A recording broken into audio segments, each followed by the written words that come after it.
We'll have some little music in the background.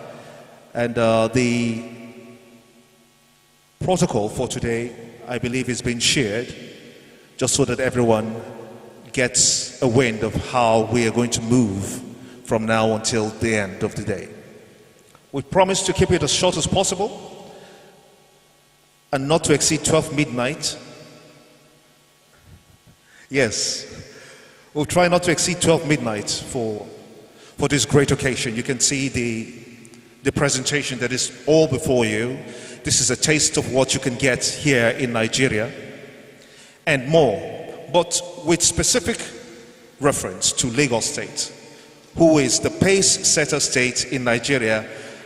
I beg to be corrected. I know that perhaps Kaduna State will want to say that they are the best. Enugu State will want to say they are the best. The diversity is just remarkable. So for our Ghanaian friends who are here today from the Ghana Securities Exchange, I've met a couple, I've met Dorothy, pleasant people. We want you to be assured that Nigeria is home for you. If you ever think of traveling on a vacation, think Nigeria, because we have what it takes to keep you here. You remember what Nigeria is to you? Big what? Big brother. Somebody said it there. Somebody said it there. Where is my, okay, big brother. Now, I have something here. So this is Big Brother. I'm making an illustration. This is Big Brother. This is 50 Ghana cedis. I am fully Nigerian, by the way, but a very good friend who I met today gave me this and equated it to what it means in Naira. The question is, who wants it? Who wants this? Anybody? Okay, the man in the pink says he wants it. Is he the only one who wants it? Okay, I'm coming down. Let me see who wants this really bad.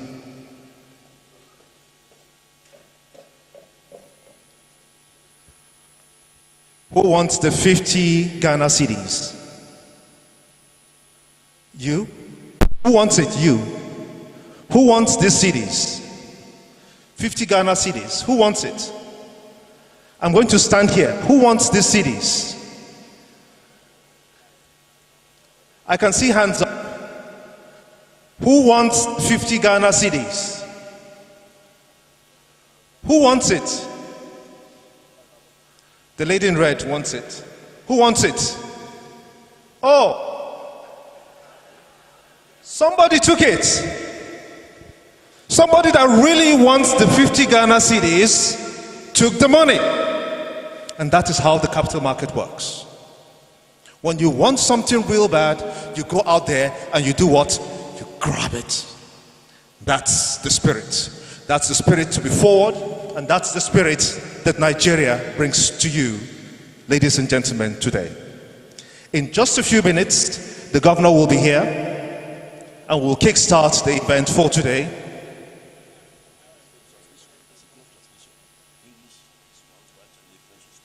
Okay. I'm being informed that there is a translation for our French-speaking countries that are here. English is 31, while French is 32. If you are connected to that earpiece, you can just switch on to channel 32 for French-speaking countries and 31 for English-speaking countries. So,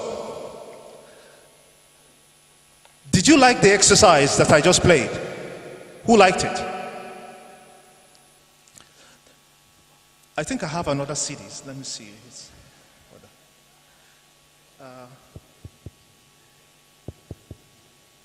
Let me bring it out.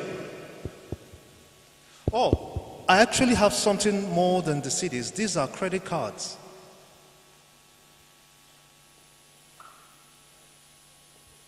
I wonder how much is in this credit card today. Who wants the credit card?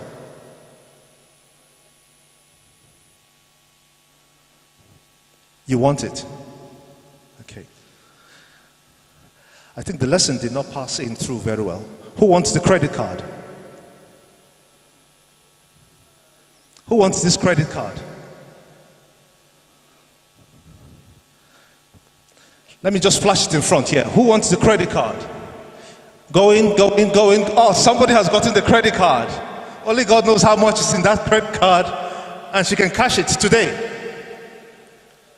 That is how badly you should want what you want. You go out there and you grab it and keep it for yourself. The DJ, you could give us some soft music in the background as we prepare to welcome His Excellency, the Executive Governor of Lagos State, Mr. Babajide Sanwo-Olu, who will be walking briskly in his normal fashion, walking very briskly into the hall, which will signal the commencement of why we are here today, the West Africa Capital Market Conference, WACMaC 2023. It's the third edition, and it will continue for many, many years to come. Ladies and gentlemen, welcome once again.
Thank you very much, Governor Babajide Olusola Sanwo-Olu. Thank you for joining us today. at the 3rd West Africa Capital Market Conference. It is such an honor to have you grace this occasion.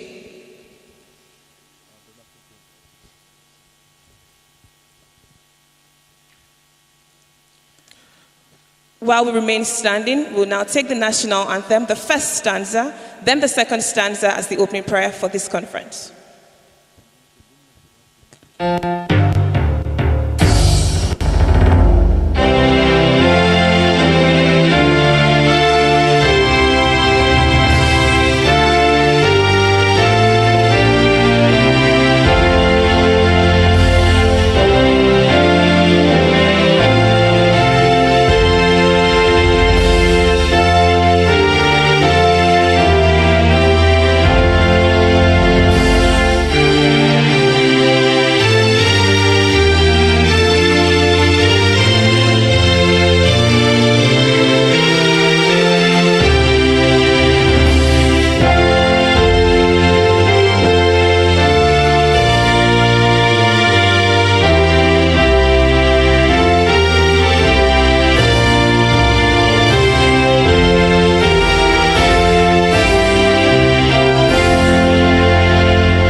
Stanza now.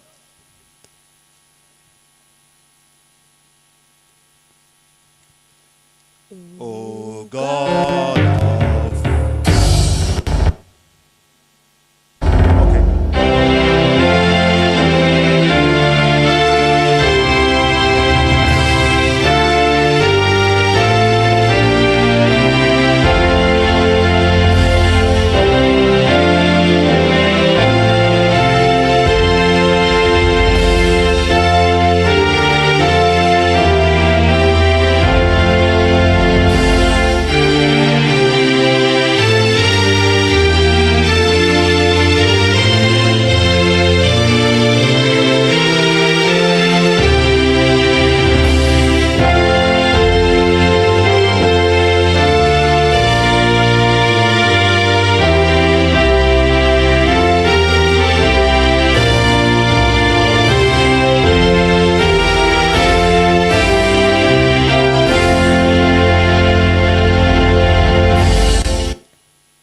God bless the Federal Republic of Nigeria. You may please be seated. Thank you. Okay. His Excellency, the Executive Governor of Lagos State, Mr. Babajide Sanwo-Olu. For those who don't pronounce his name well, you give us problems, especially we that are in the media. His name is Babajide Sanwo-Olu. So for those who are coming to Nigeria for the first time, the Ghanaians too, his name is Babajide Sanwo-Olu, the Executive Governor of Lagos State. With that, we would like to start up. And the lovely Mojibade Sosonya. I am from the north, so sometimes it's difficult for me. I had to learn how to pronounce the Yoruba names. I remember my mentor, Mr. John Momo, when I was with Channels Television, he would always say, Gimba, you must make sure that you don't mispronounce names. And I took it upon myself to learn how to pronounce Yoruba names. And to, how we say it in Nigeria, to the glory of God, oh, it has worked for me. Somebody wants to give me an applause for pronouncing names correctly? Yes, that is the spirit. I'm also pronouncing her name, I believe correctly, Mojibade Sosonya. She is going to be doing this with me today. We're going to be here, hopefully before 12 midnight we would close. Because we've been expecting you since. The beautiful, delectable Mojibade. Mr. Governor, distinguished ladies and gentlemen, just like my co-host has introduced, my name is Mojibade Sosonya. I'm a professional compere and a television presenter. It is such a delight to warmly welcome you, Mr. Governor, and our distinguished ladies and gentlemen to the 3rd West African Capital Market Conference. Today promises to be enlightening, insightful, and very refreshing, especially in the history of the West African Capital Market. So let's get started. We'll start by setting the protocols such that it's easy for every other person who comes up stage to rest on those protocols.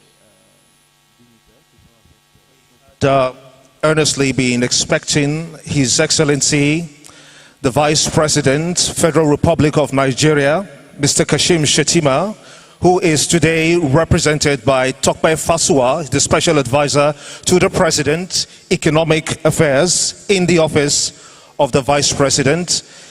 He's here with us today. Thank you very much. Again, we'd like to warmly and very specially recognize our special guest of honor, the Governor of the host state, the Center of Excellence, and the State of Aquatic Splendor, the Governor of Lagos State, Governor Babajide Olushola Sanwo-Olu. A round of applause for Mr. Governor. We also have a remark. We understand that that's pending actually on whether or not he will be here, but we're expecting the Honorable Minister of Finance and Coordinating Minister of the Economy, Federal Republic of Nigeria, Mr. Wale Edu. We hope that he will be here. If not, we believe that he's sending a representative. We'd like to specially recognize the Chairman, West Africa Securities Regulators Association, and Director General, Securities and Exchange Commission, Nigeria, Mr. Lamido Yuguda. A round of applause for him. Thank you. Her Excellency, Ms. Sanjay Tori Litse, it's French, of the Economic Community of West African States. She is indeed the Commissioner for Economic Affairs and Agriculture of ECOWAS. Ladies and gentlemen, a round of applause for her as well. We'd like to very quickly recognize the Director General, Securities and Exchange Commission, Ghana, Reverend Daniel Ogbami Tete. Thank you very much for joining us. We also want to recognize Mr. Rupert E.H. Basukbe, who is the Secretary General, AMF, Umao. A round of applause. The Director General, West Africa Monetary Institute, WAMI, Dr. Olorunshola Olowofeso. Thank you very much for joining us today. And also, Air Vice Marshal Amesinola, representing the Chief of Defense Staff, Nigeria Armed Forces, who is also the Chairman, ECOWAS Committee of Chiefs of Defense Staff. He's here with us. You're welcome, sir. We would love to go on with the recognitions, but in the interest of time, we would now rest on all existing protocols and thank you all, our very distinguished guests, for being here. Now, as your co-host for the third biennial West Africa Capital Market Conference, again, it gives me great pleasure to warmly welcome you all, our esteemed guest partners, speakers, to this conference. Now, today we've gathered under the banner of infrastructure deficit and sustainable financing in an integrated West African market, a theme that certainly underscores the critical issues facing our regional capital markets and the path towards economic growth. WACMaC, like we know, is driven by the West African Securities Regulators Association, WASRA, and organized in collaboration with institutions such as ECOWAS, WACMaC, and WAMI. And they stand as a testament to the spirit of unity and innovation that defines our region. Our shared mission is very clear: to promote economic integration, foster innovative solutions for infrastructure challenges, amplify awareness and capacity, chart a course for sustainable economic growth, and much more than anything, tackle critical issues in project financing and cross-border. Together, as we embark on this transformative journey today and tomorrow, we hold a promise of a brighter and a more prosperous West African market. Again, I'd love to warmly welcome you and thank you all, our distinguished guests, for gracing us with your presence. Now, without further ado, let's get the conference started. To officially set the tone. Absolutely. Let me just, my apologies, just interject a little. For the French-speaking representatives that are here, we have the earpiece being circulated, but we need to identify Those of us who speak French, if you could just do that by raising up your hands, the earpiece will get to you. Thank you. You could just raise up your hands now.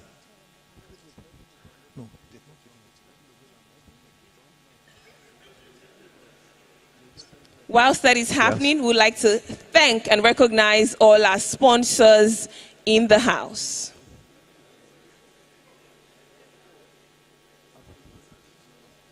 Okay, what's the muse? Does somebody need something? French, yes. Those who will. Tu parles français? La leçon du français est difficile. So we'll have the earpiece circulated. Please, let's have it circulated so that those who don't understand English can follow up. Thank you. Thank you.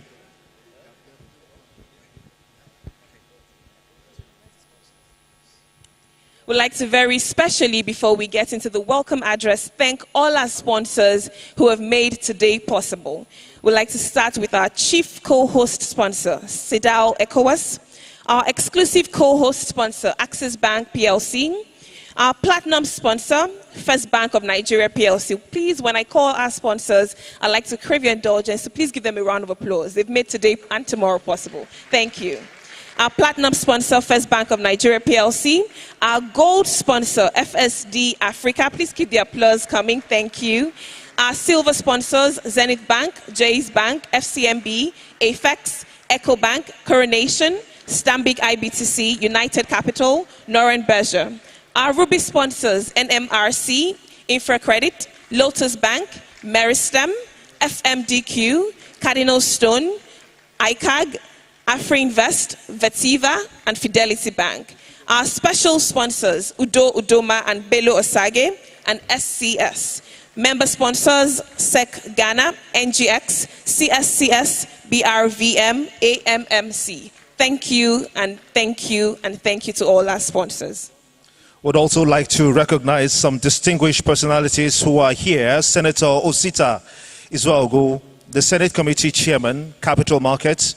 He's also here with Senator Peter Gia, the Vice Chairman, Senate Committee on Capital Markets, Dr. Ejike Chukwu, MON, Member of the Order of the Niger, and Professor Uche Uwaleke, the Professor of the Capital Markets. You're all distinguishedly welcomed today.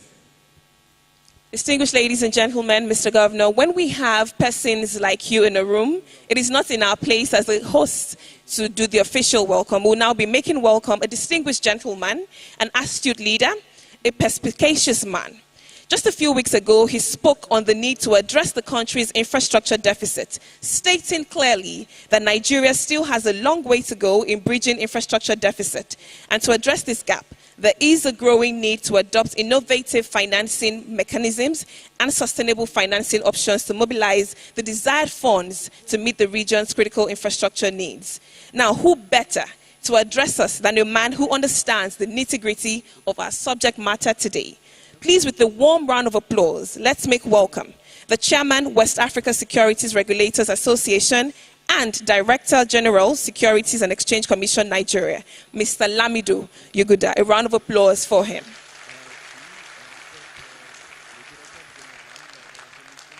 Applause. Keep the applause. Keep the applause. We're indeed Brilliant. honored to have you here today.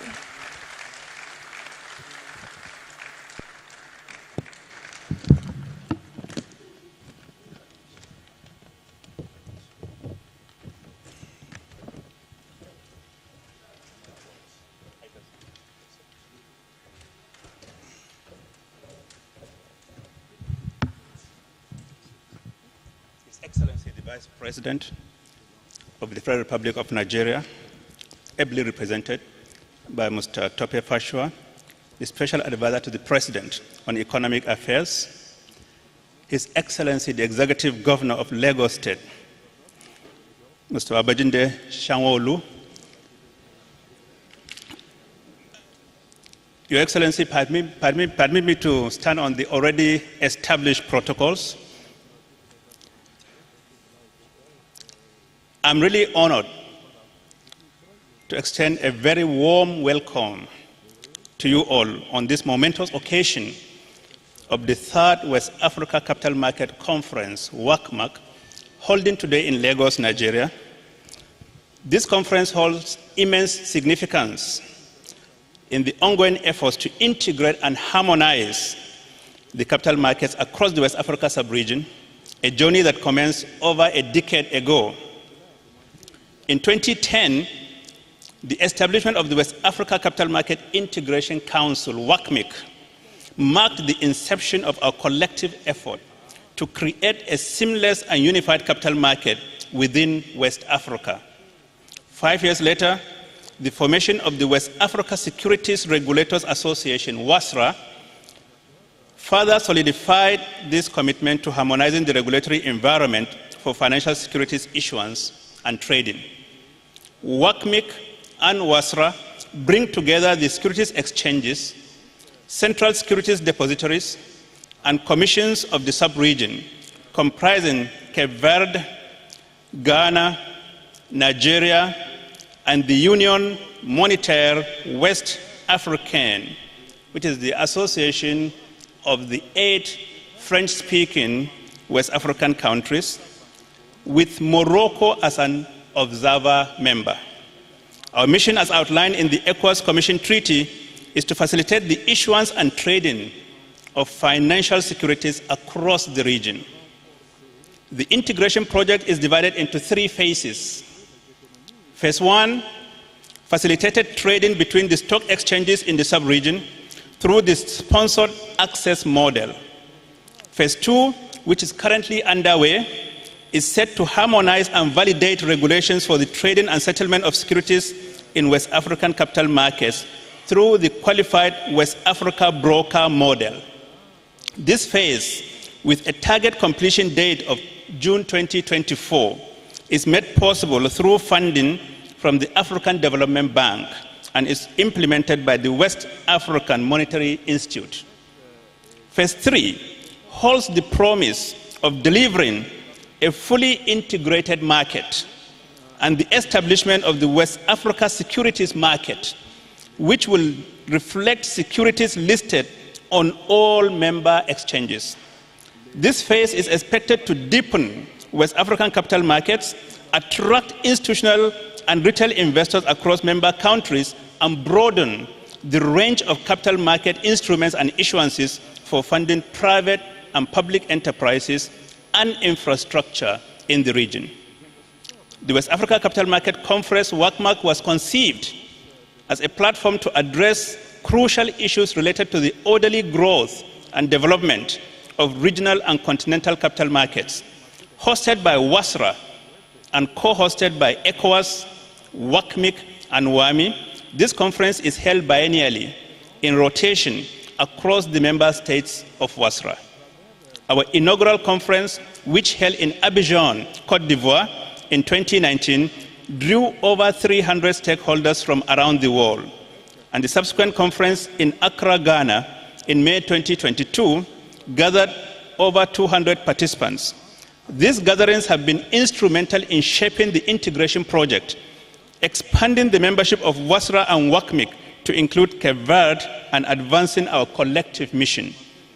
Nigeria, with its vibrant capital market and a market capitalization of close to $100 billion, is proud to host the third WACMaC.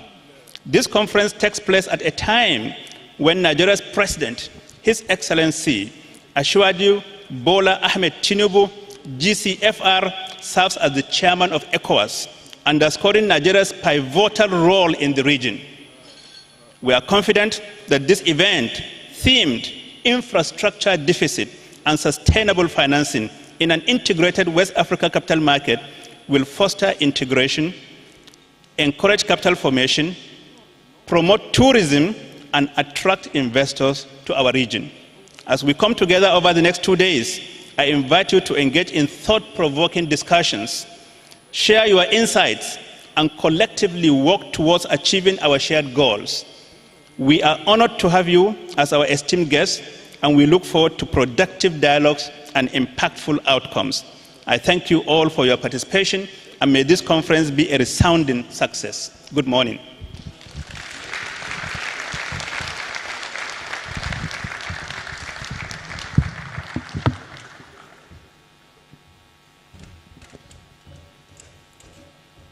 Another round of applause. Alhaji Lamido Yuguda, the Chairman, West African Securities Regulators Association, for that very brief, very specific welcome address that he has given. We will have some goodwill messages coming in very quickly, about 1, 2, 3, 4 of them. We would like to start with Mr. Rupert E.H. Busube, the Secretary General, AMF Amoa from Ghana.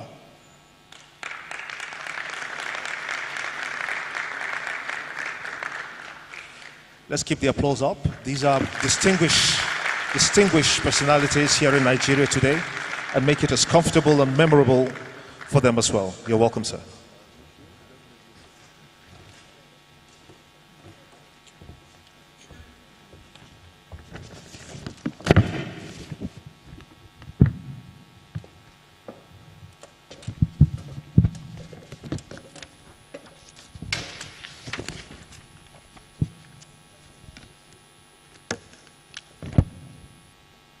Excellences, Monsieur le Conseiller spécial représentant du vice-président de la République fédérale du Nigeria,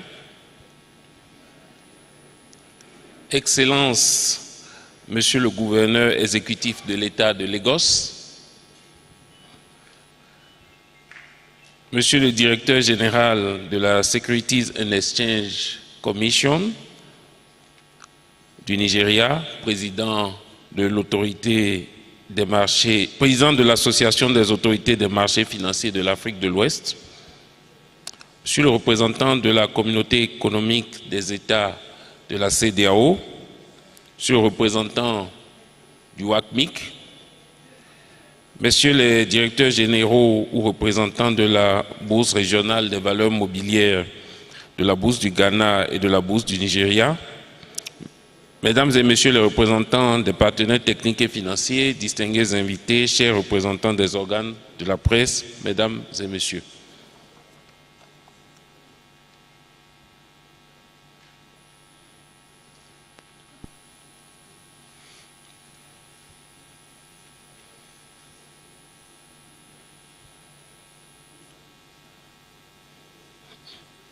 C'est un honneur et un agréable plaisir pour moi de prendre la parole ce matin à cette 3e édition de la biennale du West African Capital Market Conference, organisée par les régulateurs regroupés au sein de l'AMFAO.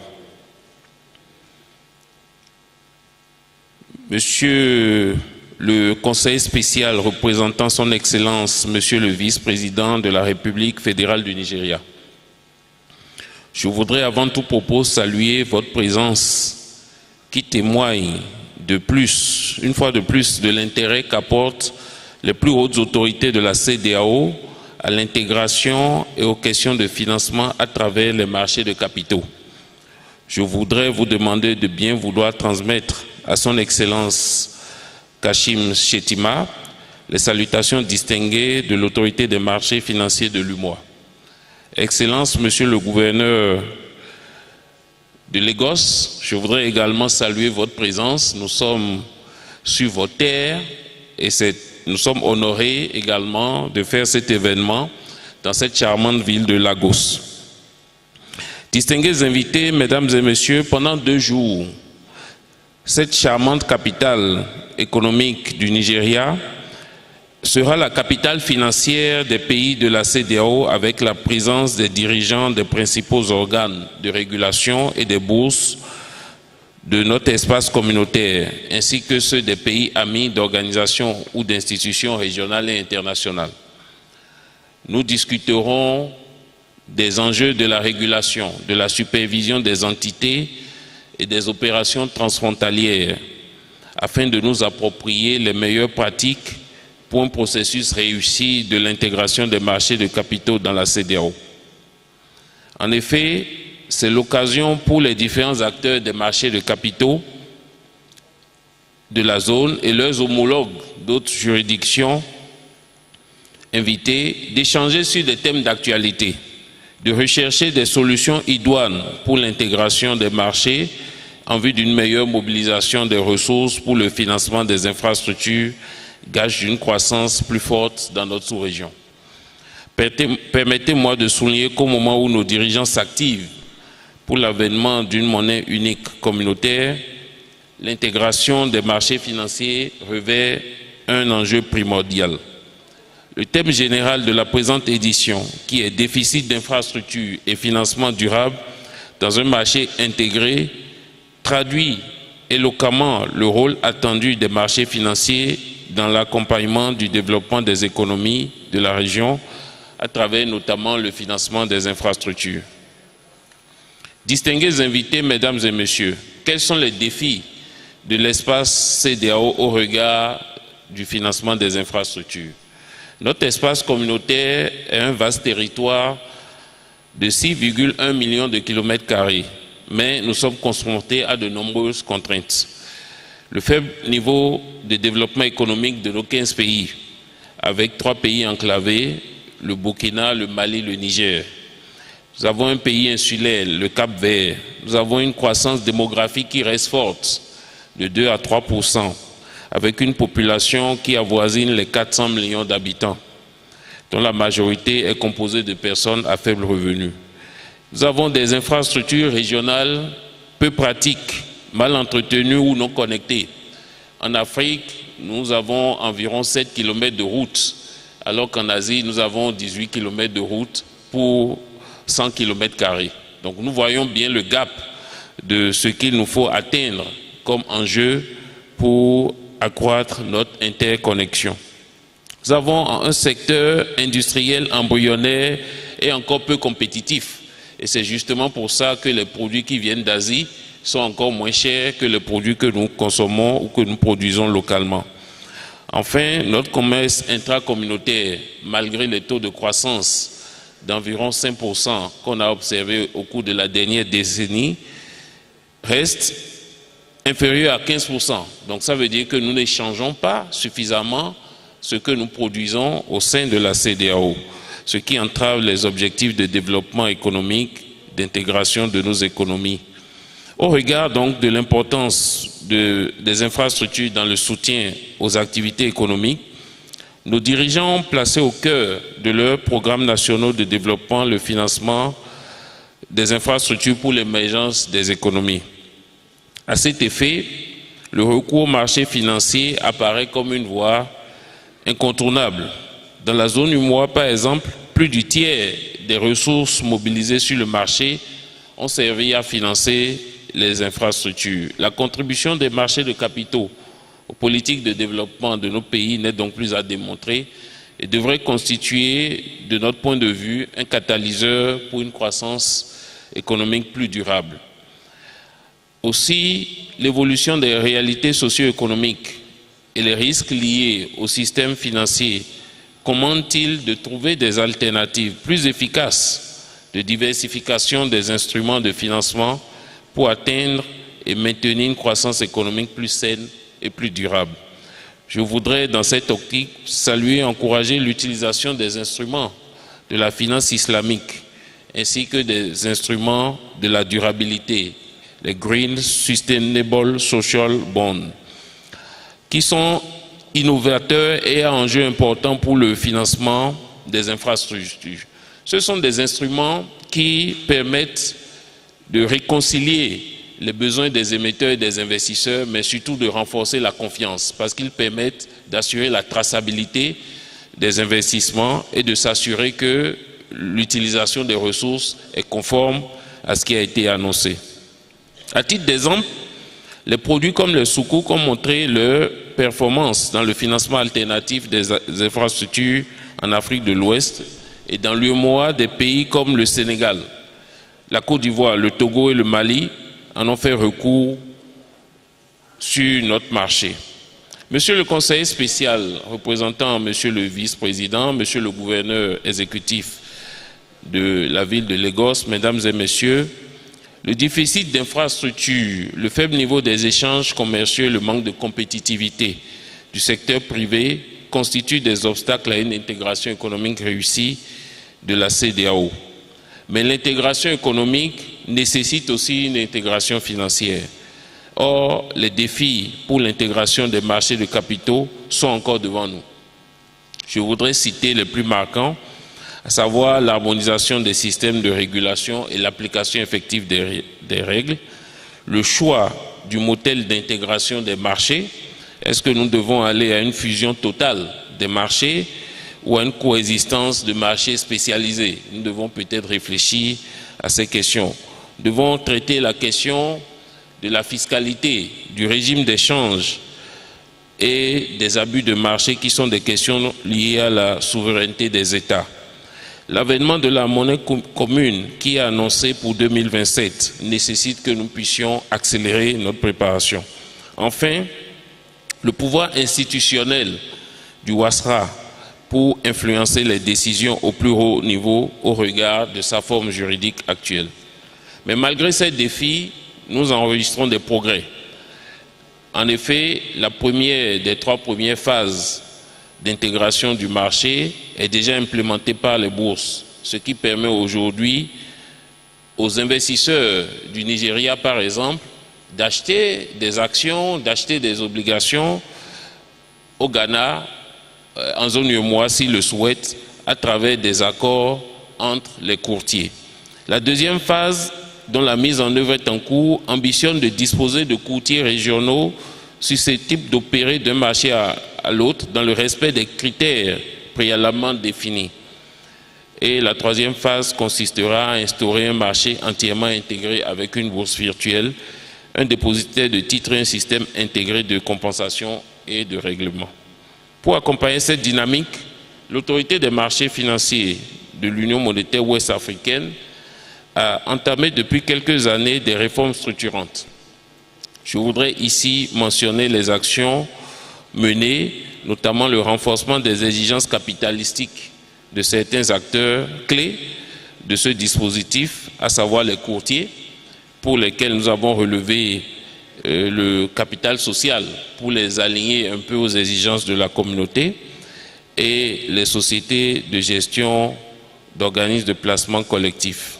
Nous avons également fixé des objectifs de performance à la bourse et au dépositaire central pour nous assurer que nous serons compétitifs dans ce processus. Dans la même dynamique, nous avons fait adopter par le Conseil des ministres au niveau communautaire une loi uniforme sur les infractions boursières et assimilées qui permet de dissuader les abus de marché et les opérations financières illégales. Enfin, nous prévoyons d'instituer un fonds de protection des épargnants pour renforcer l'attractivité du marché. L'intégration réussie de nos places financières sous l'impulsion de nos hautes autorités permettrait de créer une place financière attractive et sécurisée pour le financement durable des économies de la communauté. Je ne pourrais manquer pareille occasion pour parler du marché financier régional qui fait aujourd'hui office de modèle d'expérience d'intégration réussie de par le monde au regard de son organisation et de son architecture.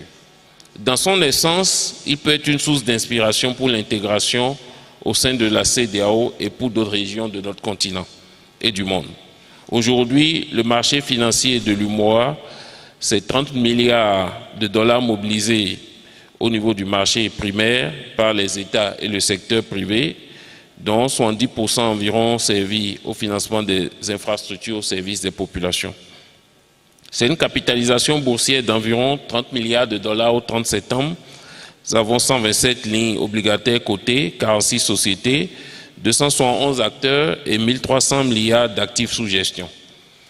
Malgré les crises régionales, crises sécuritaires, crises politiques, crises internationales que nous observons, qui induisent un niveau d'inflation élevé et le durcissement des conditions de crédit, les économies des pays de l'UEMOA sont résilientes. Ça veut dire qu'elles sont prêtes pour aller dans l'intégration au niveau de la CEDEAO.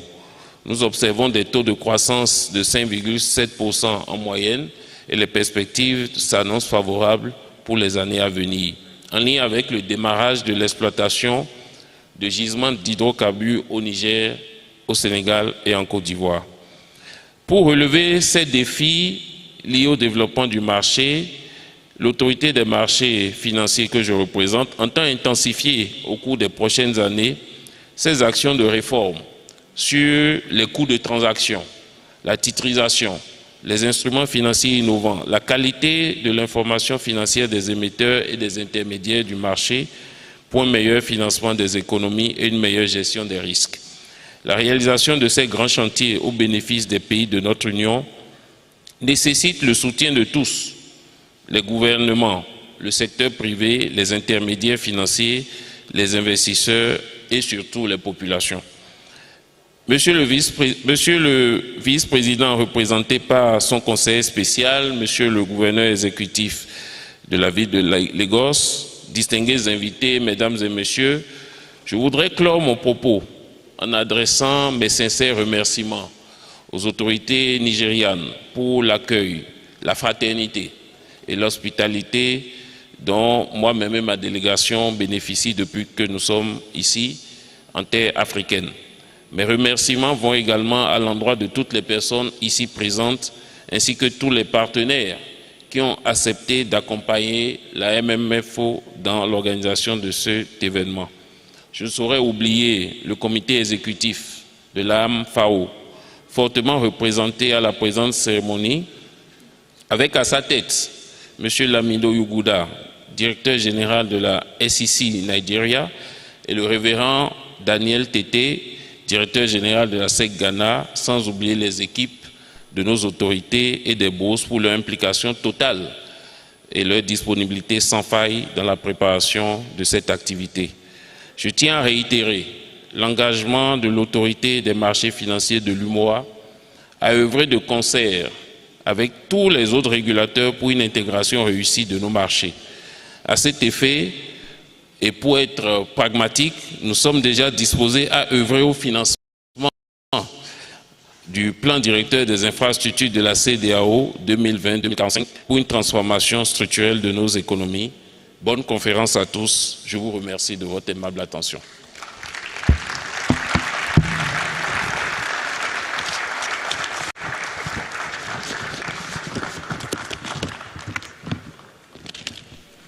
Merci beaucoup, Monsieur Ripet E.H. Busupe. Another round of applause for him.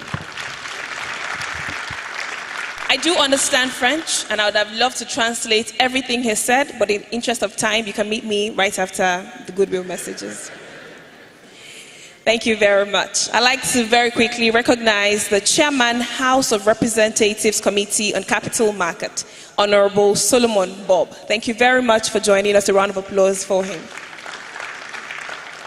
Now, coming up next for a quick goodwill message, we have a man who is committed and embodies a profound commitment to fostering a fair and vibrant financial environment in Ghana. I'm speaking about the Director General, Securities and Exchange Commission, Ghana. Please a round of applause for Reverend Daniel Obami-Tete. He'll come up very quickly for a 4 minutes, 30 seconds goodwill message.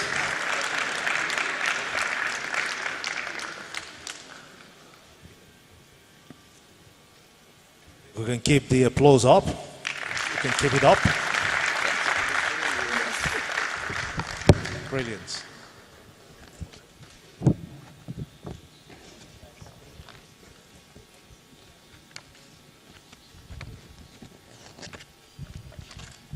Your Excellencies, with your permission, I'll stand on the protocols that have been established for this conference. I'm excited to welcome you to the 3rd edition of the West Africa Capital Market Conference, WACMaC, being hosted here in Lagos, Nigeria.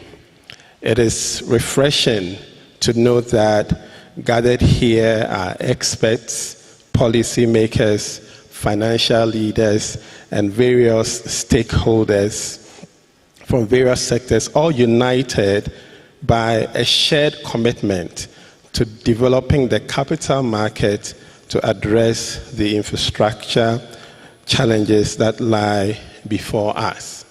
Therefore, on behalf of the Executive Council of the West African Securities Regulators Association, I want to say a big thank you to our hosts, the Securities and Exchange Commission Nigeria, for graciously hosting this all-important conference, which presents an excellent opportunity to key stakeholders to discuss the issues germane to the advancement and integration of the West African capital market. This year's WACMaC is aptly themed Infrastructure Deficits and Sustainable Financing in an Integrated West Africa Capital Market. It strikes a chord of timeliness, resonating profoundly in the context of West Africa's infrastructure deficits, estimated to be between 20 billion and 30 billion per annum. This deficit, already a present concern, has been exacerbated by a convergence of challenges, including the lingering effects of the COVID-19 pandemic, the geopolitical instability stemming from ongoing wars and political instabilities, unpredictable climate shocks, and the consequent credit rating downgrades. These compounding factors have had significant repercussions, chiefly manifesting as a tightening of domestic financing conditions, domestic currency depreciation, and an associated escalation in the cost of borrowing, among others.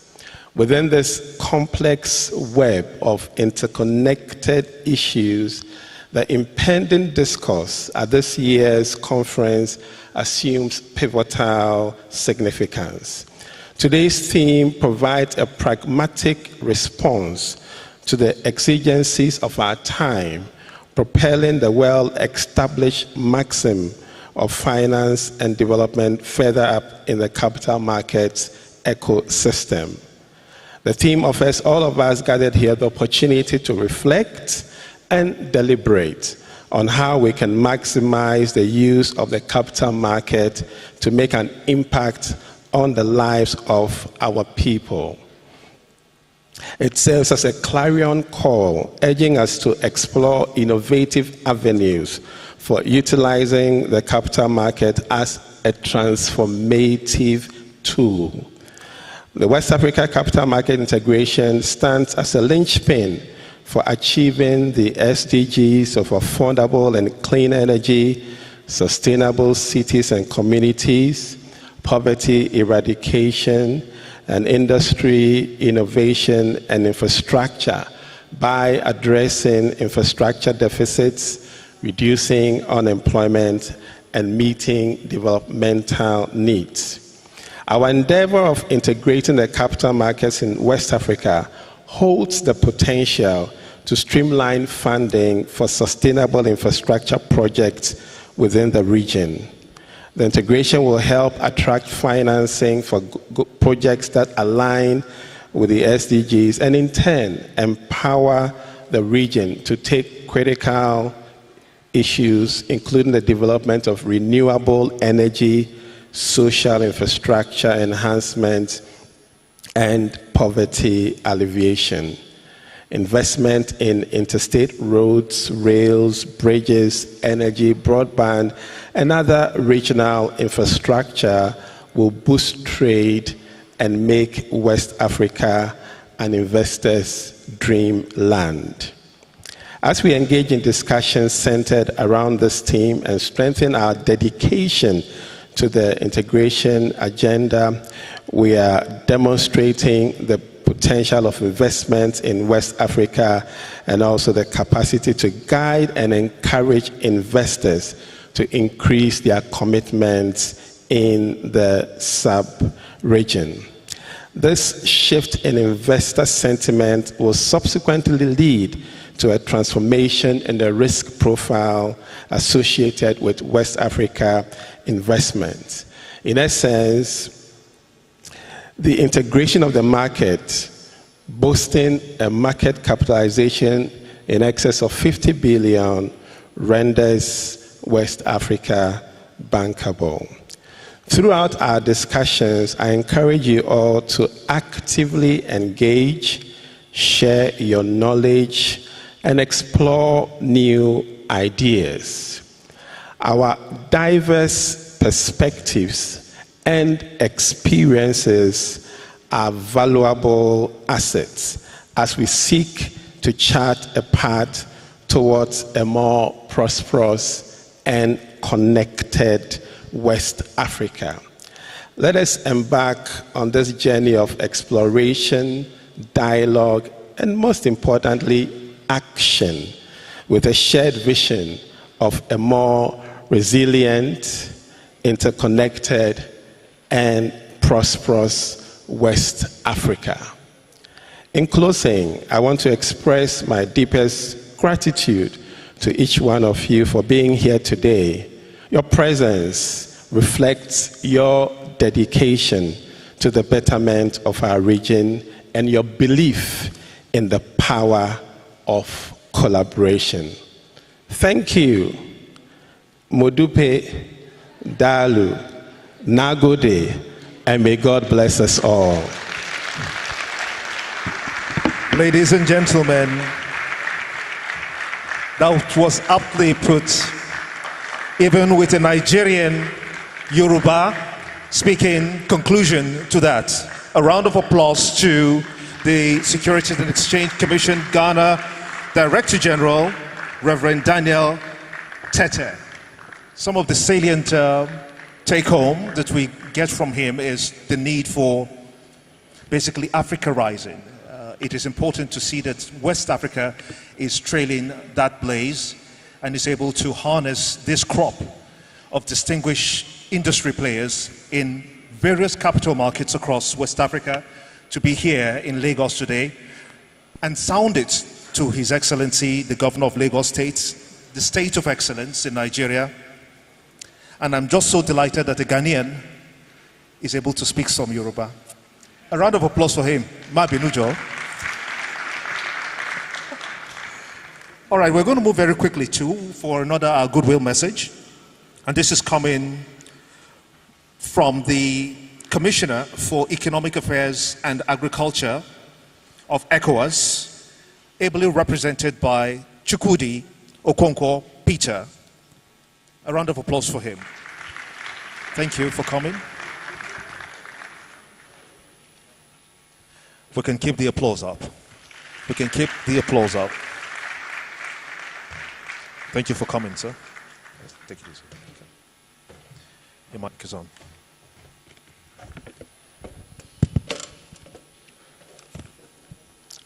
Your Excellency, the Executive Governor of Lagos State, for want of time, I want to stand on the existing protocol. My name is Oluonye Peter.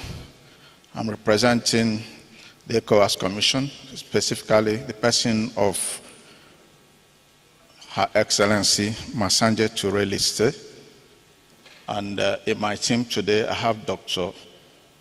Tony Luka Chukwu Elumelu, the Director of Private Sector. I will read the Commissioner's speech as given to me. I bring you the goodwill and compliments of ECOWAS Commission on behalf of the President, His Excellency Dr. Omar Aliyu Toure, and welcome you all to the 3rd West African Capital Markets Conference. Let me thank the Chairman of the West African Securities Regulators Association, all the members of the WASRA Executive Council, and its technical committees, as well as the West African Capital Markets Integration Council, for your close collaboration and unwavering commitment to sustaining the West African Capital Markets Integration Program, and for organizing this biannual conference consistently. The West African Capital Markets Conference signifies the resilience of capital markets stakeholders to achieve its set goals, which is to facilitate long-term investment mobilization for sustainable development of the region. Let me also thank the government and people of Nigeria and the government of Lagos State for hosting this event. This conference is holding at a time when the macroeconomic environment of the region is witnessing fiscal vulnerabilities occasioned by global economic headwinds, underpinned by spiraling food and fuel prices, and heightening global insecurity. With the regional GDP growth rate projected to slow down to about 3.6% in 2023 from 4.0% in 2022, and the fiscal position of member states deteriorating in the face of revenue shortages, the choice of the theme, infrastructure deficit and sustainable financing in an integrated West African capital market, could not be timelier. Investment in infrastructure remains essential for catalyzing productivity and economic growth in the ECOWAS region. A World Bank study on ECOWAS infrastructure perspectives estimates that bringing the ECOWAS infrastructure network to a level comparable to the rest of Africa will raise per capita GDP by as much as 5%. ECOWAS is characterized by small-scale economies, many of which are resource-constrained. The small size of these economies limit their ability to harness economies of scale in infrastructure development and make the high fixed costs associated with infrastructure network development unaffordable when left solely to government budgets. This therefore calls for a coordinated approach to regional infrastructure financing and private sector involvement. Investment in critical infrastructure and adoption of policies to stimulate the productive capacity of the region is the urgent requirement for economic recovery in the region and for mainstreaming the region into the African free trade area. So what role for capital markets integration in sustainable regional infrastructure development and financing? Ladies and gentlemen, in the past few years, WASRA and WACMaC have made unflinching efforts towards preparation of several policy frameworks to create the enabling environment for the emergence of an integrated capital market and investment mobilization across borders in ECOWAS.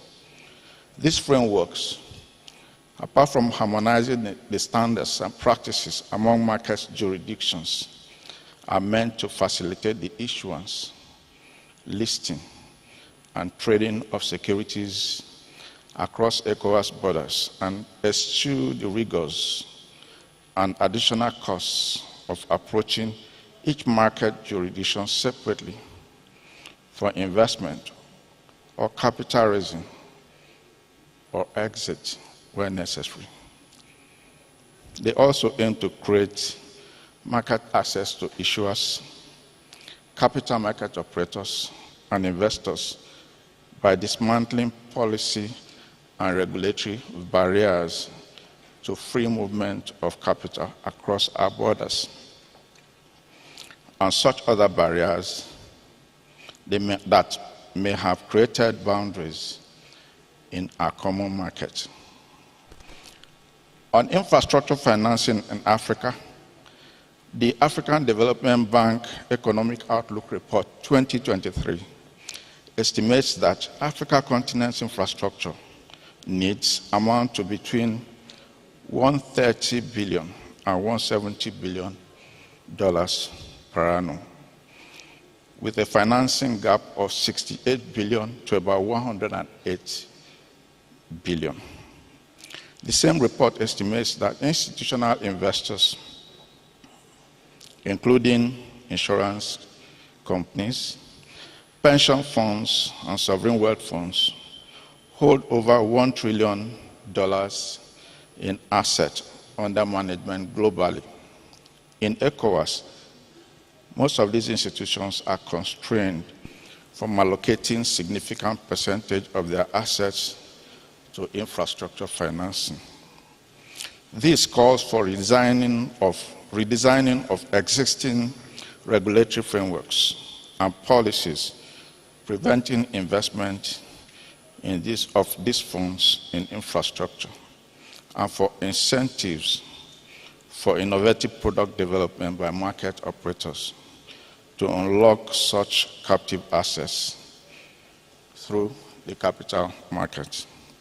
A deeper capital market resulting from integration, cooperative governance, and cross-border supervision of the markets would not only turn these gaps into new investment frontiers for global investors and ECOWAS citizens, but provide the enabling framework for mobilizing capital into the sustainable development goals sectors, including health, education, power, and renewable energy, digital economy, agro-food systems, water and sanitation, climate action, and human capital development. WASRA should encourage and incentivize market operators in the regional space to find new mechanisms and innovate instruments to fund the infrastructure financing gaps in lieu of dwindling public finance and mounting debt burdens in member states. This impels the need for cooperation among market jurisdictions to maximize market depth and efficiency. An integrated capital market in the region will also propel the focus of governments and existing regional development financial institutions, such as the African Development Bank, the ECOWAS Bank for Investment and Development, and the board to innovate and leverage cross-border markets to raise funds for infrastructure finance through regional bonds issues and infrastructure funds. In consideration of these compelling needs, WASRA and other stakeholders need to address certain factors constraining the use of the capital market as a vehicle for infrastructure investment in the region. The role of private capital in boosting infrastructure investment cannot be overlooked. There is need to harmonize and strengthen the legal, regulatory, and institutional frameworks to support the attraction of private capital to infrastructure financing. The ECOWAS public-private partnership policy has been adopted to facilitate the involvement of private investment in regional economic infrastructure financing and encourage risk-sharing arrangements in regional project financing. But the need still exists for effective institutional arrangement for effective implementation of this policy, both at the regional and national levels. The inadequate capacity of existing institutional arrangements to prepare structured public-private partnership infrastructure projects and develop pipelines to aid investment promotion and mobilization by interested infrastructure funds need to be re-examined. On sustainable financing, UNCTAD World Investment Report 2023 noted that the overall global sustainable finance market, including bond funds and voluntary carbon markets reached 5.8 trillion in 2022. It also noted that health, renewable energy, agro-food systems, water and sanitation remain the largest recipients of funding from sustainable funds, amounting to 95% of the asset allocation to the SDG sectors in 2022. These are sectors in their need of funding in ECOWAS region. And the integrated capital market agenda could promote the standards for attracting a share of this ethical investment to these critical sectors in the region. Towards this objective, WASRA could begin to cooperatively work to adopt a regional regulatory framework for issuers of cross-border sustainable finance asset classes, including green bond funds and voluntary carbon credit markets. Some of the frameworks already exist in some of our capital markets jurisdictions, but need to be harmonized. The evolution of voluntary carbon markets has great potential for funding sustainable investment in a developing region like ECOWAS, and they facilitate allocation of investment capital across borders to finance emission reduction and avoidance projects. WASRA may also exert its efforts in facilitating a sustainability risk-related disclosure framework to encourage more investment in SDG projects and support capacity building for regulators and market operators to upscale their capabilities on environmental, social, and governance disclosure standards and regulations for fund providers and issuers alike. Finally, ladies and gentlemen, it is therefore with keen expectation that we look forward to the deeper discussions, recommendations, and outcomes of the sessions of this conference that may focus on these issues. Most importantly, we would like to see concrete indicators underscoring deeper cooperation among our market jurisdictions to help us monitor, evaluate, and report the impact of this market integration initiative in future WACMaCs. Henceforth, each market jurisdiction should rise above primordial sentiments of economic nationalism and residual protectionism to give way to cooperation and concrete action that should propel this laudable integration process. I wish you all a very successful conference, and thank you for listening to us.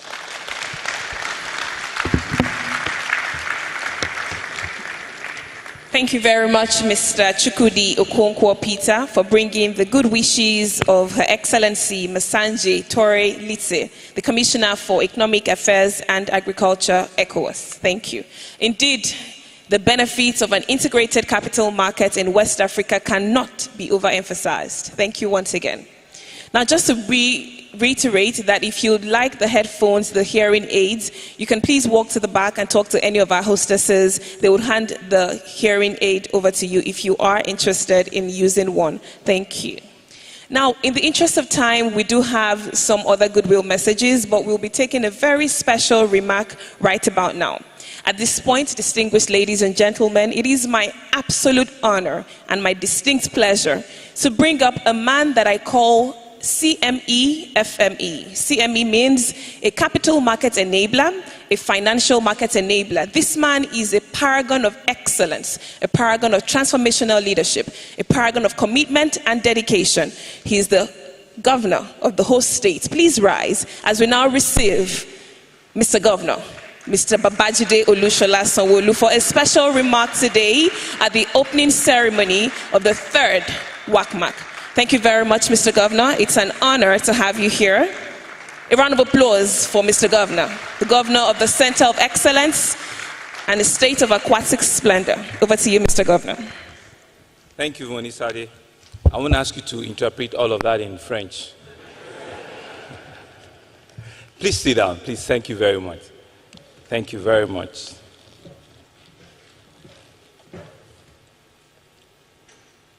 the Vice President of the Federal Republic of Nigeria, His Excellency Senator Kashim Shettima, GCON, here ably represented by a special advisor to Mr. President on Economic Affairs, Mr. Tope Fashui. Tope himself is here in his own personal capacity, because I'm aware that he has a very big paper presentation that he'll be. So Tope, thank you very much for representing Mr. Vice President. Our best regards to him. The Chairman, Senate Committee on Capital Market, distinguished Senator Osita Izanacho, thank you very much for coming. And of course, to recognize the Chairman of a similar house, committee in the House of Representatives, Honorable Solomon Bob.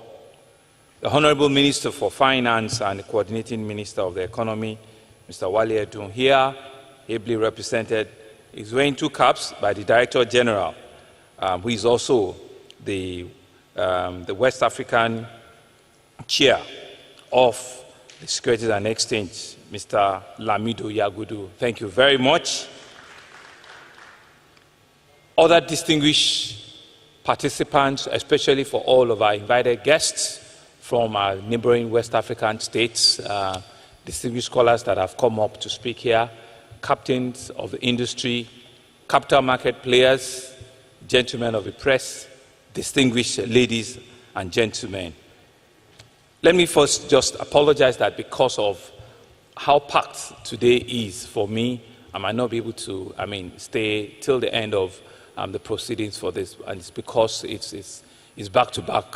And you know, this is Lagos. The days also shows, all of the things that we're doing.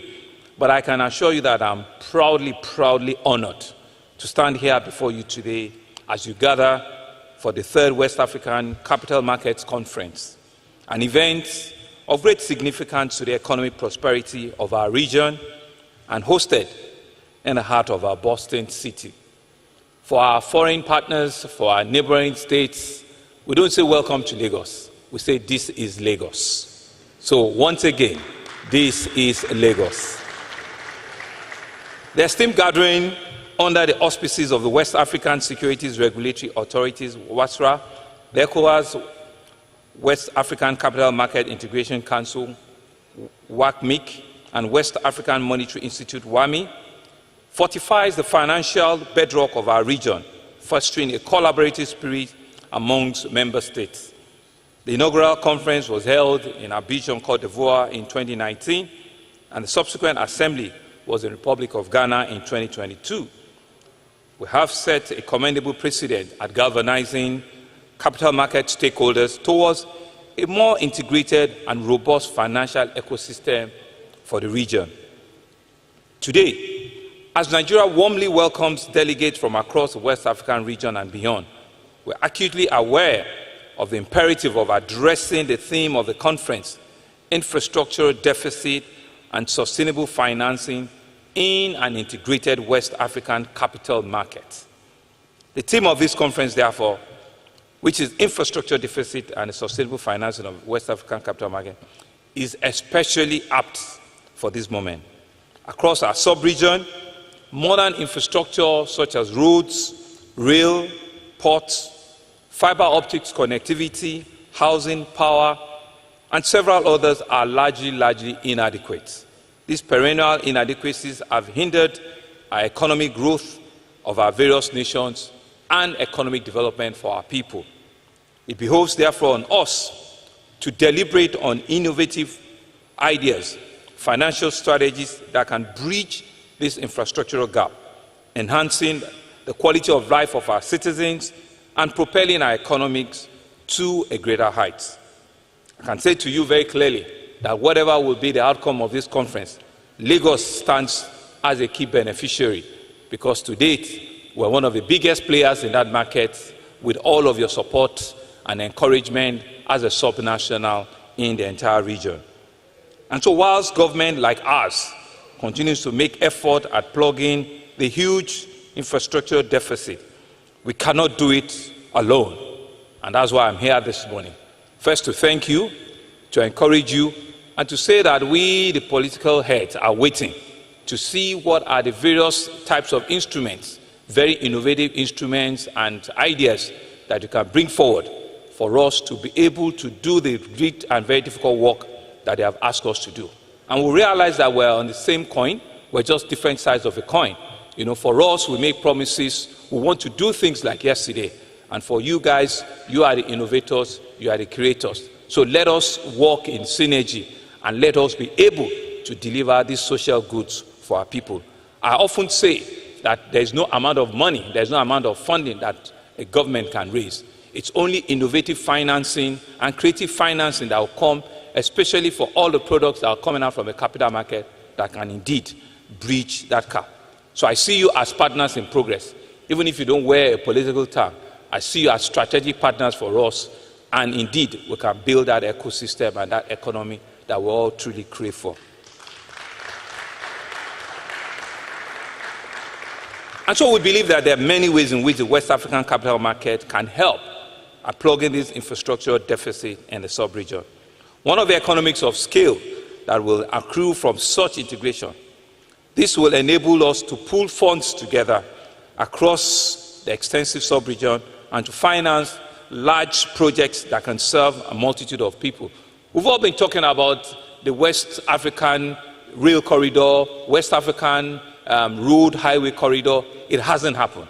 AFDB is here, Afrexim is here, all of you geek heads in capital markets are here.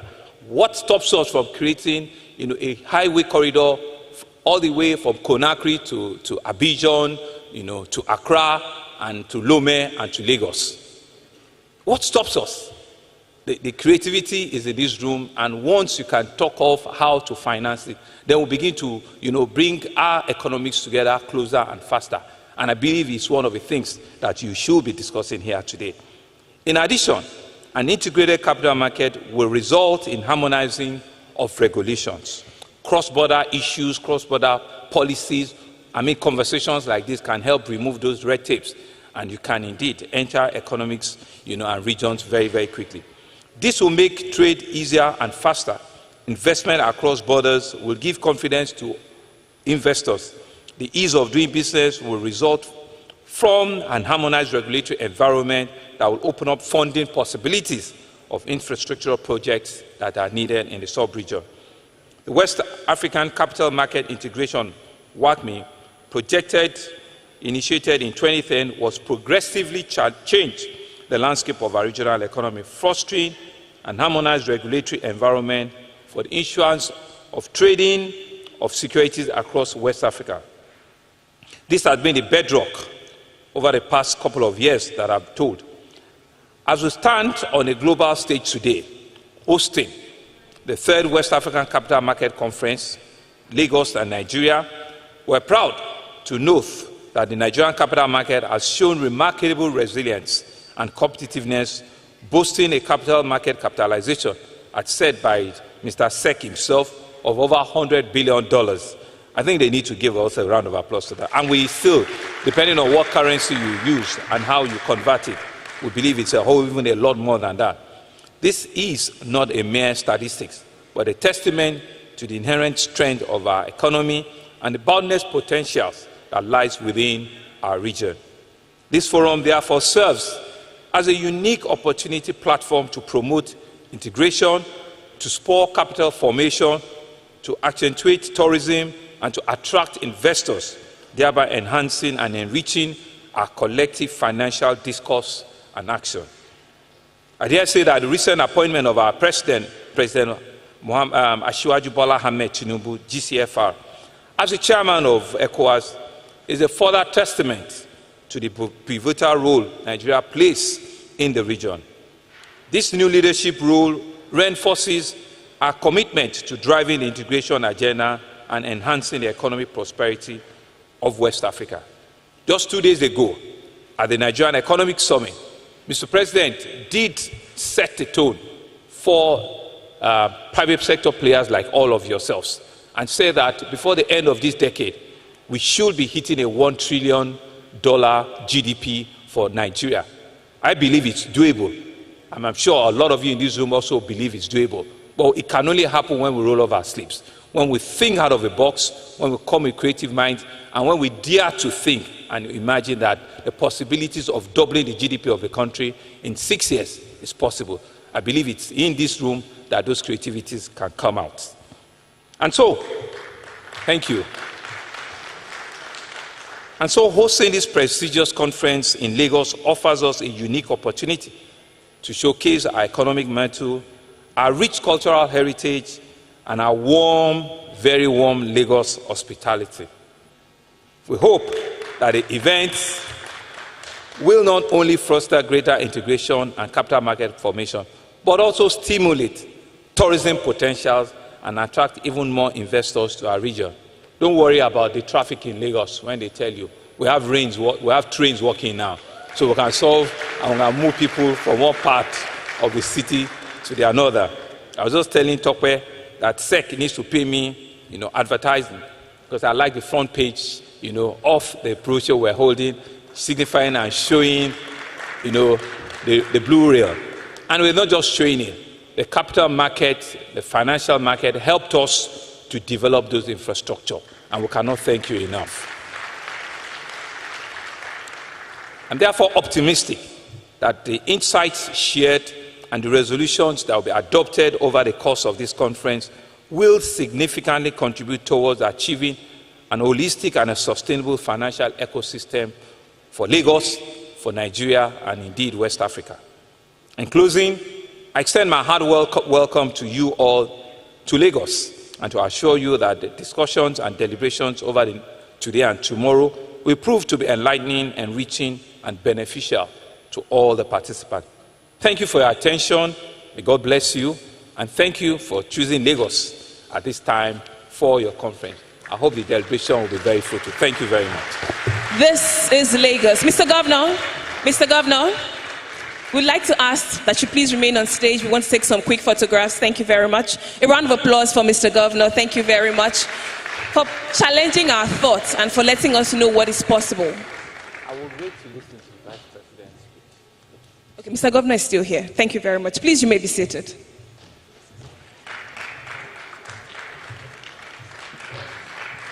Okay, His Excellency, the Governor of Lagos State, Mr. Babajide Sanwo-Olu.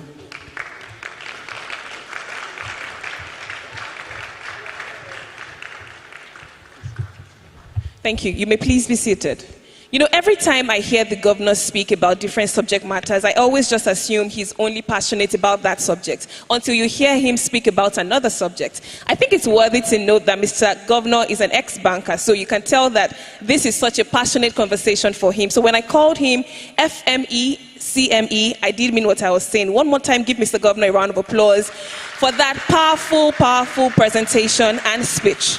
And we're counting on the support of your government to also help us achieve the integrated capital market for West Africa. Once again, thank you, Mr. Governor. We will take the final goodwill message for 2 minutes before we take the speech, the keynote address, beg your pardon, by the Vice President of the Federal Republic of Nigeria, who is ably represented here today. But Mr. Governor will be waiting for that speech, and he would also help us to declare the exhibitions open. So we will take the goodwill message in just 2 minutes, 2 minutes. And for this final goodwill message, it's my absolute pleasure to make welcome the Director General, West Africa Monetary Institute, Dr. Olorunshola Olowo-Feso, for a quick 2 minutes goodwill message. We'll be right here waiting for you, Doctor. Thank you.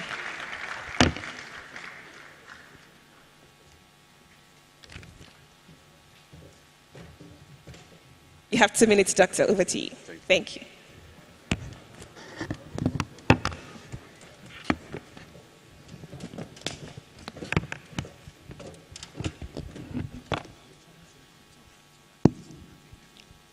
Your Excellency, please permit me to stand on the existing protocol because of time. So I go straight to my goodwill message. It is my pleasure to be at this third biannual WACMaC conference held in Nigeria's Center of Excellence, Lagos State. I would like to start by commending the chairman and council members of WASTRA and WACMaC for their exemplary leadership, commitment, and resilience in pursuing the cause of West Africa capital market integration. Financial integration is crucial as it could be improved the competitiveness of financial market across the region and strengthen financial links, thereby supporting economic growth. However, the process is not without hurdles, as the financial market of the member states are at different stages of development. While there are differences in the level of financial market development across the member states, most of these markets are broadly characterized by fragmented capital market with a greater reliance on short-term funding facilities provided by the banking sector. In pursuit of the mandate for financial integration, WACMaC has received a grant from African Development Bank to implement the West Africa Capital Market Integration Project. The project objectives include integrating the capital market in the ECOWAS and development of robust roadmap for the establishment of markets in countries without active capital market processes. The project further aims at deepening the capital market of the ECOWAS member states and facilitating the mobilization of medium to long-term financial resources to support productive investment, thereby enhancing effort to promote inclusive and sustainable growth in the region. Significant milestones have been achieved in the implementation of the project, with WACSTRA and WACMaC as the main stakeholders of the project. The harmonization of the market rule has been done. The sensitization and capacity building activities has been completed, and this was done in Lagos, in Ghana, Abidjan, as well as Cape Verde. Similarly, I must say, Mr. Governor, that the fund from Africa Development Bank were able to develop the debt market project in the ECOWAS region. And precisely the other activities in Gambia, Guinea, Liberia, and Sierra Leone, they are ongoing. Distinguished members, mutual cooperation among the stakeholders is extremely important. And I want to stress that all the stakeholders here, we need to work together to be able to drive this integration process. It's very key. And the governor has really emphasized this, that all of us need to put our hands together to think out of the box to be able to drive this noble initiative. Your Excellency, permit me to thank the Convergence Council, that is the Ministers of Finance and the governors of the central banks of the once member state for their support. And secondly, I need to thank Afrexim Bank as well as the African Development Bank for their financial support to this capital market integration. Finally, I want to reiterate WACMaC commitment to the capital market integration of ECOWAS. So, Mr. Governor, I want to say a big thank you for hosting this event in your state, and I want to thank all the other distinguished delegates that are here, that you are welcome to Lagos. Thank you very much. Many thanks indeed. Thank you. Thank you. Thank you for making it very brief, as we have so much to cover. I think at this point we can call for the picture session with His Excellency, the Governor of Lagos State, Mr. Babajide Sanwo-Olu. We'll just have that right here on the podium, and I'll call out the names of those who we expect to be here. The representative of the Vice President of the Federal Republic of Nigeria, who is here with us at the moment. He is in the person of Mr. Tokpe Fasua, the Special Advisor to the President, Economic Affairs in the Office of the Vice President. We have him to join up here, as well as Mr. Lamido. Mr. Lamido is also here. The Executive Governor, the General, that is Christopher Musa, General Christopher Musa, representing the Chief of Defense Staff, representing the Chief of Defense Staff is Air Vice Marshal Ase Amesi Lola. My apologies. We'd also have the Amesi Lola, representative of Access Bank PLC. Access Bank PLC is our co-host sponsor, Ms. Sumbo Olatunji, Group Head of Global Treasury. Please join the photograph very quickly. Thank you very much. Or if there's any representative from Access Bank here. Also the representative of Masanje Tore Litse of ECOWAS, that's the Commissioner for Economic Affairs and Agriculture. We're expecting you to be here as well. Mr. Rupert Bisope, Secretary General. Okay, he's there already. We also have all members of the PLOS sponsors,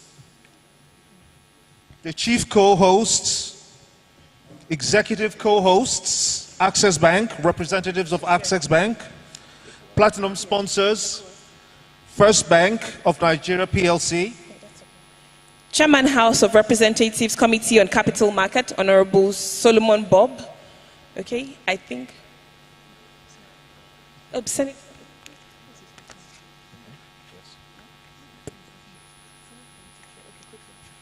Also the Senate Committee Chair is also here with us. We expect you to be, thank you so much indeed, sir. The Chairman Senate Committee on Capital Markets, Senator Osita Isunazo. Thank you. Hold on, he's still making his way to join His Excellency. And then we'll have the money shot, and we'll have to crave your indulgence to please allow us to release Mr. Governor. He has a lot of other assignments that requires his attention, and we'll be releasing him so we can go on with the opening ceremony. Thank you very much. Thank you very much, Mr. Governor. Please give them a round of applause. All our distinguished guests on stage, the Senator, the representatives of ECOWAS and Access Bank PLC. Thank you all so much. So we'll proceed very quickly with the goodwill messages as His Excellency the Governor makes his way out.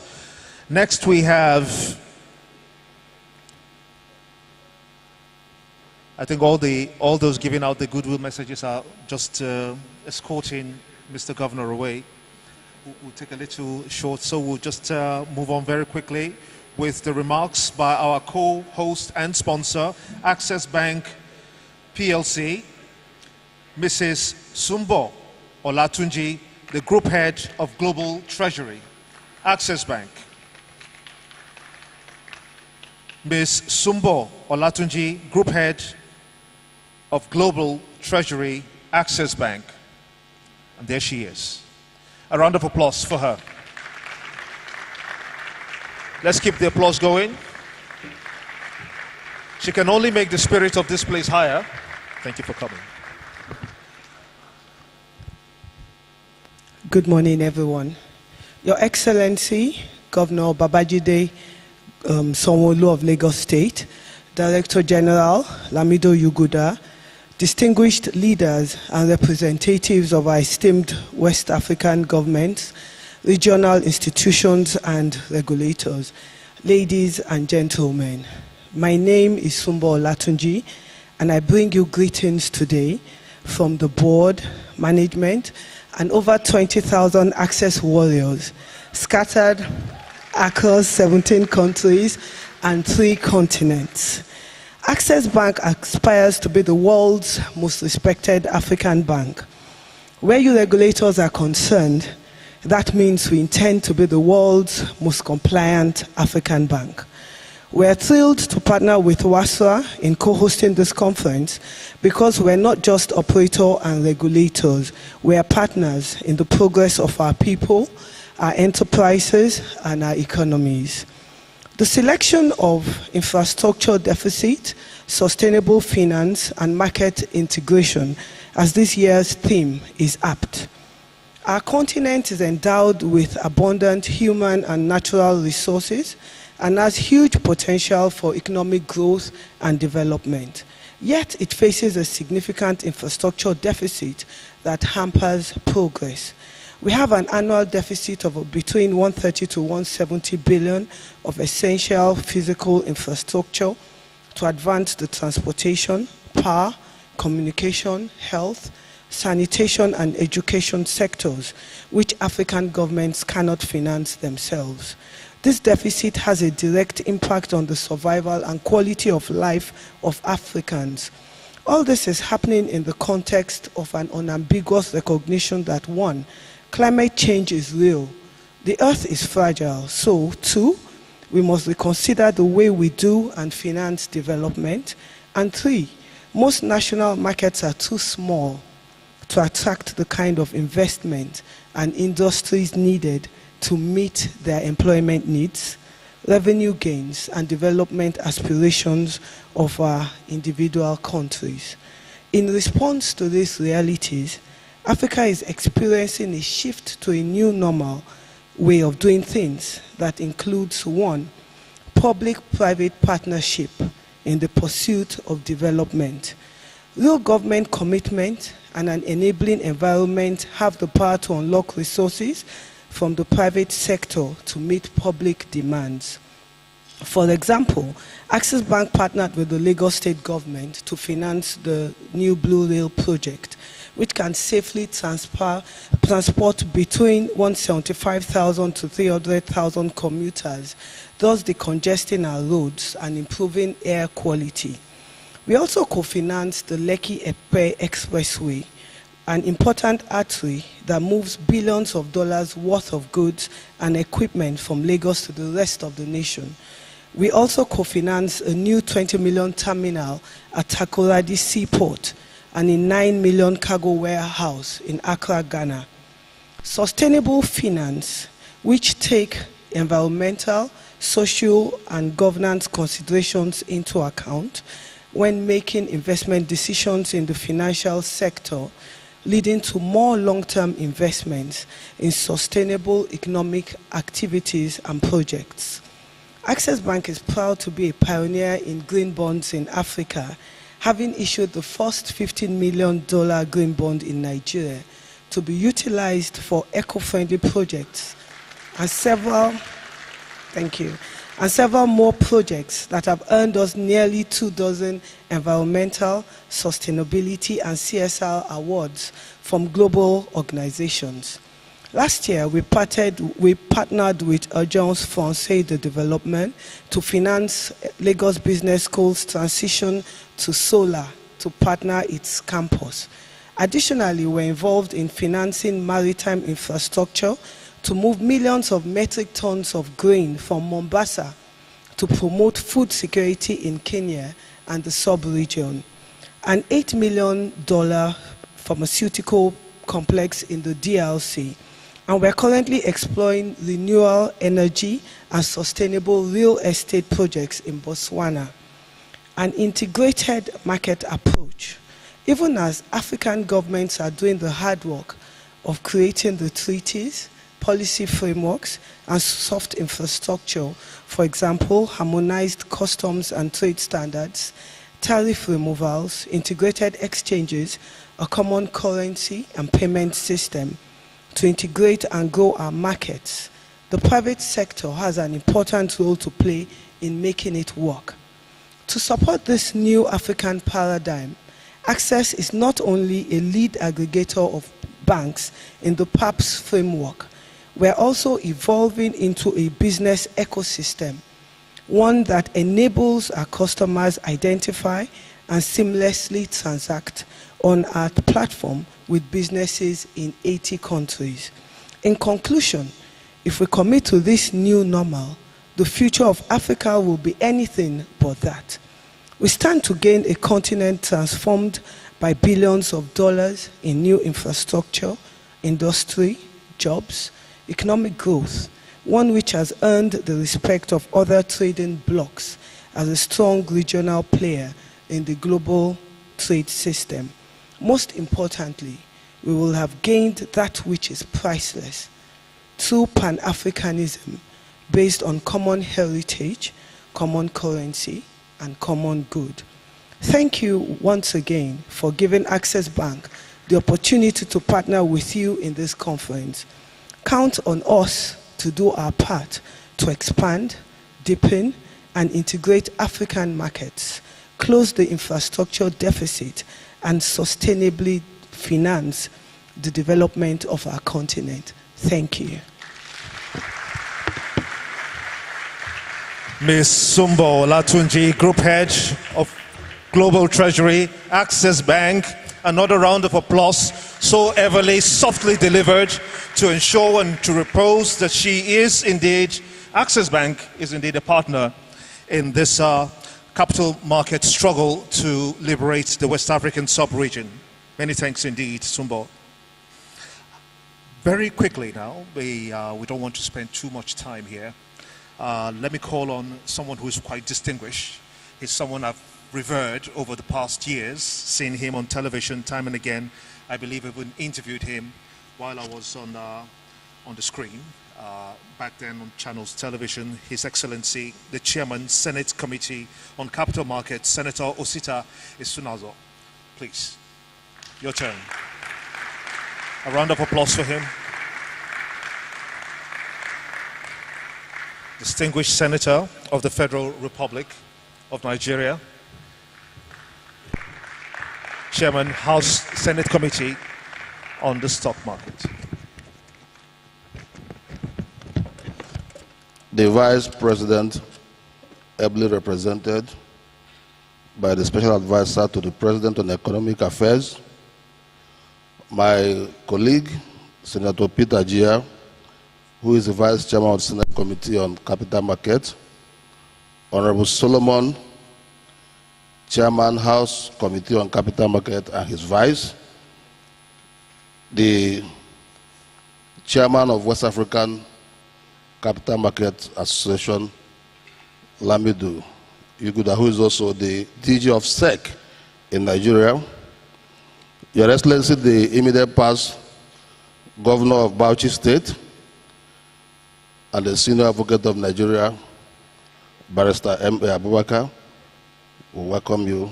Let me also welcome all delegates from ECOWAS sub-region that are here. You are most welcome. I'm going to be very brief in my goodwill message because I realize that all the good messages here were like guest lectures, all of them.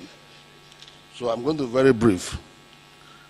I'm delighted to be invited to this third West African Capital Market Conference holding in Lagos at the same time that our president is the chairman of ECOWAS, and we're holding this conference here in Lagos. And events of this nature, in spite of our many challenges in the continent and in the sub-region, poses a major challenge. So that is why events of this nature is usually very important. Let me also state that it is important, ladies and gentlemen, to note that the infrastructure gap of ECOWAS economies also varies. For example, we noted that the Nigeria infrastructure gap is about $221 billion US, which is equivalent of 51%, while that of Cote d'Ivoire is about $14 million US, equivalent of about 23% of her GDP. So this underscores the fact that a lot has to be done to integrate the economy of West African sub-region, and the capital market is where to go. But it is important to state that there are challenges that we must look at if we truly believe that capital market have a role to play in the sub-region. And the challenges are not so insurmountable. We have to look at legislative and regulatory impediments. We have to look at high transaction costs, multiple taxations, limited domestic port savings, fragmented and small size of national stock market, capital and exchange control. These are the major challenges that I think might be militating against an integrated capital market in the sub-region. But having said this, it is still, the capital market integration is key to achieving a comprehensive economic integration for West Africa. For the capital market integration to be successful, I will urge all stakeholders, including the participants, those who are here and those who are not here, because government is still a major stakeholder in the capital market arrangement in the sub-region, to look at harmonizing the disparities in legal and regulatory frameworks within the capital market, bridging the gaps in capital market development. Currently, West African countries exhibit varying levels of market development. This could pose challenges for market integration, as relatively developed markets may be hesitant to integrate with less developed ones. I would also like us to look at enhancing awareness level of what we are doing. A situation where major companies that are playing very big roles in our financings in various countries find it very reluctant to get listed on the capital market, to get listed in their country's stock exchange. How do you think the economy of such country can grow? So there must be something that government has to do. It's not a compulsory thing, because public companies are not government companies. But we are saying that the government has to do something subtle to ensure that these companies are listed.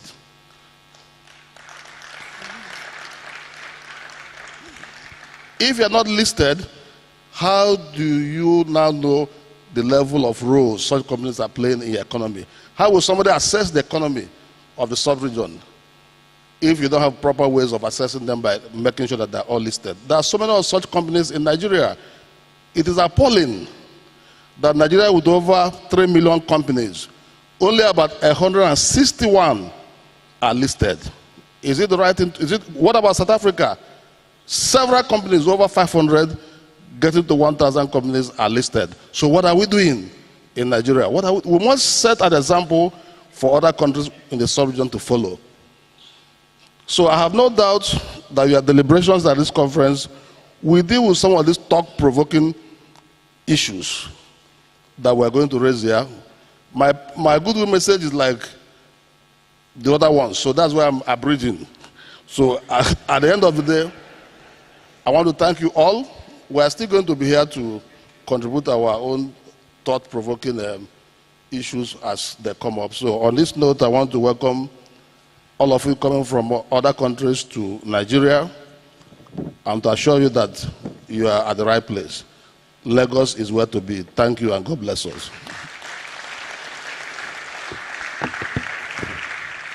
Let's give the applause.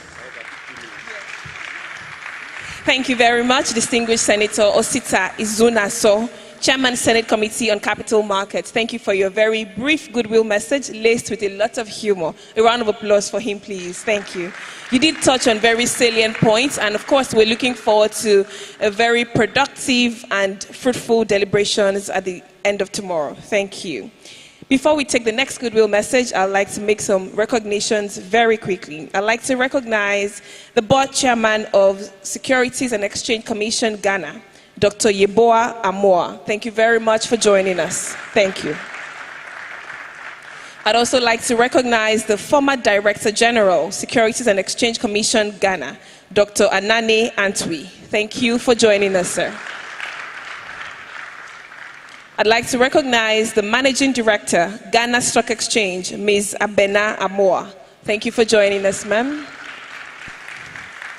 And last but certainly not the least, I'd like to recognize the Managing Director, Nigeria Exchange Limited, Mr. Temi Popola, a distinguished man and a national treasure right here in Nigeria. Thank you very much for joining us, Mr. Temi Popola. For our next goodwill message, it gives me great pleasure to now make welcome the Chairman, House of Representatives Committee on Capital Market, Honorable Solomon Bob. A round of applause for him as he comes up stage for a quick, brief, and crisp goodwill message today. Let's give a round of applause for him, please, as he comes up stage. Thank you. Honorable Solomon Bob.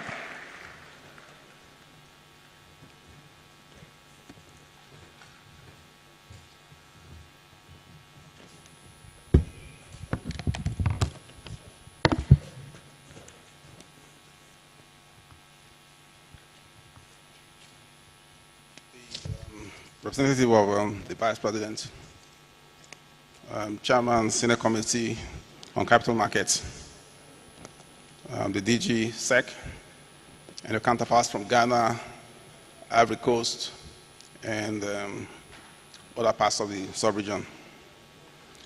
Ladies and gentlemen, it's my pleasure to be in this epoch-making event, the third edition of the West Africa Capital Markets Conference in Nigeria, to consolidate on the gains and strides the institutions of capital markets in West Africa have made in the integration of the projects,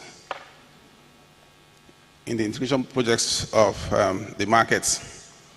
On behalf of the House of Representatives, I must thank the organizers of this conference for their vision and dedication via the establishment of West Africa Capital Conference, with the aim of addressing the critical issues related to the orderly coordination, growth, development, and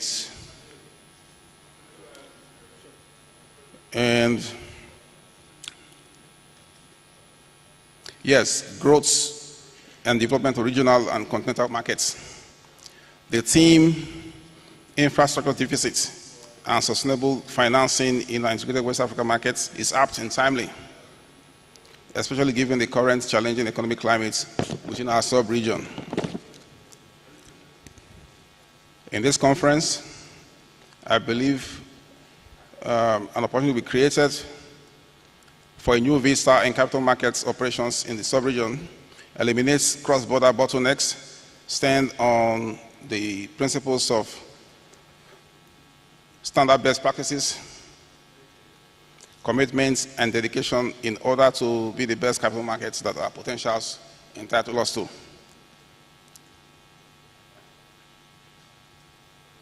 This conference will also provide a window not only for more discussions on the integration projects and a standing laid-down work plan, but a platform for the expansion of the members of West Africa Securities Regulators Association. As the Chairman, House Committee on Capital Markets and Institutions, I want to assure you that the Parliament will support the vision and goals of West Africa Capital Market Conference to make the investments and securities environment in West Africa better.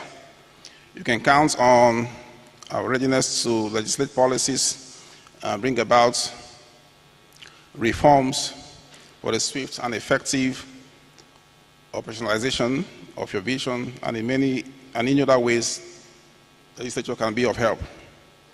Having borne witness to the array of professionals, technocrats, and knowledgeable stakeholders of this sector in our sub-region here today, I am confident of great results from this conference.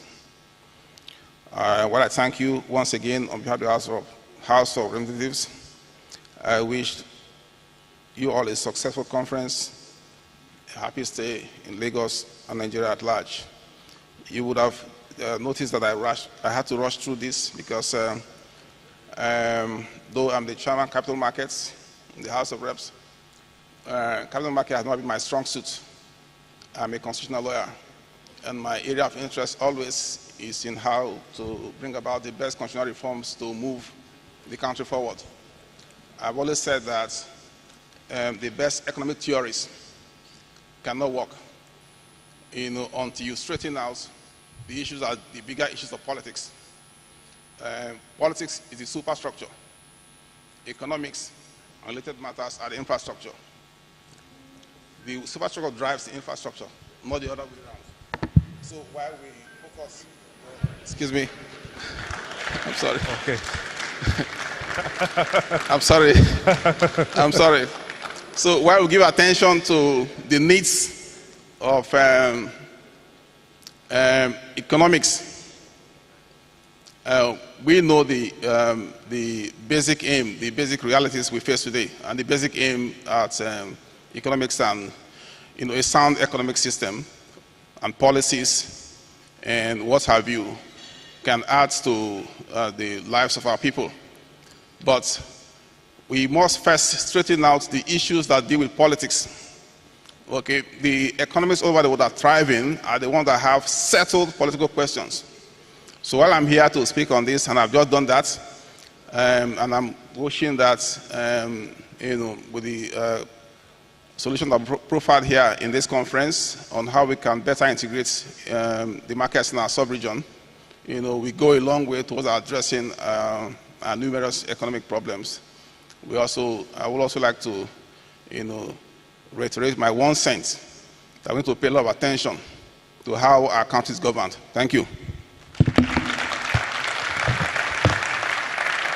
Honorable Solomon Bob, the Chairman, House Committee on Capital Markets. Many thanks indeed for your very brief goodwill message.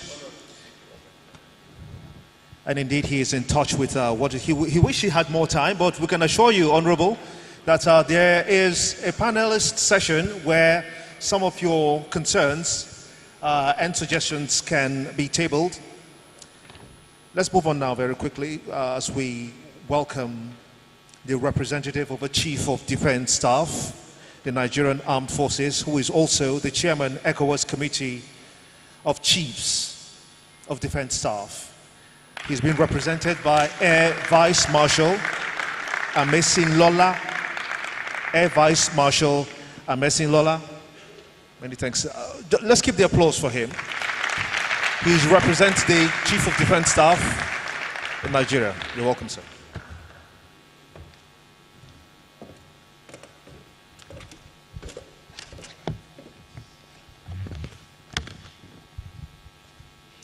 Your Excellency, the Vice President, Federal Republic of Nigeria, Senator Kashim Shettima, Grand Commander of the Order of the Niger, ably represented, Chairman of the Senate and House Committees on Capital Market, distinguished ladies and gentlemen, please permit me to stand on the already established protocol for want of time. I have the honor to deliver goodwill message from the Chief of Defense Staff, General C.G. Musa, Officer of the Order of the Federal Republic.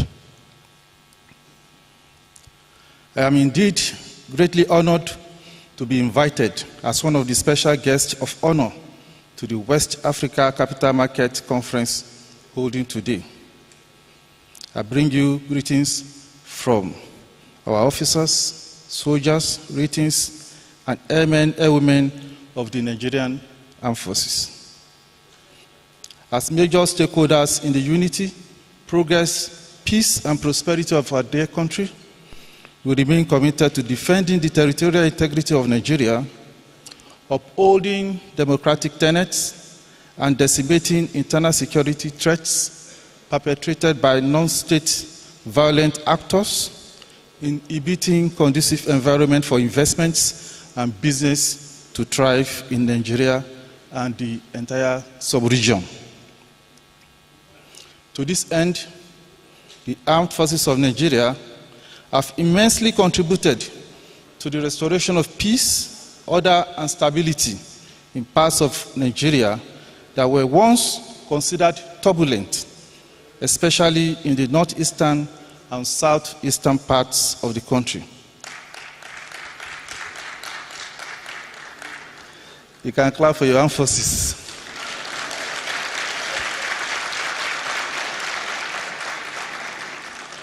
Thank you very much. We are not relenting on our efforts to ensure that every part of the country is safe and secure for people to carry out their legitimate businesses. The capital market is a vital part of the economic instrument of national power. It plays a pivotal role in accelerating economic growth and infrastructure development. It could also strengthen regional peace and stability when properly integrated. Accordingly, members of the armed forces in West Africa are persuaded that the West Africa Capital Market Integration Project is a laudable project that will harmonize and validate regulations for trading, and settlement of securities in the sub-region. And you can count on our support. This will in turn lead to greater investment opportunities, job creation, higher production, and increased investments at both national and regional levels. And as we know, as this parameter increases, the level of insecurity will naturally reduce.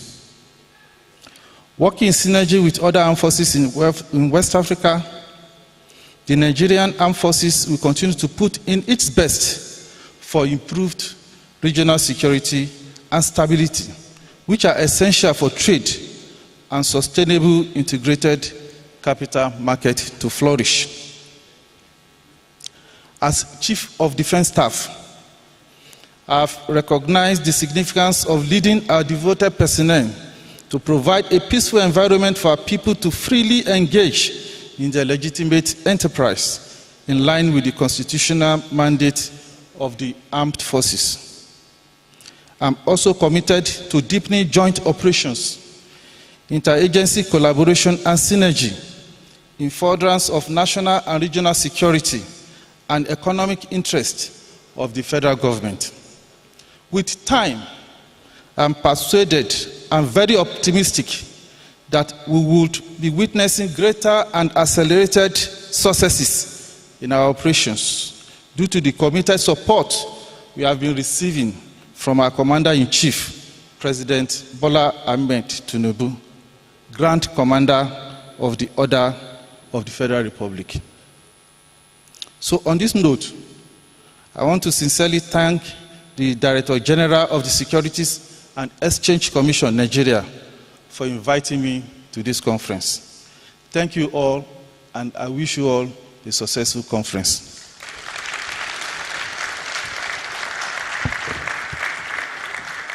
Let's give the applause. Do I salute, sir? Thank you. A round of applause for Air Vice Marshal Amesi Loye. Thank you.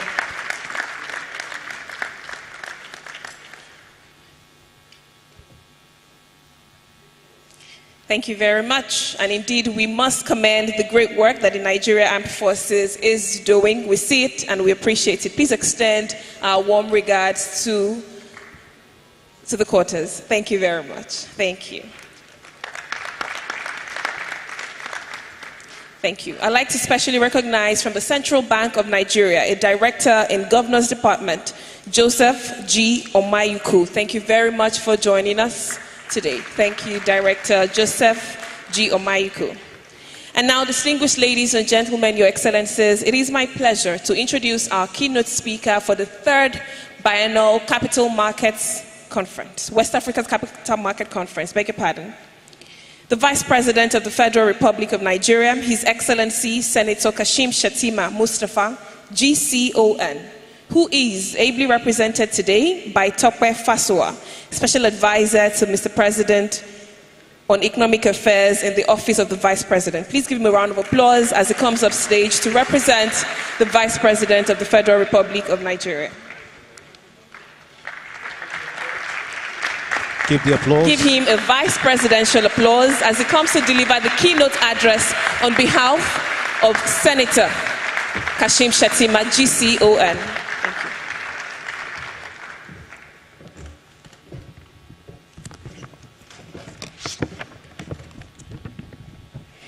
Thank you very much, and good morning, ladies and gentlemen. I recognize senators here seated.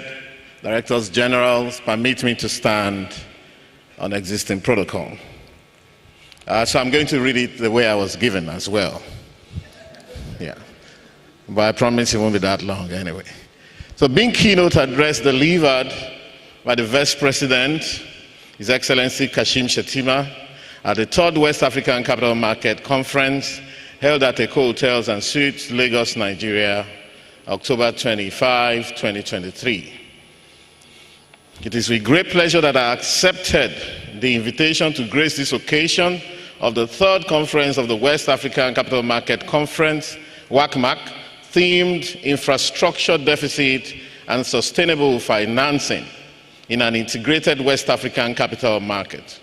However, due to exigencies and assignments of state, I cannot be here with you today, and I've sent my representative in the person of Dr. Tope Fashua, Special Advisor to the President on the Economy in the Office of the Vice President. I think that's me.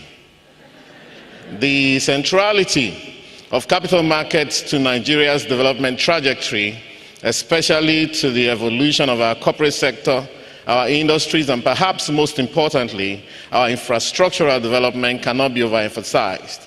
Just 2 days ago, on Monday, 23rd October 2023, at the opening of the 29th Annual Conference of the Nigerian Economic Summit, His Excellency President Bola Ahmed Tinubu sought the cooperation and intervention of Nigeria's private sector, and specifically the capital market, towards the funding of Nigeria's $3 trillion infrastructure gap, which he said should not require 300 years to cover, as propounded in some text, but 10 years.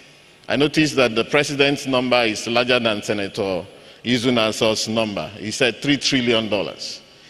If this is so for Nigeria, it presupposes that the entire region has similar or perhaps larger infrastructural deficit waiting to be filled. They are better filled from inside, not through foreign borrowing alone. The job of the capital market in Nigeria and of course West Africa is therefore cut out for it. And this extends to West Africa and Africa at large. This is a time of intense competition among nations and resources. And with the advancement of technology, nations are able to reach into nations with their products, just as businesses have their fingers in billions of pockets the world over. Innovation has turned out more than ever to be both a potent advantage and disadvantage, depending on one's readiness to engage. Indeed, it is said that the best way to prepare for the future is to create it. Where are we on this? Whereas capital market development in any nation is not an easy task, much less its maintenance and sustainability. And of course, sustainability is the theme of this year's conference. We must commend the efforts of entities, governments, corporates, and individuals across West Africa who have, over the time, come together to put in the shift that got us here. I believe there are 3 stock exchanges in West Africa, viz. The Nigerian Exchange, NGX, the Ghana Stock Exchange, and the Cote d'Ivoire Stock Exchange, with others coming up. The ponderable question is, why have other West African countries not developed their own exchanges? How do the other nations hope to leverage on the advantage of capital formation, corporate governance, and also to get companies formed in them to someday play big in the global space, so that we're not just reporting 50 million small and nano companies and so on. We need to play in the global stage. My thinking is whether there is a distinctive around further investment, or distinction rather, around further investments in the capital market. Perhaps the long-term nature of investments there, traditionally speaking, is the problem, as we live in a microwave world where younger people want their returns immediately or within a short period of time. Decades back, parents proudly purchased shares of companies for their children at birth and did not even care much about the losses in unclaimed dividends and scrip issues and what have you. Children matured to discover that their parents had invested on their behalf, and on a number of occasions, such investments had become substantial. These days, in a dematerialized world where confirmations do not require paper evidence and liquidity is even better assured, these investments are not happening with the frequency with which they had happened in times past. So, West African stock exchanges, operators and regulators must think hard to find liquidity, growth, and sustainability in their markets. If New York Stock Exchange still thrives, since it was started in 1792, London Stock Exchange still thrives. Since it was started in 1792, that's New York, London still thrives, still attracts African listings, even though it's been around since 1571. Amsterdam Stock Exchange since 1611. And even closer home, Bombay Stock Exchange in 1875 and Egyptian Stock Exchange in 1883. There must be reasons why these entities are still thriving, and those reasons are the fundamental underpinnings that we must explore to gain purpose, to find strength, to discover resilience, and to establish sustainability for our markets. My role here, therefore, is to encourage your work and to, through these words, imbue you with some additional impetus, purpose, clarity, and strength. It is not over till it's over. And it should never be over for the capital market in West Africa. And of course, we're glad to see the cooperation that has been going on among these markets, as has been said severally here today. In fact, it is morning yet on Creation Day. I beseech you to deliberate in your meetings on how to meet the challenges where they reside presently. Meet young West Africans online. Create apps that they can relate with.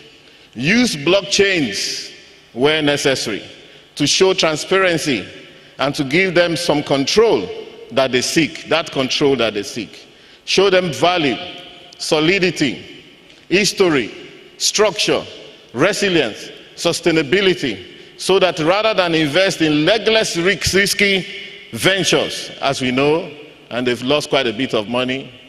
I don't have to mention some of those capers here right now.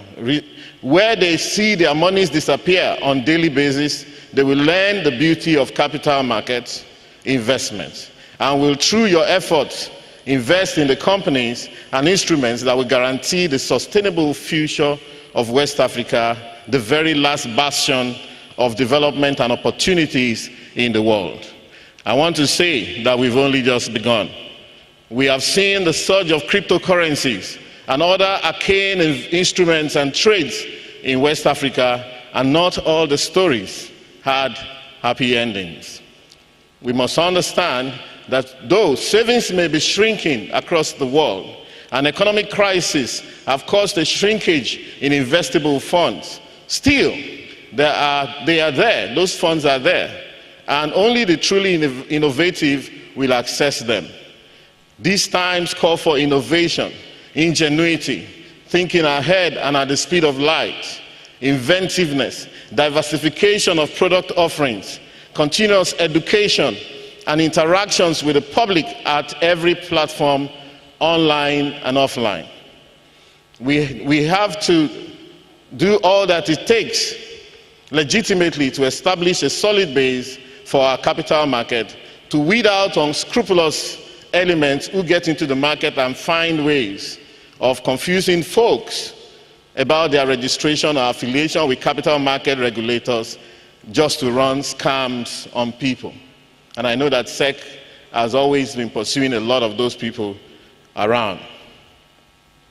I wish us all happy deliberations, and at the end, actionable plans that will transform the face of investment and economic development in our region. God bless WACMaC, God bless Nigeria, God bless West Africa, and on this note, I hereby declare this conference open. Thank you very much.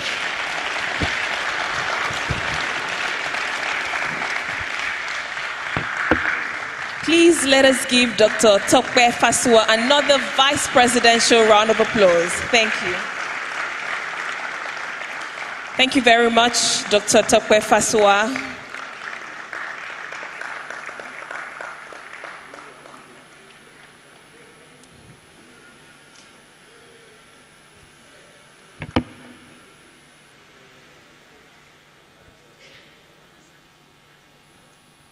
Thank you very much, Dr. Tokpe Fasua. Please extend very well and warm regards to the Vice President.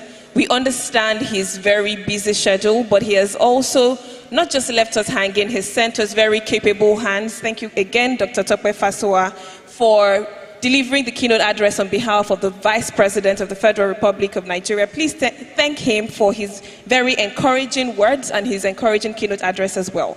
Indeed, the very best way to predict the future is to create it. Thank you so much. We'll take that home with us today. Distinguished ladies and gentlemen, we will now proceed to declaring the exhibition stand open. But to do the honors, it's my pleasure to introduce Madam Dorothy Yeboah Asiyama and Mr. Saad Abdusalam, who will lead our distinguished guests and practitioners right here to the exhibition stand. Concurrently, we would also have a tea break, but would like to ask that you please hold on. Madam Dorothy Yeboah Asiyama and Mr. Saad Abdusalam will lead our distinguished personalities right here on the front row to officially declare the exhibition stand open. Dr. Tokwe Fasua, on behalf of the Vice President, has already declared the conference open. Concurrently, whilst that is happening, we'll also have a quick tea break and we will return to the room in 15 minutes. So in exactly 15 minutes, that is 12:24. Would like to ask that we please return to the room so we can continue with the rest of the conference. This is day one. We still have very deliberate conversations for everyone and we want you to be a part of it. Thank you for joining us for the opening ceremony, but today is not over. We still have thought-provoking conversations, panel conversations, erudite scholars who will lead these conversations. So enjoy your tea break. Please allow our distinguished guests and our VIPs go to the exhibition stand to declare open, ably led by the representative of the Vice President of the Federal Republic of Nigeria, His Excellency Senator Kashim Shettima Mustafa GCON, who is ably represented by Dr. Tokwe Fasua. Distinguished ladies and gentlemen, please enjoy tea break. Tea break is happening right here to my left, which will be to your right by the exit. You can talk to any of our hostesses, but would like to crave your indulgence to please return to the room in 14 minutes, 59 seconds now. Thank you and enjoy your tea break. See you in 14 minutes, 58 seconds.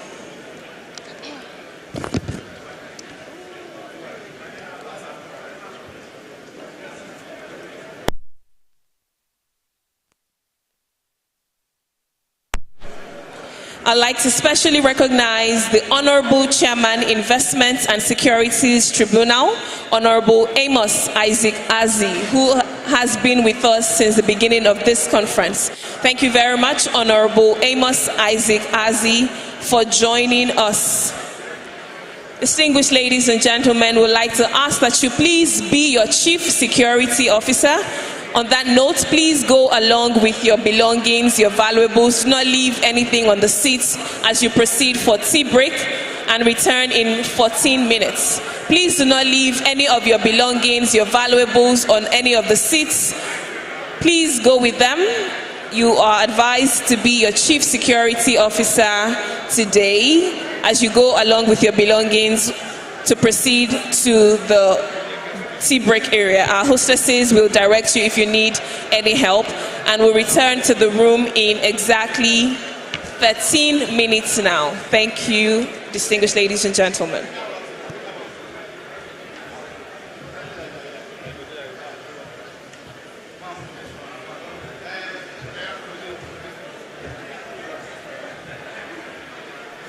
The Honorable Chairman, Investments and Securities Tribunal, Honorable Amos Isaac Azi, has been with us the entire time. I would like to say thank you for joining us. Thank you for being a part of this conversation today.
in those that are already here and those that are still outside there, and encourage them to come back inside. If you're outside, we're encouraging you to come back into the main hall just so that we're able to progress. Yes, absolutely. If you're outside, you can just come back into the main hall so we're able to make brisk progress on this. We have a presentation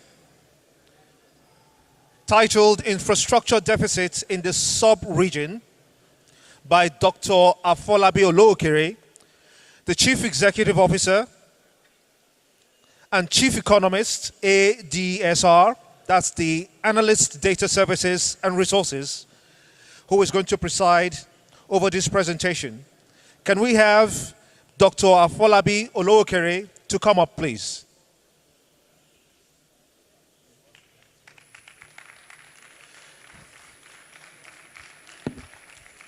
You're welcome, sir. I'm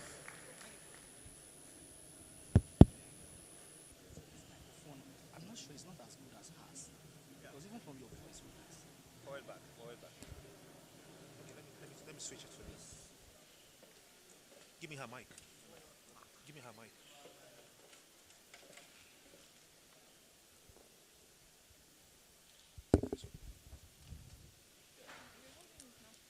Better.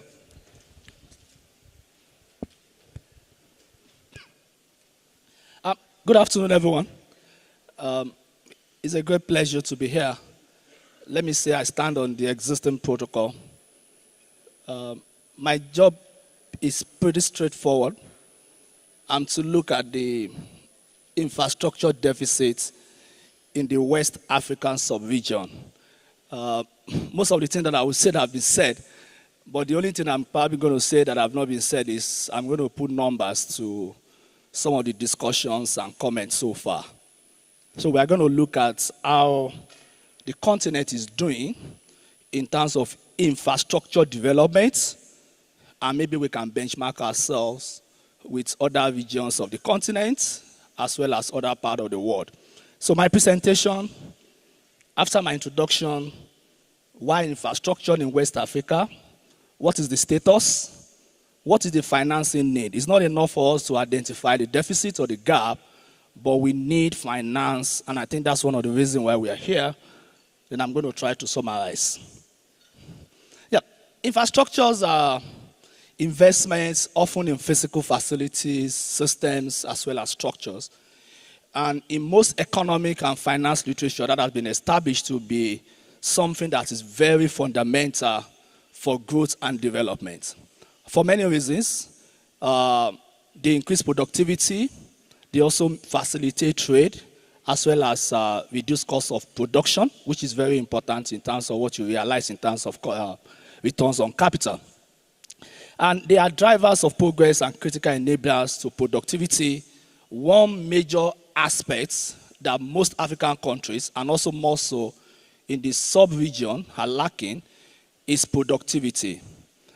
We can say Nigeria has the largest GDP in Africa, but by the time you look at per capita GDP, it's actually low, which is a very simplified measure of productivity. So infrastructure can increase productivity, transportation, power, communication, always have backward and forward linkages with the rest of the economy, and then we can grow as an economy. So it's very important for us to have infrastructure. Why is it important in West Africa? Over 400 million people, that's quite big. We are growing, sometimes about 3%, between 2.5% and 4.5%, depending on the countries you are looking at. We are about 5.5% of the world's population. We are likely to double in population in the next 30 years. And more than half of our population are below the age of 25. And there's an increasing demand for what we do, commodities, especially from Asian countries. And we then need to move people and goods across the region as well as outside the region. Can we look at African Infrastructure Development Index by the African Development Bank? How well is West Africa doing? If you see, so I've said I'm going to just show figures and then people can put flesh to it when they are having their deeper discussions. If you look at African average for the Composite African Infrastructure Development Index, that is 39.39. West Africa is 22.56. And that is about far less than Southern Africa. Of course, North Africa is rather, say, Middle East for them. East Africa, I think we are only a bit better, or not even a bit, at least we are better than Central Africa. Transportation, we are only better than Central Africa and East Africa. Electricity, we are better, Central Africa, Eastern Africa. But when we see North Africa, they are far better. Southern Africa, far better. ICT, we are still better than the same set of regions. And water and sanitation services, where we are better than Central Africa as well as East Africa. What does that tell us? There are regions within Africa, and I think some of the speakers here have mentioned that development varies across Africa continent, also across the world. But most of the countries in the sub-region are far less in terms of infrastructure development when you compare us to Southern Africa as well as North Africa. In certain cases, or in most cases, we are even less than East Africa. We can look at this across different infrastructure. Access to electricity. The table on the left just shows all the West African countries for which data is available. When I say data available, most recent data available, at least 1 year or 2 years or 3 years lag of data. So it doesn't mean that some of them may not perform better than this, but if they don't have data, they will not be here. And then the other side just shows certain other regions of the world that we can benchmark ourselves against. But generally, what do we see? This is access to electricity. The best in the sub-region will be Cape Verde at 95.52%, Ghana at 86.30%, Nigeria at around 60%. But when you compare us with EU area, North America, OECD member, these are averages for each of those regions. You can see that we are still less than many of those developed areas that we want to benchmark ourselves against, or that we think we should also be like in the nearest future. The same story can be said about transportation, air transportation in terms of freight. We are relatively lower than many regions of the world. When we look at air transport, number of persons that are carried, the same story. What you see is that there are still a lot of things that we need to do in the sub-region. Broadband access, when we look at Nigeria, 0.04, that is per 100 people. But when you compare that with EU area, 41 per 100, North America, 38 per 100, OECD members, 34.88, and then look at Sub-Saharan Africa, 0.72. In other words, for some of these countries that are even less in performance than the Sub-Saharan African average, it then means that they still have a lot to do, and there are still a lot of deficit in such countries across the region. The same story when you look at individuals using internet as percentage of population. In the world, on the average, we have 63%. But when you look at Cape Verde at 69, Ghana at 68, Mauritania at 58, Nigeria at 55, and then Burkina Faso at 21.58, and then Nigeria at 22%. In other words, development in infrastructure varies widely across the sub-region, but more importantly, for most of us, we are still eating below our weight. The same thing for logistic performance index. When we look at it from 1 to 5, Benin 2.5, and the lowest is 2.0. Compare that with North America 4.1. Definitely we are not North America, but it's always good to know where you may want to get to or what is possible. If you compare us with South Asia at 2.36, you can then see how many of African countries or West African countries are even doing better than the average of certain regions of the world. So, we have a financing need because we have infrastructure deficit. And what does that tell us? high population is very important. 5.5% of global population, and these are some of the things that requires us to finance our infrastructure. And how do we finance our infrastructure? Different ways. We can use budget reordering. Most of the time, most countries in Africa have always tried to finance their infrastructure need through budgets, annual budget process. But what we have seen over the years is that has been very limited in terms of what the government can do. At best, Nigeria will probably be able to do about 30% of its annual budget in capital expenditure. And by the time you compare all the states and local governments, probably all of us will do about 35 to 40%. And that is in expenditure. I mean, that is in budget.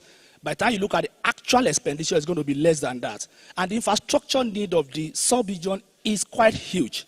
Therefore, many countries have also sought assistance in terms of development assistance, borrowing globally, and some others have also used some PPP arrangements in order to finance their infrastructure need. So, and just to show that Africa needs that, one major development that's also happening across Africa, and I think it's also happening in the sub-region, is China involvement. Today, we have train systems, we have road network that are also sponsored or financed by China. Many of them are also in terms of loans and the rest, and they are taking advantage of some of the developments in the region. In addition to China, there are also local funds at capital that are also trying to take advantage of that. According to the Center for Global Development, Chinese development banks provided about 23 billion for African infrastructure between 2007 and 2020. And that compares to 9.1 billion that was provided by every other development banks around the world. The China's Belt and Road Initiative is set to finance ports, roads, rails across Africa. And AFDB is also trying to put in about 11.5 billion into Africa. In other words, many people are also interested in infrastructure development in Africa.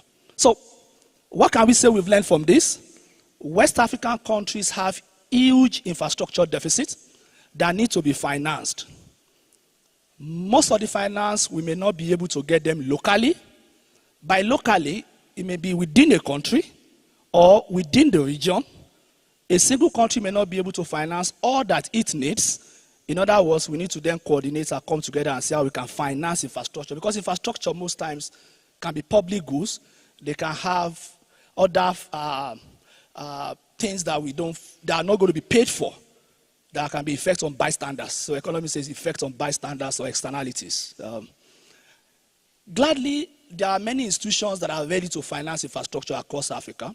Many of them global. Many of them regional development institutions, and private institutions are also coming up, pension funds, certain funds. As the continent is developing, as the sub-region is developing, we are also having some of these things. So we need to attract such funding from the capital markets by creating new asset classes and be able to diversify our portfolio, because infrastructure investments have been found over time to have low correlation with other asset classes so that you can then minimize your risk by including them in the portfolio of assets that you are investing in.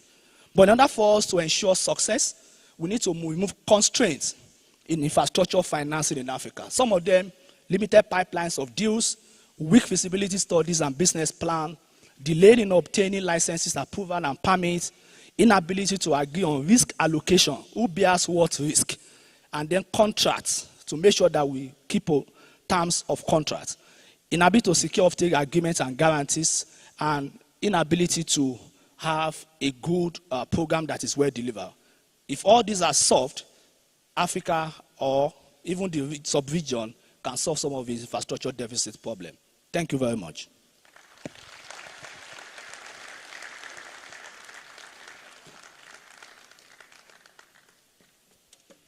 Mr. Olowokere, for that presentation. Excellent. Another round of applause. It was so brief, so direct, and also telling all of us that are here what needs to be done. How do we move from point A to B? Talking about infrastructure funding. That part actually, Dr. Olowokere, that part you talked about infrastructure funding. I think, okay, I'm not so old. I think I'm just going to be like 56 in 6 years. Does that make sense? Dr. Olowokere, I'm going to be 56 years old in 6 years. So with the experience that I've had as a journalist, and and a newsman moving on the West African coast. I've not been to Ghana. Dorothy, I think I confessed that to you earlier. I've not been to Ghana. Ghana is a place that I'm looking forward to go to. If you invite me, I'll come. But I've been to Burkina Faso. I've been to Togo. I've been to Niger. I've been to, what's the name of that country above Niger? Is there a country above Niger that will go out of West Africa, Abby? I think that effectively takes us. Who studied geography here? Any geographer? My goodness. Don't tell me that I studied the wrong discipline in school. I mean, I graduated with honors some 27 years ago from Ahmadu Bello University, Zaria, where I studied geography, and I think that my geography was not wrong. But here I am today being a broadcaster. You see, that kind of dynamics happens in Nigeria a lot. So for those that do not know Nigeria very well, I can tell you that you can see a doctor in the mechanic workshop. Does that surprise you? A doctor in the mechanic's workshop, but what is he doing there? He's creating value. He's not necessarily holding the spanners and those equipment, but he's directing. Such is the kind of direction that we need for West Africa today. That includes having everyone's hands on deck. No matter what it is that you have studied, no matter what discipline it is that you have acquired, there is a goal and there is a vision. Let Africa rise. Let West Africa lead that what? Lead that vision.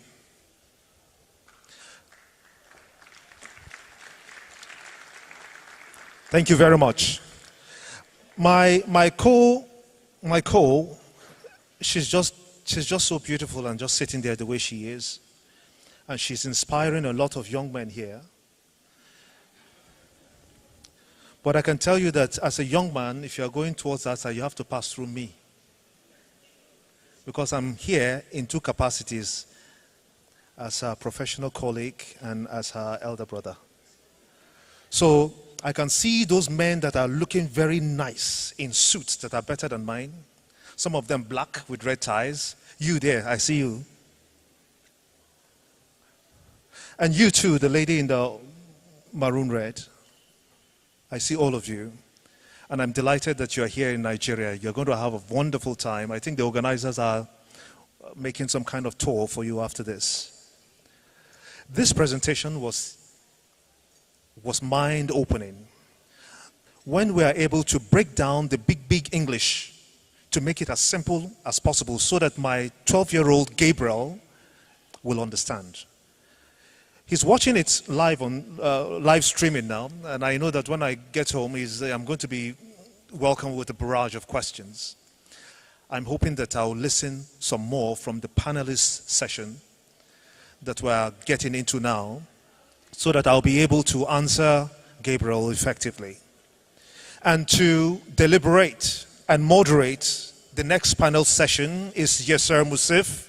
He's the head of corporate finance and financial disclosure, AMMC panelists. He will be moderating over the topic regional bonds as a catalyst for sustainable development in the West African sub-region. This way, sir. Thank you, sir. So that, in effect, sets the ball rolling. And the panelists are Abayomi Oluyomi. He's the Honorable Commissioner of Finance, Lagos State Government. He's here. These are the people who will become CBN governor later. So we saw Cardoso. Cardoso was there when Tinubu was there. Now he's in CBN. And they're trying to fix the monetary policy that somebody messed up. I didn't say that, though. I said somebody. Kobe Bentists Enchil, the head of investment banking, Stanbic Bank Ghana, is also here with us. Please, you could make your way briskly.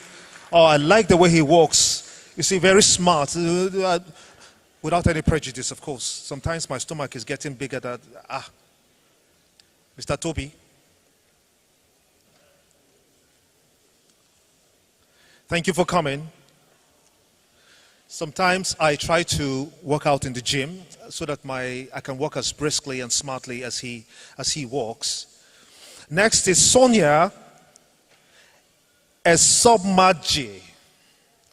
Sonia Esobmaje, CFA, Chief of Section, Innovative Finance and Capital Markets, SET United Nations Economic Commission for Africa. You're indeed welcome, ma. Let's keep the applause. The First Lady, let's be gender sensitive, please. Thank you.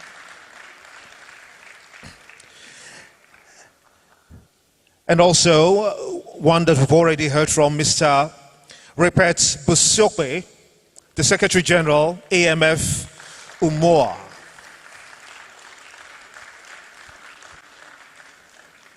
Brilliant. We need mics, please. Add extra mics. We need about 4 extra mics. The mics are already, you see, my effective team are already ahead of me. So the mics are just by your side. You could just switch them on.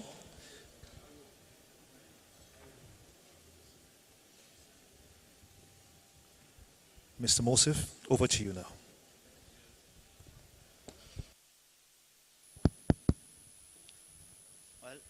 Excellencies, ladies and gentlemen, honorable assistants, it's my honor to moderate this first panel of the third WACMaC organized in the beautiful and very hospitable city of Lagos about the regional bonds as a catalyst for sustainable development of the West African region.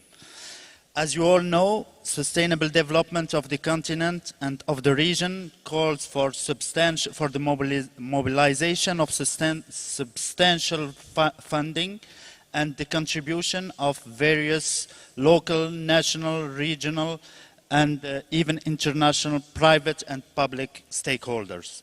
Hence, financial instruments such as regional sustainability themed bonds have the potential to accelerate the sustainable development trajectory of the region and of the continent in general. To discuss this topic, we have 4 eminent panelists with extensive experience and diverse yet complementary perspectives, which will allow us to all to get interesting insights about these matters. Our panel will be divided in 2 sections.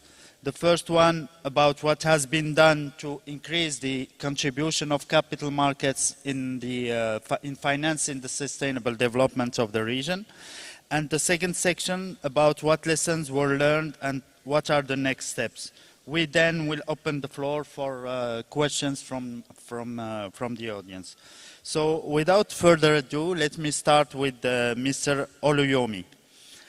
You are Honorable Commissioner for Finance of Lagos State, which in addition to being the host state of the conference, has been also the most active subnational issuer in the Nigerian bond market, using the proceeds to fund, among other things, infrastructure and development projects for the 21 million people. Can you walk us through the Lagos State experience with capital market financing, and what motivated this choice and what were the main achievements?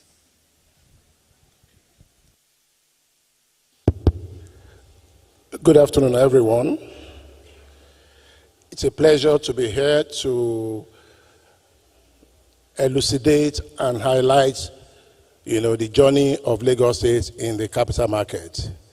Essentially, I would like to say that Lagos State, as a subnational, has been the most beneficial of the capital market, particularly in Nigeria, or beneficiary. The history of the involvement of Lagos State in the capital market dates back as far back as 1988, when the first bond was issued. As at that time, it was a municipal bond that Lagos raised at, and for an amount of about just $30 million naira. And between that time and today, Lagos State had, had close to 36 issues involving about 8 bond programs, and the total of which is close to 2 trillion naira. As I speak today, Lagos State basically has issued over about $1.2 billion of bond that is outstanding. And I would like to say that some of these bonds have been issued to finance most of the development agenda that you see in Nigeria, in Lagos. In the morning when Mr. Governor was here, he did say that, when he said, "Welcome to Lagos." So what is one of these are, particularly this funding from the capital markets, is one of the things that has made Lagos State to be that successful. The funding has gone into infrastructural development. Right now we have what we call Lagos Development Agenda, which involves infrastructural development. And most of this infrastructural development funding is from the capital market. And I can also mention a few of those things that we have done. By these activities, Lagos State has also helped to deepen the capital market. And as a matter of fact, most of the bonds that have been issued by Lagos State has been, oversubscribed, which shows clearly how, how attractive the instrument that Lagos State has been issued. We show how attractive it is. And one of the reasons why we believe that capital market, particularly when we extend it to the regional sub-region or to our sub-region of West Africa, is very important, is that it gives a lot of, sustainable, cheap, and stable funding for infrastructural development. And you will agree with me that, particularly in the situation where we say that there's lack of capital formation in the sub-region, capital market is very, very important for us. So these are some, today you see activities or you see projects such as the Blue Line, you see projects such as the Lekki-Ikoyi Bridge, and several other projects that Lagos State has done.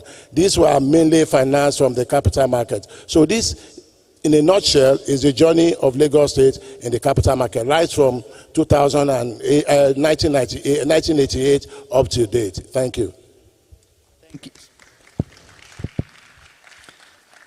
Thank you, Mr. Oloyemi. I note that Lagos State has been an issuer on capital markets since a long time, and capital markets help it get sustainable, cheap funding for its developmental program. So now moving from subnational to a supranational entity with Sonia. Would you please tell us, in your efforts to help African countries achieve sustainable economic growth, and in your multidimensional work program that includes developing innovative and sustainable financing solutions, what are the key components of your work program in this regard, and what are the main achievements in the West African sub-region? Good afternoon, distinguished participants, and thank you for the question. It's a pleasure to be here with you. Maybe before, I just want to come back on something that was said previously. I think when bonds are oversubscribed, it means that there is an opportunity to actually drive the cost down. And usually we don't use that opportunity enough to bargain in a certain way with investors. And I think this is something that we should do. I also see regional bonds as a way to, I would say, mitigate some of the, economic shocks that we see, in our regions, given, the recent and subsequent crisis. So, if we are able to actually issue more regional bonds, we also give an opportunity to our smaller economies in the sub-region to benefit from that market, and this is really beneficial. And having said that, I just want to add that every time you are issuing a bond, you need a credit rating. And when you look at most of our African countries except 2 countries in Africa, most of them are sub-investment grade. So, and of course, it does not means that you will necessarily issue at a very high rate, because sometimes 2 countries have the same rating, but they don't issue at the same price. So we could also leverage regional platform to make sure that in a certain way we kind of increase or improve our rating at a sub-regional level. And this would also be beneficial for smaller economies, because then they can, you know, they can take advantage of countries in the sub-region, you know, that have a higher credit rating to issue debt at an affordable cost. Coming back to what ECA does, I would say capital market is really critical. We see this as a way also to mobilize more domestic resources. So we have been working with a couple of countries in developing the domestic debt market as a way to also, you know, tap, domestic resources, domestic financial resources, instead of always issuing Eurobonds. We have been working also on money and interbank markets as a way to increase liquidity at the interbank market level among banks mostly, and also for the regulator to be able to make sure that every, you know, measures taken in its monetary policy can be easily, you know, transmitted to that market. And finally, I think credit rating is really critical when we talk about bonds, generally speaking, because without a good credit rating, that perception of investors that we are trying to address for so many years will not change. Thank you.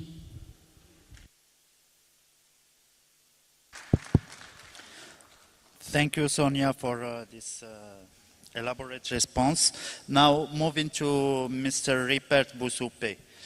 You represent AMF UMOA, the capital market regulator of the WAMI region, covering 8 countries. I have personally had the pleasure to collaborate with your institution on sustainable finance projects, and I have witnessed the tremendous advances and progress you have made in this endeavor, particularly in the area of GSS bonds. Would you share with us the objectives and key milestones of your journey, highlighting challenges that come with covering 8 countries, 8 different countries, and your authority's strategy to overcome them? Ok, merci bien Yasser. Alors, je voulais effectivement confirmer que en pleine crise de Covid, nous avons publié un guide pour les émissions vertes, sociales et durables, donc c'était en mars 2020. Et ça devrait normalement répondre aux enjeux du moment, puisque on avait à financer les questions de renforcement de capacité d'infrastructures sanitaires, et on s'est rendu compte justement que même dans les pays développés, c'était pas si évident que ça. Alors, dès que la crise est finie, 2021, nous avons travaillé avec le secteur privé et on a pu avoir une émission verte, mais en termes de refinancement. Donc on a un opérateur qui a construit un supermarché et qui justement a pu démontrer son engagement vers la durabilité. Alors aujourd'hui, les défis que nous avons pour aller plus loin, ou les limites, d'abord avant de parler des défis, les limites que nous avons, c'est d'abord la compréhension de tout ce qui est vert. Qu'est-ce qui est vert pour éviter de faire du greenwashing? Donc, en 2023, nous avons travaillé à mettre en place une taxonomie au niveau communautaire, donc au niveau des 8 pays. In the financial market, since September 2023, we have a taxonomy. We need to disseminate that. It was established through a study in all the countries, each of the countries through the Ministry of Finance, minister responsible for planning, provided information through the commitment regard to the sustainable development goals. We took a census of all this, and we realized today that there is a huge potential in green financing, in maritime domain. And we realized that all our countries are undertaking projects that relate to green investment. It is for us to develop that. When you take the 8 countries of WACMaC, as of today, you have a rate of investment that is around 21% each year. For countries with a cumulative budget of about 60 trillion CFA francs, today we have 10 trillion CFA francs of $20 billion invested in road infrastructure. You know, to do a road infrastructure, there's an environmental component. You have studies that are undertaken with respect to the environment. How do our countries, how are they able to carry out these studies and show the impact of these studies on the society, demonstrate the green social aspect of the investment? So if we work at that, we should be able to obtain funding. In terms of coordination on the capital market, well, we don't have much problem because we are at the end. How does the financial market not able to fund these projects in a well-informed manner? Perhaps it's because of the planning and preparation. How are the projects built up in our countries? How are they designed in our countries? Sometimes there are projects that take some time, and sometimes you need to do consultancy and then highlight the green aspect of the project. It's also necessary to, if you look at the area of infrastructure, the transportation sector, perhaps we can also look at ensuring consistency in the project.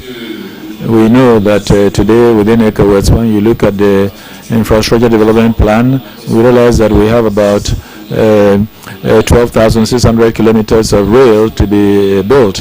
How do you ensure consistency between this rail infrastructure and infrastructure project? How do we establish consistency between this rail project and road projects that we need to construct and maintain? How do we include the social and the environmental dimension in all that? It's these aspects that are very important. Within our context, the financial market cannot fund everything, because for the market to fund everything, we need savings. We are countries where we still have constraints in terms of saving, but the financial market can attract new investments or foreign investors. So these are the challenges we need to take into account. And in the long run, one of the major challenges, as far as I'm concerned, is that we have to look at how we can finance projects depending on the various stages of the project. If you look at the rail development projects, is 40 billion CFA francs over 5 years. Perhaps the cost is very high, but the $40 billion for some countries, it's not much. If we come to an agreement within ECOWAS, if the member states, private sector, and other stakeholders each identifies clearly what should be done in order to develop the project, we should be able to work it out, and the financial market can play its role as a catalyst. Thank you.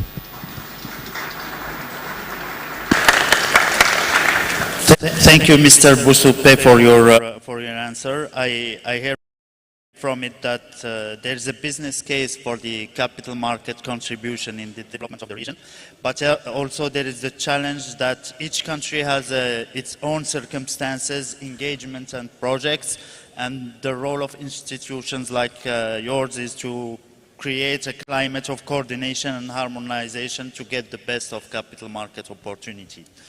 Now let's move to Mr. Kobe.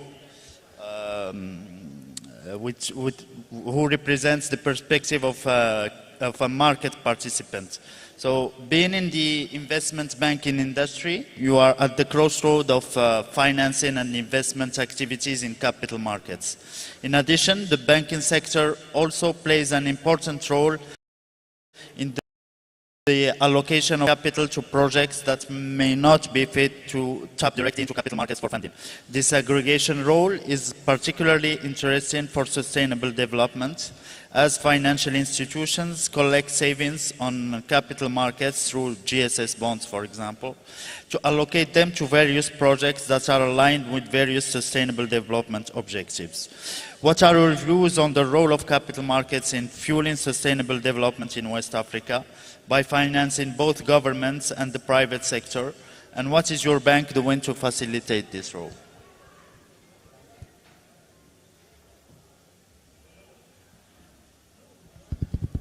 Yeah, got it, finally. Thank you, Yasser. I'll start off with the role of capital markets in driving sustainable development, and then I'll talk a bit about what, within Standard Bank, we're doing to assist with that. So capital markets are a significant source of funding and crucial for sustainable development globally. Although in West Africa, I think we are yet to fully tap into its immense potential.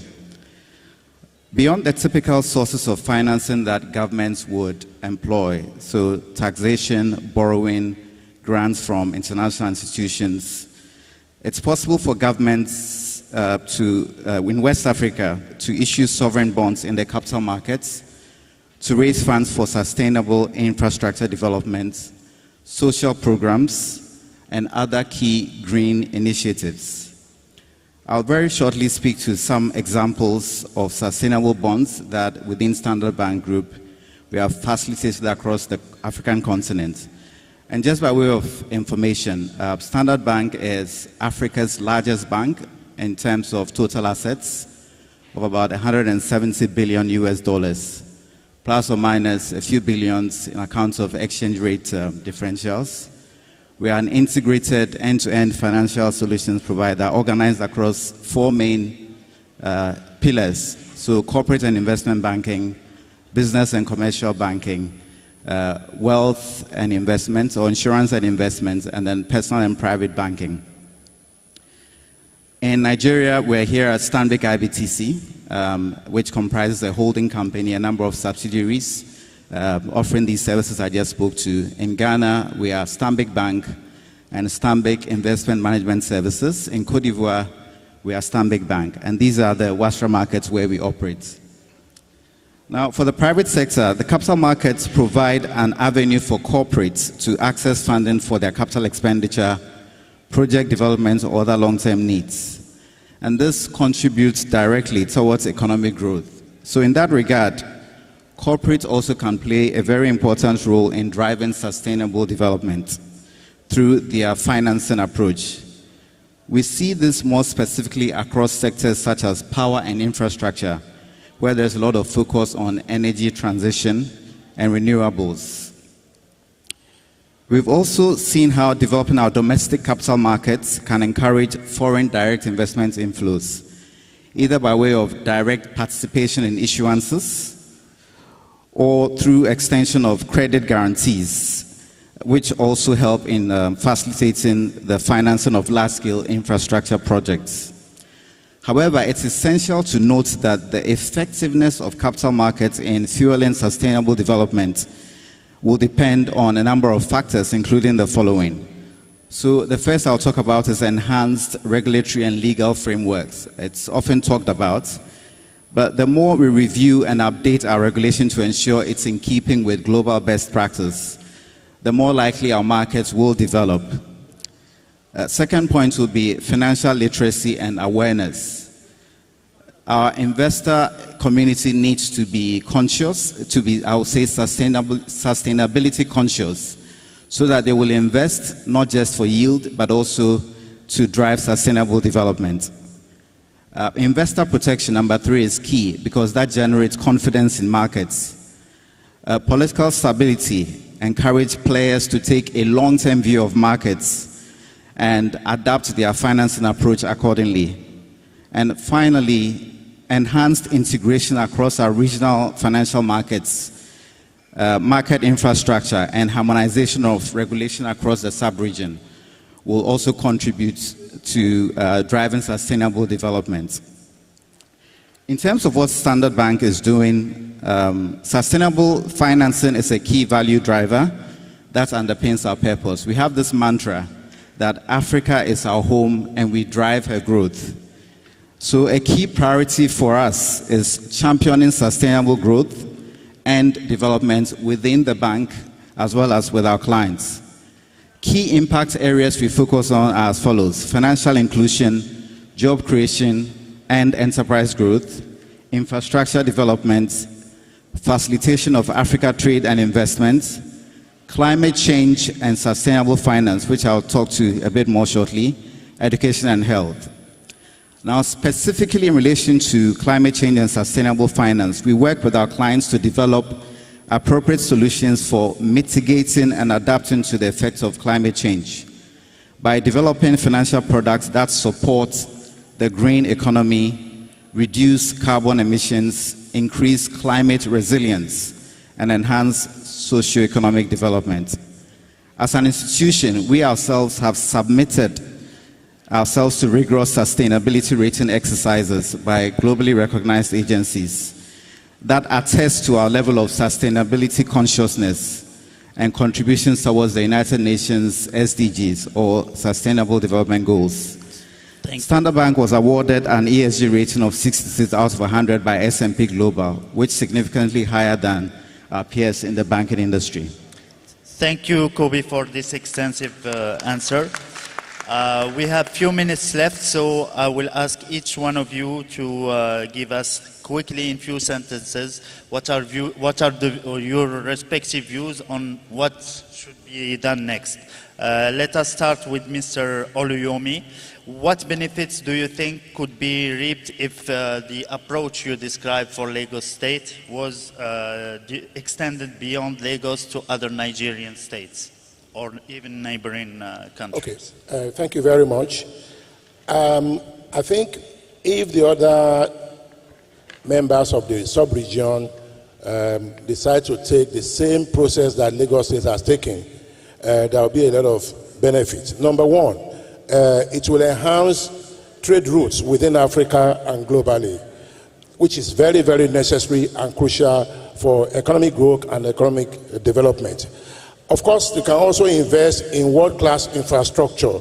Like I think Mr. Governor did say that the issue of the regional roads covering all the West African sub-region. So I'm very sure that if all the other West African sub-region takes the particular route that Lagos has taken in approaching the bond markets to raise financing for infrastructures, we can collaborate to execute out world-class projects. And of course, it will also facilitate the movement of goods and services. It will boost trade and economic activities. Thank you. Thank you. Sonia, what are, in your point of view, the top priority areas where capital can be mobilized for sustainable development? Thank you, moderator, for the question. I think overall, the progress to the achievement of SDGs have slowed. And this is partly due to, the various crises and their consequences on our economies. Even when you look at the FDIs, you will see that compared to 2022, foreign direct investment flows to Africa declined to 45 billion in 2022 compared to 80 billion in 2021. What does it say? It says that we need to find our own resources. We need to create opportunities to leverage our domestic resources for our own development agenda. This is really important. We were also asked this morning by the different speakers to come up with concrete actions. So I have a couple of them here, and I will end there. One, we want to launch a program for institutional investors in WACMaC. And the idea would be to organize them as a consortium so that they can learn together They can make investment together and identify the priorities for their own region. When you look at the FDIs, it gives you a hint in terms of what our external partners, what is their focus? And the focus is mostly on climate change. But what does it say about our own priorities? So I think it's also about us to drive that agenda, and this is really important. Number two, sovereign credit rating. We won't say it enough. This is critical. This is a way to mitigate that misperception of risk that most investors have when they invest in Africa. So we have a program. We focus mostly our efforts on the 22 African countries that have never been rated. That's number one. Number two is we are currently launching an e-learning course on sovereign credit rating for all African countries, whether you are rated or not. Finally, we have a program on money and interbank markets, and we see this as an opportunity to increase liquidity, and this eventually will help also our banks to source funding at an affordable cost and then lend at an affordable cost. So we are working, of course, with partners. Most of the programs I'm mentioning here, we do not work alone. And I also want to acknowledge the contribution. And I think we need more coherence and more cohesion when we want to develop such programs so that it makes a bigger impact. And finally, local currency bond market is really critical. We started our program last year with Angola. This year we are working with Uganda. And of course, as ECA, our mandate is continental. So this is a call for more collaboration, more cooperation with most of the stakeholders here. Thank you. Thank you.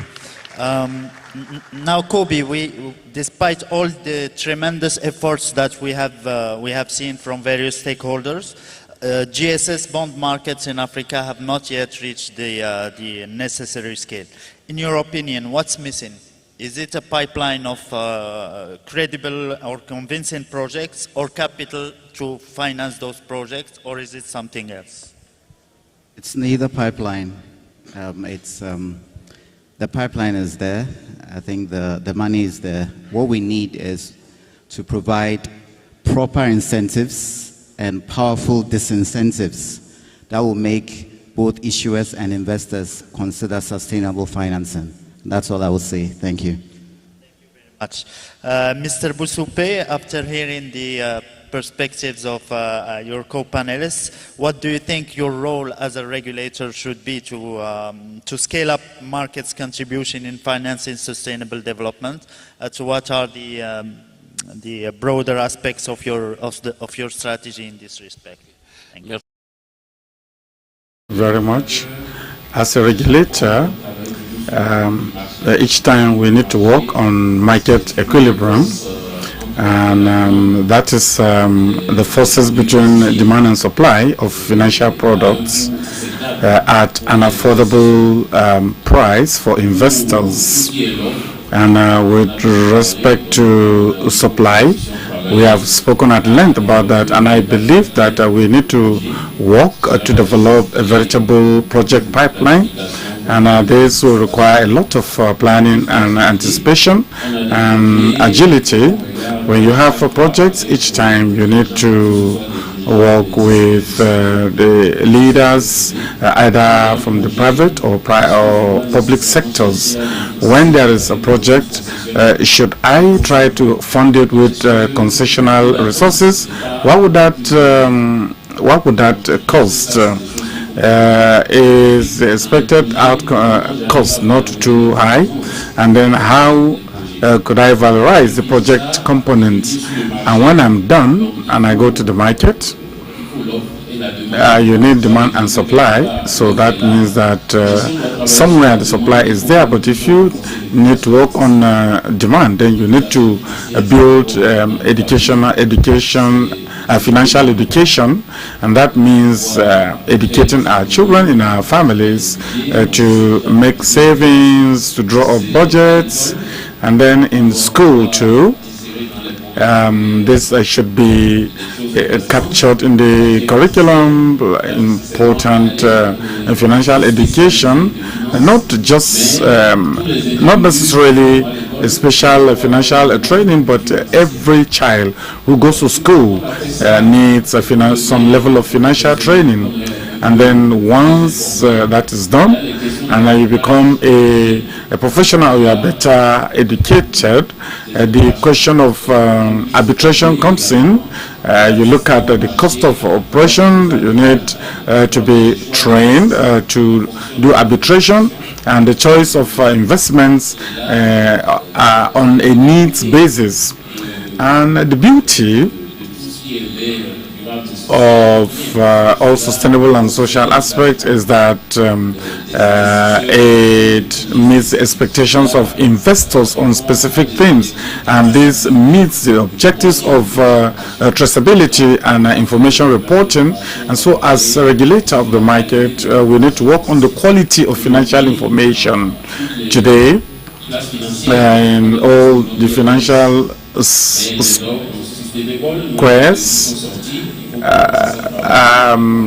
a lot of information is circulating, and so I think we need to fine-tune those.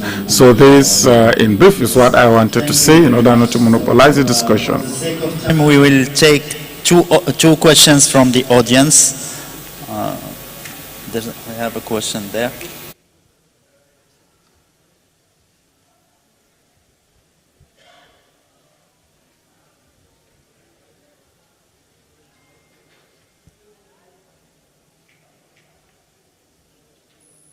Good afternoon. My name is Abubakar Ambrusa from SEC, Nigeria. Very excellent topic, regional bonds as a catalyst for sustainable development. My perspective is coming from the users. We already know our per capita income, I mean the ability to pay, whether it is the state that is using this infrastructure or the citizens themselves, because we pay the toll gate, the roads we use, and other infrastructure. So my call is both for the regulators, the issuers of this infrastructure, as well as the parties to the issuance of these bonds, to be bringing projects that are cost competitive. I mean projects that citizens can afford to pay. We all have example of the Aeron electricity in India, where electricity was provided and the citizens could not pay for them, and that project had problem. Even in Nigeria, we have some toll gates, some roads that Nigerians cannot afford to pay because of the high cost. But I believe that if the projects are cost competitive, citizens will be able to pay, whether it is government or the citizens themselves, and the return on investment will be higher, and you will see more projects coming on stream. Thank you for listening.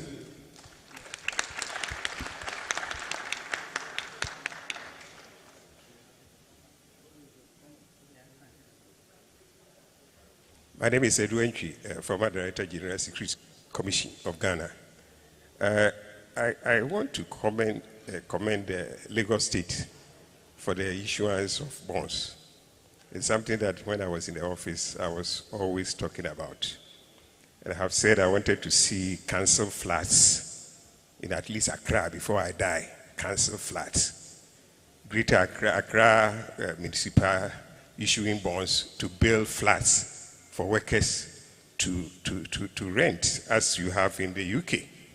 We were trying to encourage the development of municipal bonds. Even when it hasn't come in the SEC regulation, we have provided for it since about 20 years ago, making provisions so that when the municipal bonds are coming, we don't say we don't have the rules to regulate it. The challenge we have in Ghana now is getting our politicians to pass what we call the municipal finance bill. It has been there for years. Nobody is working on that. I don't know what Lagos State can help. If you meet your counterparts from Ghana, ask them. You have heard that there is something called municipal finance bill in Ghana that has been there for, who knows, about maybe more than 30 years. What are they doing to get it passed? And then I will also encourage my colleagues from Ghana, all the stakeholders, the regulators, the operators, the bankers, you all must now put some little pressure, engage the government now on a more forceful manner to get this municipal finance bill pass by law, pass into law, so that these municipalities, if you are talking to them to come and raise bonds, then they know they have the legal backing coming to raise bonds. As at now, Ghana, if you want to raise bonds or any loan, you have to seek approval from the minister. The limit is about 10,000 or whatever Ghana cedis that you can borrow. So please, let us all work together to ensure that these things can go through, and Ghana also can be issuing municipal bonds. Thank you very much.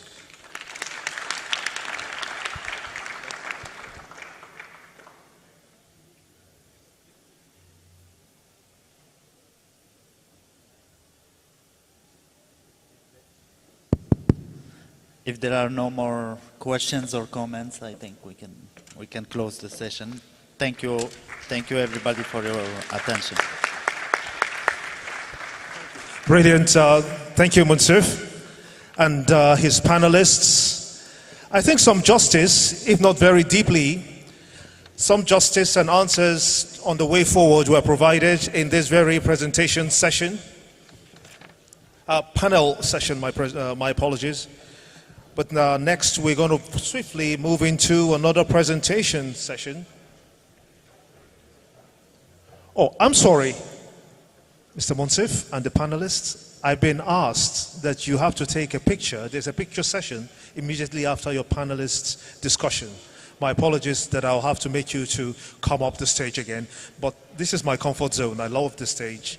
I love the spotlight. It is the part of my 40 years now, if not 50. As a child, I was on stage already. So this is a very comfortable place for me. So we can have the picture session here with Munsif in the center. We'll be gender sensitive to let the ladies stand just by your side. Yes, and we can have that picture taken now. This is a very straightjacket picture. I don't know, maybe there can be some swag to it. If it was me, I would do like this or something like close to that. I think is the lexicon now for the younger generation. They have what you call the Gen Z body in Nigeria. I don't know if it is spreading across the West African state. But the Gen Z body will stay like this, or they'll do something like this, or do something like this. But it's all good. That's the first panel session we've had. We're having a presentation now, Sustainable Capital Markets, What West Africa Region Can Do, by Tokwe Fasua. He is indeed not new to you. He's been here on the podium already, the special advisor to the president and representing the Vice President, Kashim Shettima. He is of the Office of the Vice President, Federal Republic of Nigeria, Tokwe Fasua. A round of applause for him.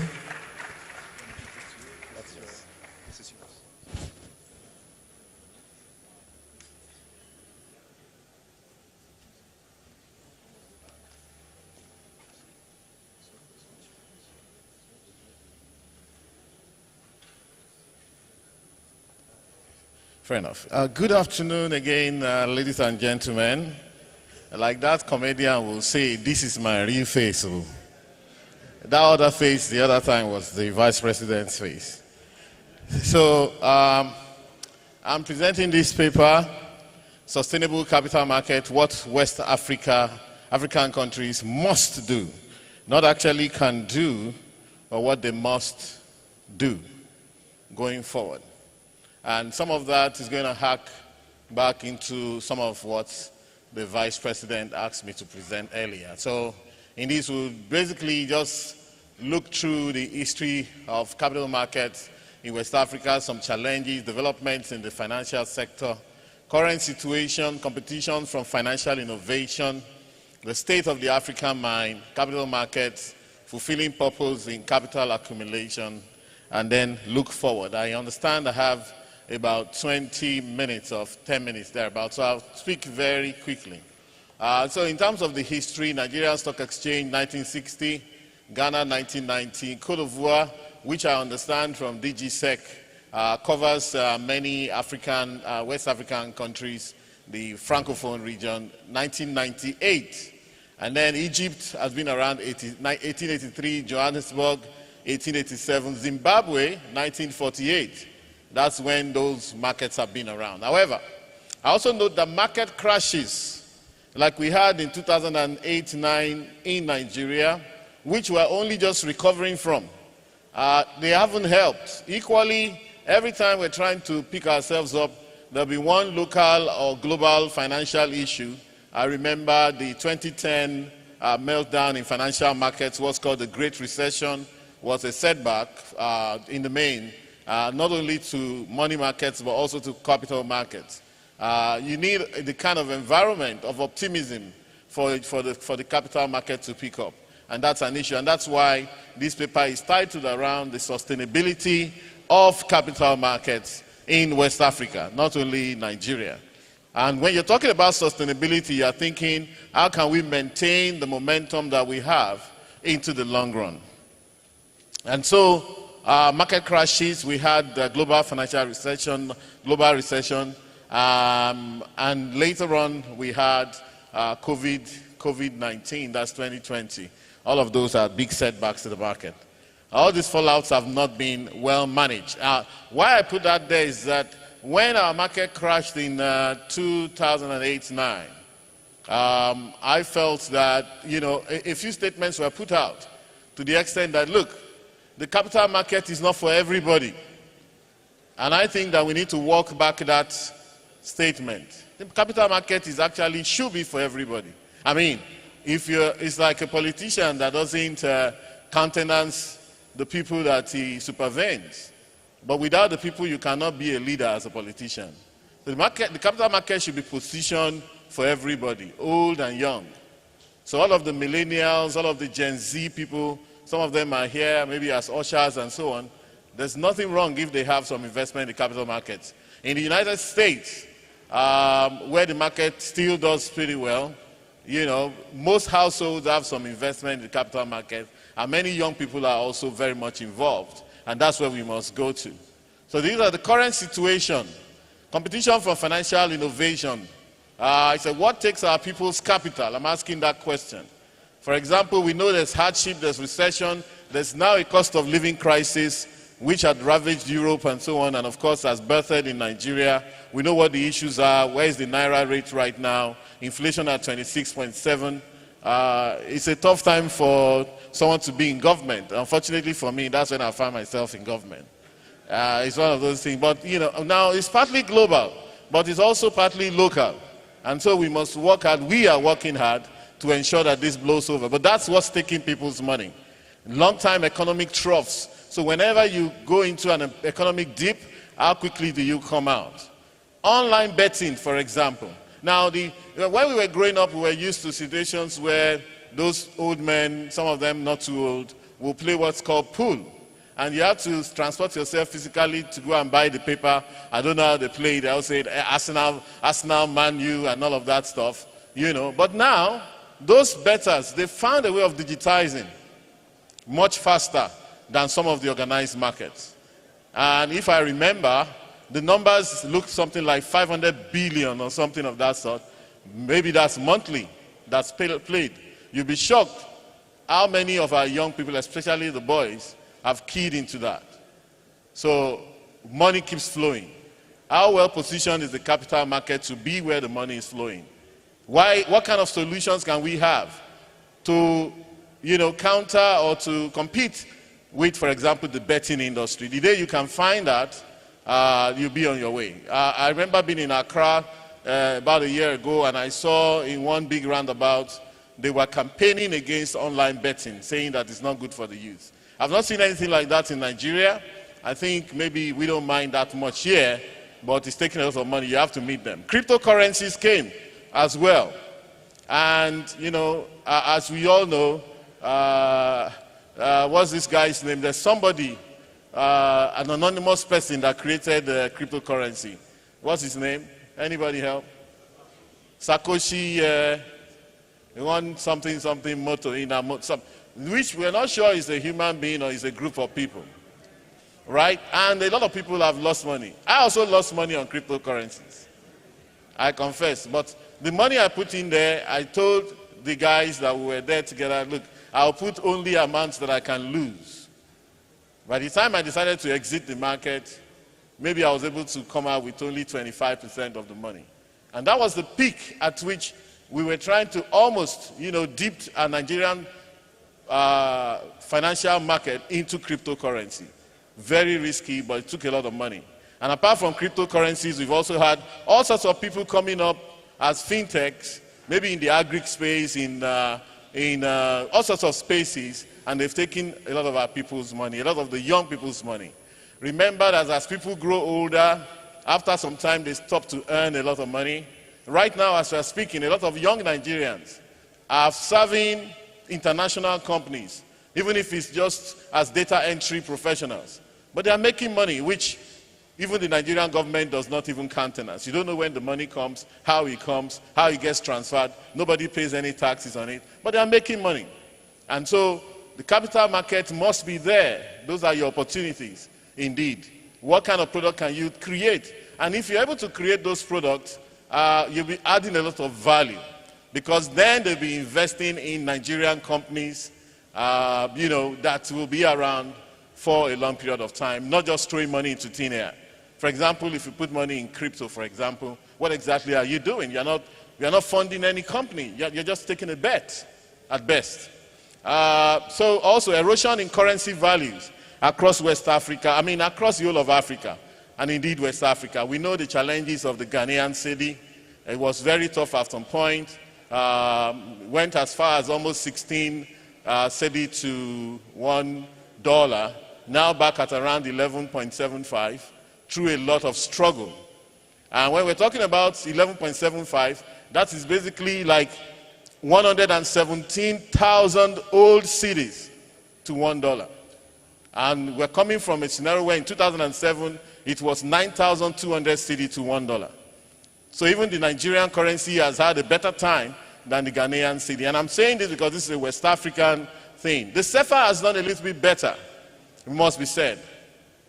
But in general, when you look at all the currencies in Africa, since at least 1986, almost all, if not all the currencies in Africa have been falling in value. And when they fall, that means that people are under a lot of financial stress, and they can't afford even the basics, not to talk of investment in capital markets. So let's think about all of that. There's the state of the African mind. Economic crises over time have, done a lot of things. And however, the state of the African mind is short-term in nature.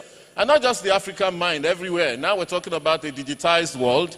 Things are moving at the speed of light. There's so much information coming to everybody. And like someone said a long time ago, that the average person today, with the most basic of smartphones, you have perhaps 30, 40 times the amount of information that President Bill Clinton had to run America and the world when he was the US president. So we take it for granted. Now that means that there's a competition, a very intense competition for mind share.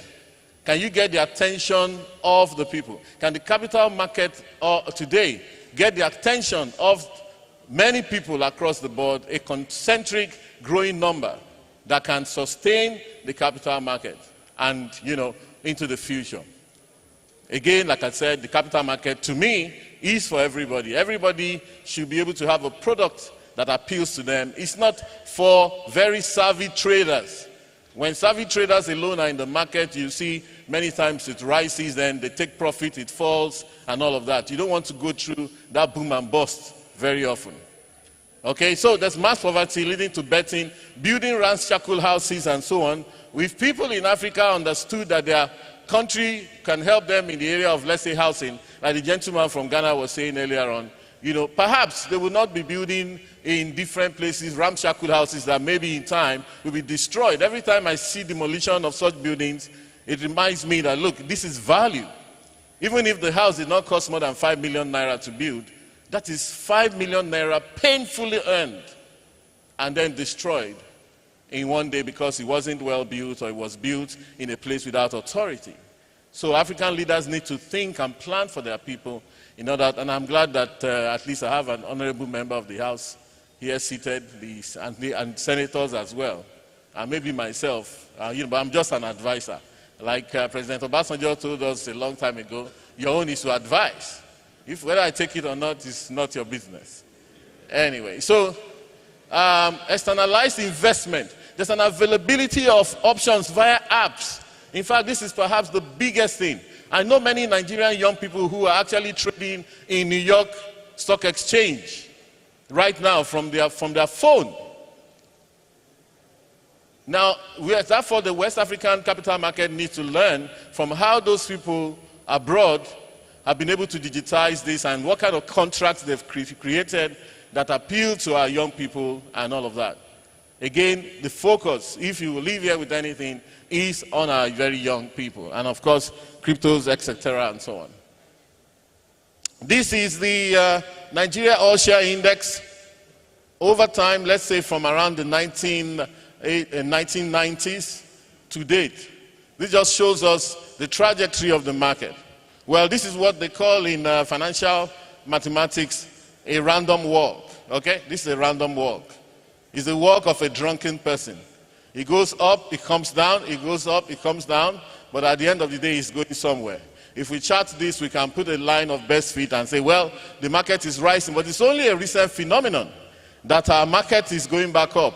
Now, by the time I took this a few days back, the all-share index was at 67,099, which is just above what it was in 2007-8 before the crash. So I must say, kudos to the market.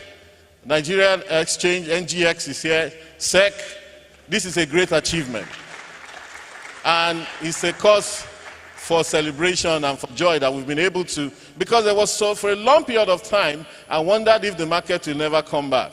We kept in there since 2009 through to 2002, even 2021, it was up, down, and all of that. So can we sustain this trajectory?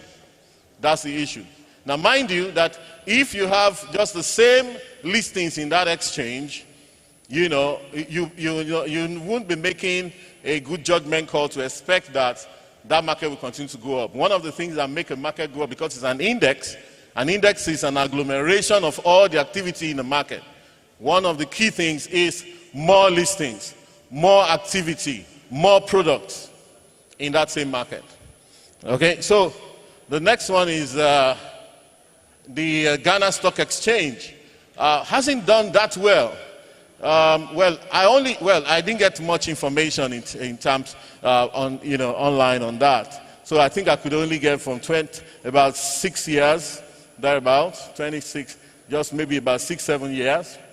Okay, the market is also not doing too badly at 3126, but it had gone to peak somewhere in 2018 at 3,500.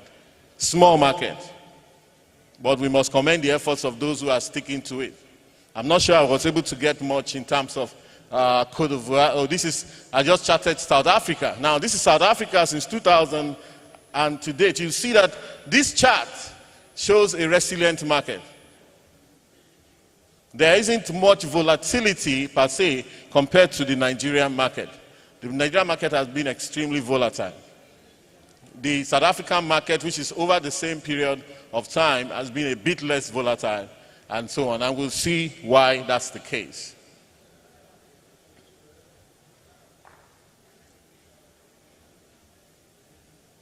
Okay, sorry. Now, the thing about capital markets and all-share index, and I'll soon be done. Okay, they've come with the numbers. I hate to see those numbers. 5 minutes left, but I'll soon be done. So the thing about capital market all-share indexes is that it tracks the performance of whole economies. When your all-share index grows in a given year, in developed economies, you could as well match that with the growth of the GDP. Why? Because every sector is in there, or should be in there, and every company that matters. And a lot has been said today about the kind of encouragement we should be giving to companies to list on our exchange. I got this from an article written recently about Pakistan market, and the title is Capital Market Death. And if you read it, you'll be scared. But you see, I've always seen an uncanny similarity between the Pakistani economy and Nigerian economy. Honestly, in terms of population, in terms of the challenges that we have, if you want to know, they are just a little bit better than us in terms of productivity and economic complexity. So, but what this article was saying, in essence, was that, look, People are looking away from capital market. And that should scare you guys that are here. Capital market professionals, young people, stockbrokers, and so on. They're saying that, look, people don't countenance it. And they gave some of the reasons I just enumerated. The changing, the metamorphosis of the market, indeed. Away from capital market, the thinking of people and what have you. You can get that and look at it. So now, capital market fulfilling purpose in capital accumulation. I'm asking the question, is the capital market now regarded as slow or old school? Are we fulfilling the aim of infrastructure funding? And this meeting, this conference is about infrastructure funding. The president said 2 days ago, $3 trillion. He said we can raise it in our capital market. How do we raise that? Maybe over a 10-year period or maybe a 20-year period. That means that attention needs to come back to the capital market. We've gone out and taken Eurobonds like the lady that was on here said. You know, we've been taking a lot of these Eurobonds that are floating rate notes, floating rate bonds. And now a lot of African countries, Nigeria, Ghana, are talking about unsustainable debt. So it's a time for you to wake up. I'm not a market practitioner, so I'm telling you as an outsider that a lot rests on the capital market in Africa, especially in West Africa and Nigeria. So we need to fulfill the aim of infrastructure building. We have to help to build countries. The link between all share indexes, I just mentioned that earlier on, and economic growth. We have to go back to the fundamental purpose for capital markets. You know, the British will say we need to remember what this is all about. How do we remember what the capital market is all about? The capital market is all about investing in companies that you think will do well. And when we were in O levels, they would tell us that the capital market thinks about long-term capital, whereas the money market is maybe 0 to 365 days. So we have to go back to the reason for that. How do we keep the attention of market players, potential market players, young people, to invest their capital a bit longer than a year?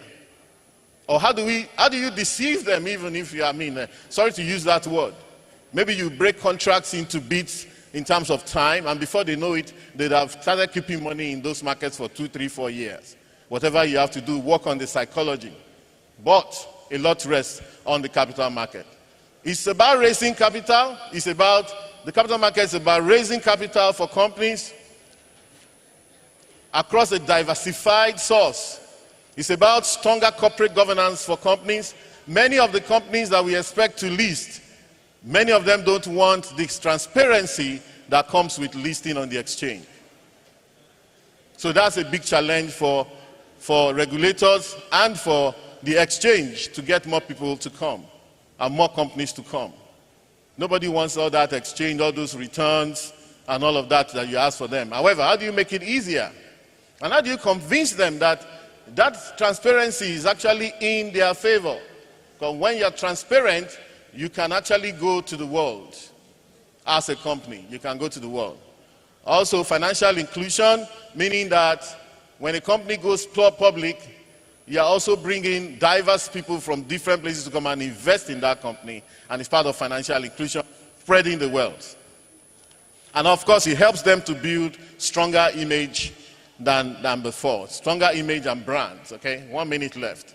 All right, so we're asking, but it's not up to 4 minutes since they showed me that one. Gimba. Anyway. So we're asking, is the capital market, okay, no, I think that's going back. Let me go forward. Now, market capitalization. Okay, I had 100 billion earlier on, so maybe my numbers are wrong. But it depends. I think I divided with the black market rate, sorry. And this is a very terrible thing, and I think I need to say that here. We are always defaulting. It's not normal to be quoting black market rate.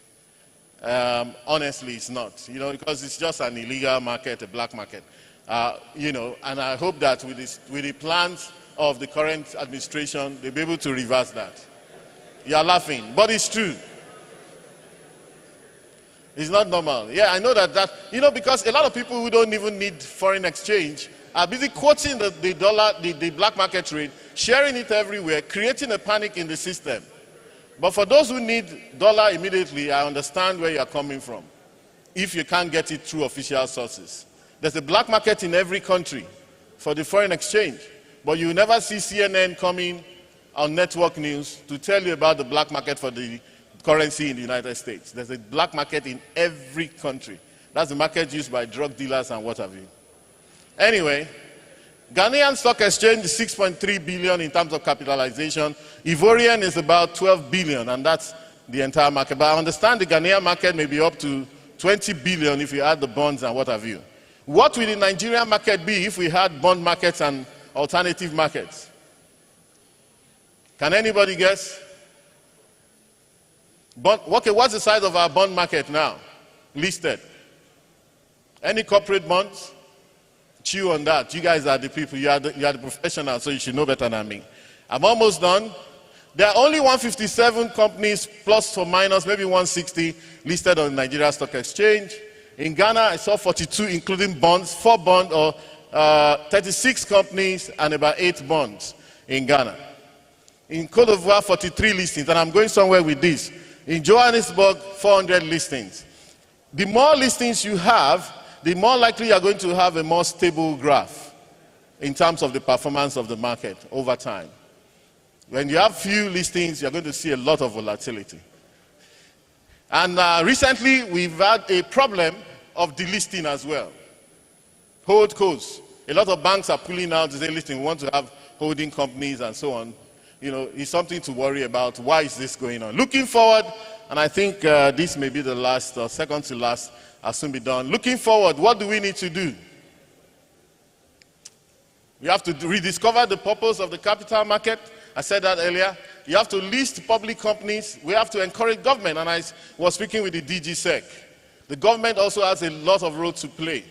I'm there as advisor, and I'll be willing to assist the regulators, okay, to speak with government and write my memos to government to say, you know what, we need to do a bit extra. We can't just be sitting by the side.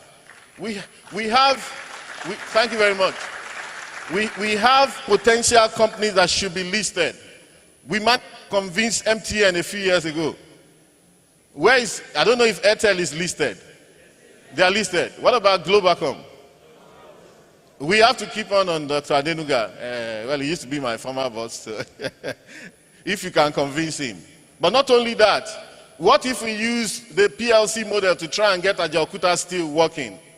Or maybe, if not Ajaokuta, some of the other steel companies. Take them out and tell Nigerians, come and invest in these companies. What about all the Gencos and the Discos? Why can't they go public and raise money? And you guys in the capital market will let them arrange such transaction and get them to raise good money. Put them under pressure. You know why? Again, it's about the transparency. The real owners of those companies would ordinarily want to continue managing those companies at the level where they are, but for national interest and for the purpose of sustainability into the future, we have to do everything we can and use every trick we can to get these guys to list. The railways should be PLC. Okay, whereas in railways, many of them are, subsidized. I was speaking with Governor Sanwo-Olu earlier on. Most of the models of railway in the whole world, I think it's only Japan or so that they are making some money. However, there has to be a way of doing it. Then Islam. I was discussing with the DG, Islamic finance, Islamic capital markets. You see what we've been able to do with Sukuk and all of that in Nigeria, okay, in terms of raising money for infrastructure. But now, what kind of products can we design to take into the regular capital market on the Islamic front? There's a lot going on in Malaysia, Indonesia, a lot of those places. Let's learn and be bold and convince, perhaps SEC and NGX, you need a program, including NASD, including FMDQ, coming together, having a plan to go back to the market to convince people to come on board under a new, different kind of innovative idea. Continuous education. There's something called home buyers in international finance, which when I studied for my master's, I remember, that says that people usually prefer to invest close to where they live. And so, through continuous education, even we can begin to target diaspora people to say, listen, invest home. People like to invest where they live. Anybody living there, when capital market was capital market in Nigeria, somebody living in Ijora who lives next to MBPLC probably wants to put a little bit of money in MBPL. So he sees the trucks coming out. Say, this company, I think they are making money. And that's what it should be. You invest not because you want to make quick money on fear and greed, but because you are investing in the fundamentals of a company. Okay? Create a stronger floor. When they say the floor has fallen off the market, meaning that no matter how much water you are pouring into it is leaking out because the floor has fallen out. The floor that fell out of our market in 2008 and 9 were those old men, our fathers who bought shares for some of us, you know, for some of you who are lucky, when you are 30 years old, they will present to you. But when the market fell, we told them the market is not for everybody. We need to recreate that floor. You have to have a floor for the market that is the base of that market. And of course, I noted here that you have to have new products that target millennials. Last slide. You have to create incentives for long-term investment. I discussed that earlier. And that's the reason I'm very excited about what you are doing today. In getting involved in infrastructure, the capital market is saying that they are part of society and they're interested in the long-term survival and indeed the prospering of society and the economy. So I congratulate you for this team, and that's the way to go. You have to regulate better to reduce scams and imbue confidence, and lastly, develop apps, develop blockchain. Blockchain is just ledger. But you know, the young people of today, they are used to that maybe in cryptos and all the other things that they do. But everybody keeps a ledger, everybody can go in there, whatever you're doing, you know, doesn't have anybody supervening and, you know, doing it anyhow they want. It's just simple. I said, do what it takes legitimately to stay relevant and savvy. Thank you very much for listening.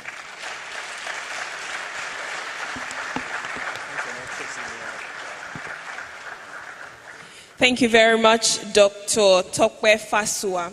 You know, when I introduced him, when my co-host introduced him, we introduced him as Special Advisor to the President on Economic Affairs in the Office of the Vice President of the Federal Republic of Nigeria. But now I have a new introduction for him. He's a Professor of Economics and a Professor of the Capital Market, because if we allowed him, he would teach us on and on and on. But thank you so much. That was extremely detailed, thought-provoking, and extremely relevant as well. Thank you very much for your presentation on what West African region can do to enjoy sustainable capital market. Thank you. I'd like to specially recognize a few persons who have joined us. Mr. Lawal Pedro, Senior Advocate of Nigeria. He is the Honorable Commissioner for Justice and the Attorney General of Lagos State. Thank you very much, Mr. Lawal Pedro, Senior Advocate of Nigeria. I'd like to recognize the CEO, Central Securities Depository, Ghana, Mr. Joseph Latte. Thank you for joining us as well. Mr. Ahmed Hassan, the Managing Director and CEO, Jais Bank PLC. Thank you for joining us as well. Dr. Tokwe Fasua has given us food for thought. Now we'll be breaking for food for our bellies. It's lunchtime. We have 40 minutes so we can return to the room, because we do have... Absolutely. We'll take, because I mean, this was thorough and it was really deep, so we'll take 2 questions. 1 question, 1 comment, observations, anything, but just 2 comments. You go first, sir. Can we have any of the hostesses help me with the microphone?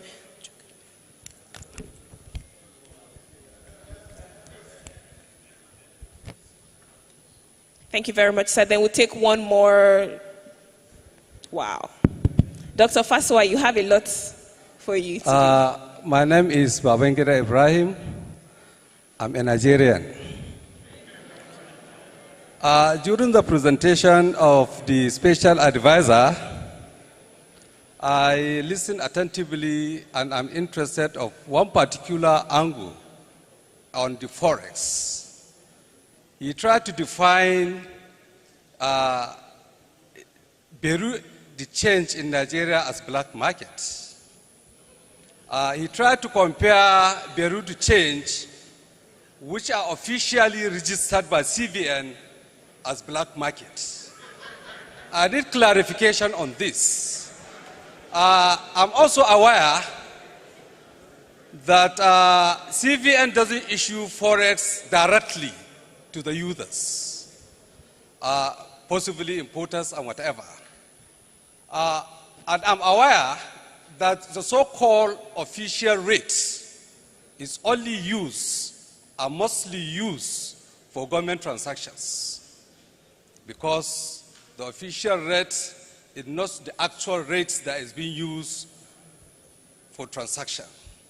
If you go to banks, you want to source for foreign exchange, the rate they are giving you is different from the official rates.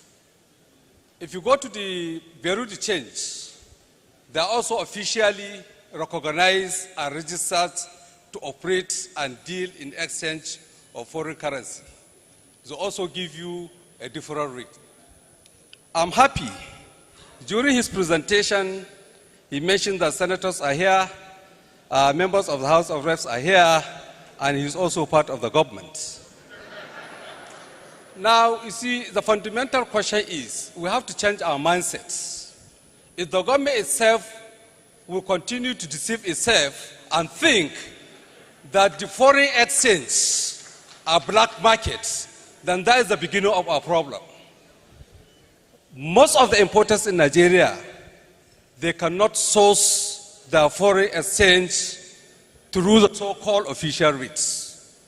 Even the government itself, sometimes they have to go out to source for their foreign exchange needs. So, Prof, I need clarification as the definition between, do we classify our foreign, our Bureau de Change that are officially registered and recognized in Nigeria as black market? Then what is the definition of black market? Thank you. I see that our Nigerian brother here speaks the mind of so many people. So over to you. Thank you very much. I'll answer that. Very big question, and very emotive as well. In 2005, Nigeria had 75 Bureau de Change. By 2014, we had 2,000. Today, we have 5,689 officially. Unofficially, maybe 100,000. In the UK, where they have, it's a tourist center, they have 145. In the UAE, where is another tourist center, they have 130. Bureau de Change are meant to do the work of small exchanges, especially for tourism purpose. I did not mention BDC in any of my presentation. So, Senator, he invented he brought BDC in. I didn't mention BDC at all in my presentation. But there's a black market. Anything outside banks, anything outside CBN, banks, and BDC is black market. Now, the BDCs must not confuse themselves that black market players. Black market players anywhere is illegal market. Now, if the government is not providing or not able to provide enough foreign exchange, we understand, but that doesn't normalize a bad situation. Okay?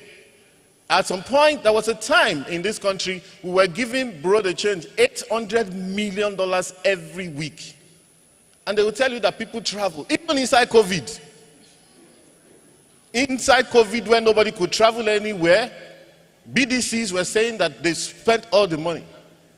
So look, the challenge is for government. The government actually promised on Monday at NSG that a certain inflow was coming.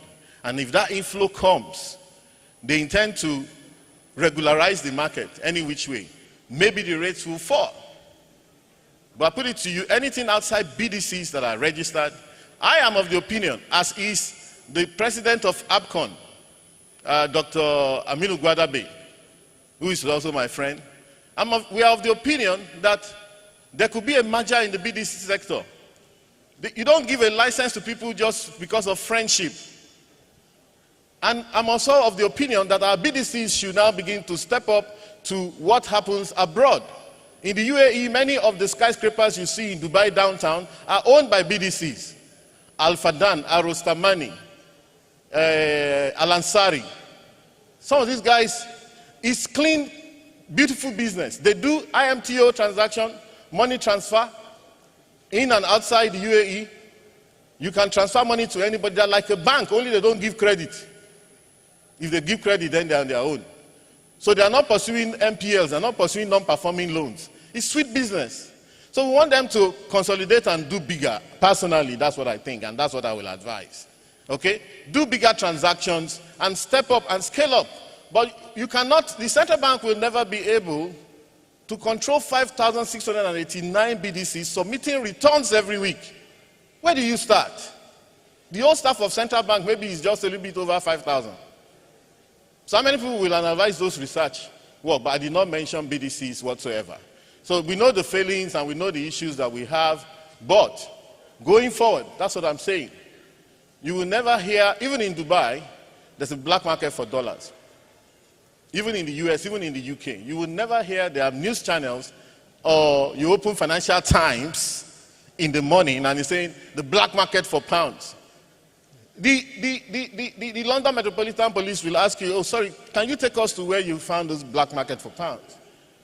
And that's where we're going to. And for all of our sakes, look, I've studied currencies, the history of currencies. I've studied the history, I've studied what they call the 4 generation of currency crisis. Every time I see this playing out, I say, I've written about it. I have 11 books I've written. Some of them are you know, all of those issues are inside those books. You know, so please, distinguish that. Can I take a bow? As you take a bow. Thank you very much. But by God's grace, we'll be able to conquer some of the big issues that we have. If the funds that the government expects will come in, and they're talking about sovereign wealth funds, they're talking about foreign portfolio investors, though that can be very volatile, and they're talking about crude oil sales that we're expecting about $10 billion. Maybe the market will cool down. Thank you very much. Thank you very much, Dr. Fasua, Professor Capital Markets. One final question, please. We'll meet him during lunch on the personal level, because we can't take everything because of time. We still have other conversations that must happen after lunch, and would not like to keep you here till 12, like my co-host said. Over to you, sir, in 1 minute. Thank you. Thank you so much. Distinguished participants, the DG, my name is Uche Owaleke. Should I introduce myself as a professor of capital markets? Yeah, thank you so much. Well, it's to say, first of all, I want to commend Tope for the beautiful paper that he delivered. And to also say that Dr. Tope and I are members of the Presidential Committee on Fiscal Policy and Tax Reforms. And one of the issues we are pushing at the moment, these issues have to do with how to also, leverage the capital market to, develop infrastructure. We have issues to do with VAT, issues to do with CGT, capital gains tax. You recall some time ago there was CGT on purchase of shares, proceeds from purchase of shares in excess of, I think, 100 million. So if our recommendations, go through, I'm pretty sure that over time that will be considered. There's also the issue of VAT on cost of transactions. That is also being looked into at the moment. Now, the point I stood up to make here is this, that if you look at the convergence criteria with respect to common currency for West Africa, one of them is deficit to GDP ratio of less than 3%. Another is an inflation rate of less than 10%. Now, I think these issues are there primarily because of the abuse of even the traditional instruments we have in the market today. When we say government is raising money from the market. A good example is even the case of Nigeria, where if you look at our structure of the domestic debt issuance, you will find that FGM bonds is constituting over 70%. The real infrastructure bonds, whether it is green bond, whether it is sukuk, constitute less than 3% of the bonds we've been doing. I am also sure it's the same story with Ghana. Part of why today Ghana is also, we are reading that Ghana is defaulting, asking bondholders to take a haircut, It also has to do with this abuse of instruments. If we are really issuing bonds to do infrastructure or tying to projects that are self-liquidating, we won't be having this problem of being unable to repay loans. So for me, that is the crux of the matter, and that is where WASRA should come in. The regulators should have a way of ensuring that if government is doing bonds, those bonds are actually tied to infrastructure. They are tied to self-liquidating projects. That way, we wouldn't be having this issue of high rates of inflation, because you're not borrowing to consume, which is inflationary. Today, inflation rate in Nigeria is 26.7. In Ghana, it's as close to 40%. It's still because of, for me, this abuse of instruments, traditional capital market instruments. So we need to get these things right, and I think the WASRA, can do a lot in that regard. Thank you. Thank you very much. Thank you very much. Again, let's give Dr. Tokwe Fasua a warm round of applause for his very insightful and thought-provoking session. Thank you very much. We're truly honored to have you here. On that note, we'll break for lunch for 40 minutes. 40 minutes, so please let's return to the room in exactly 40 minutes. We do have other distinguished speakers that are waiting to dish out knowledge and of course teach us through these sessions today. So 40 minutes to my left, which will be to your right. You can speak to any of our hostesses. Let's enjoy lunch and return in 40 minutes. 40 minutes. Thank you. See you after lunch.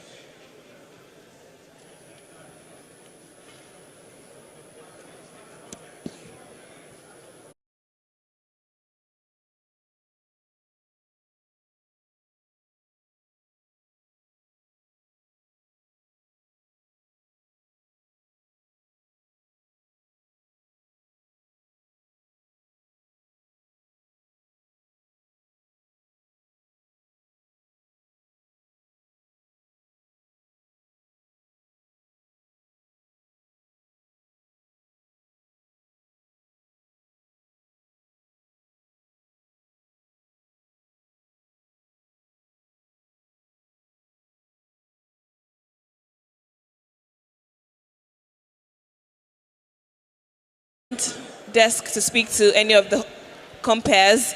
There's also a lost but found pair of glasses. If you have misplaced yours, please visit us and would please come with proof of purchase, your NIN and your BVN to claim it.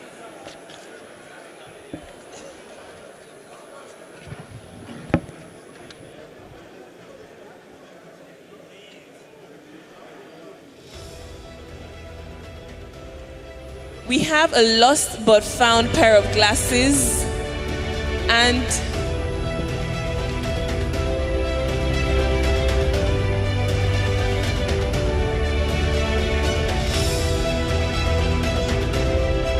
the glasses have been claimed. We have an identity card here belonging to Gideon Akami Soko Haruna. Gideon Akami Soko Haruna.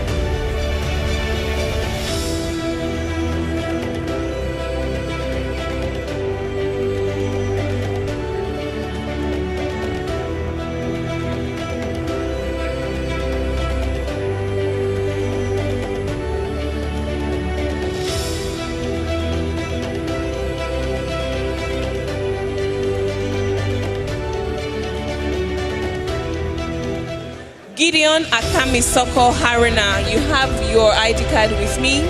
Gideon Akami Soko Haruna.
wanna see you conquer galaxies.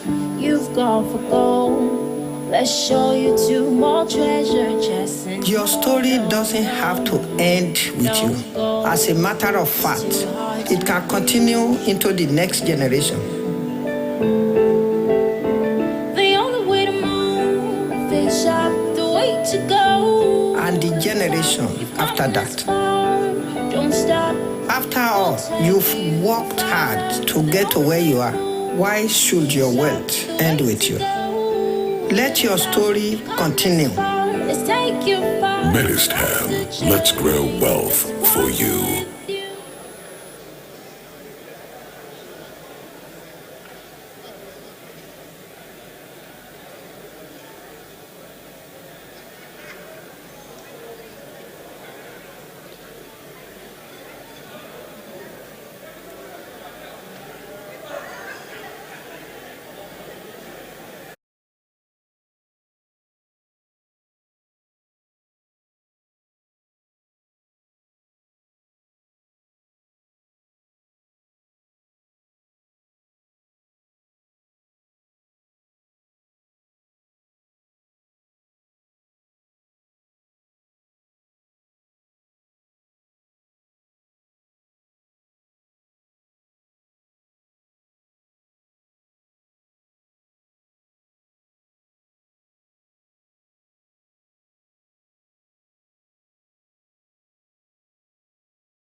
Hello, Mary. Good afternoon, Mary.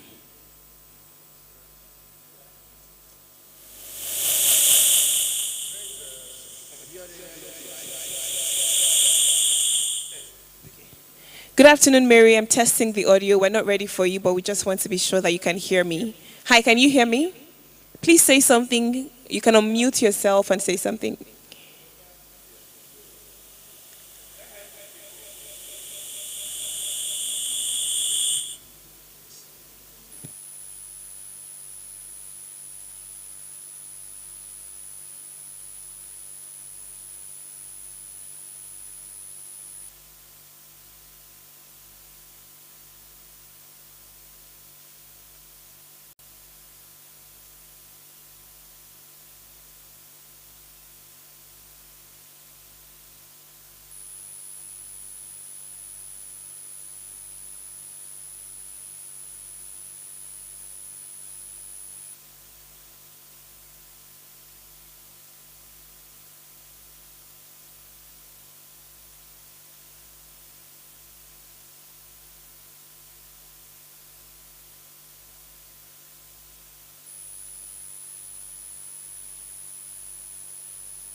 Good afternoon. I can hear you.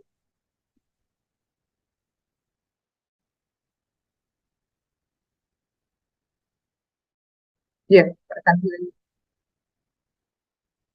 you. I'm unmuted and I can hear you. Don't know if you can hear me yourself. Can you hear me?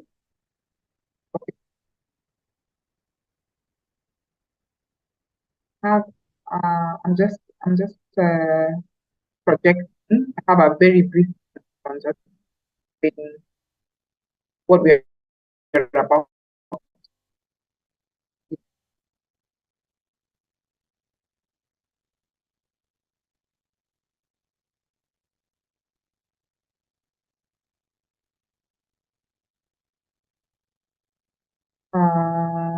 I'm just testing. I don't know if it's showing on your end. Can you hear me?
Can you hear me?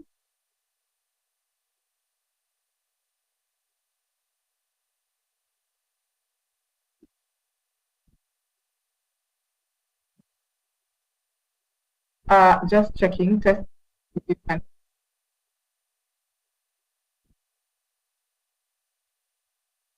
Testing, can you hear me?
I can hear you clearly. I hope you can hear me now.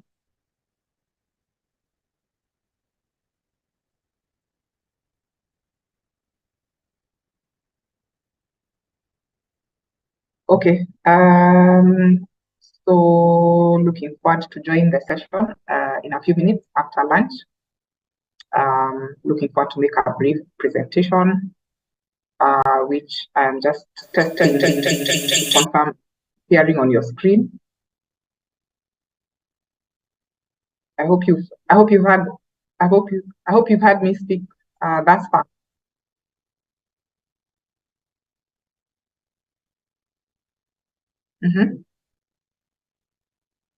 Okay.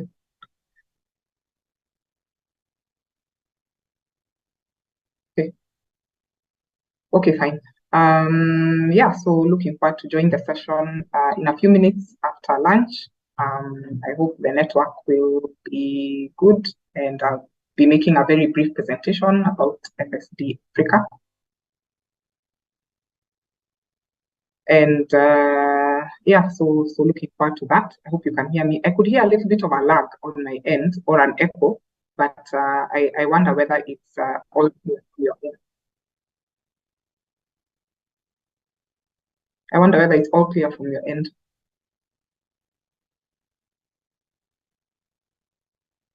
Okay. All right.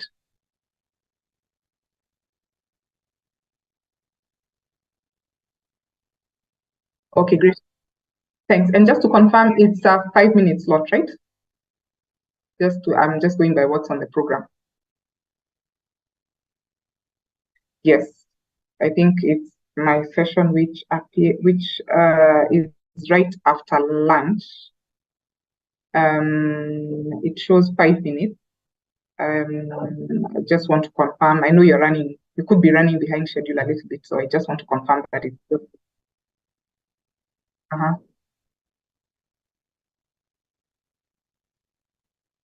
15 minutes from now, or okay, no problem. So I'll be on stand. Thanks. Thank you. Good day, just joining. Lamidini Afia.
Ladies and gentlemen,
ladies and gentlemen, delegates in the lunchroom, can you please return to the main auditorium now? We have about 2 more minutes before we continue with the conference, and would like to ask that you settle in properly before we continue with the conference. Our speakers are waiting and ready for their sessions, so please let's get seated.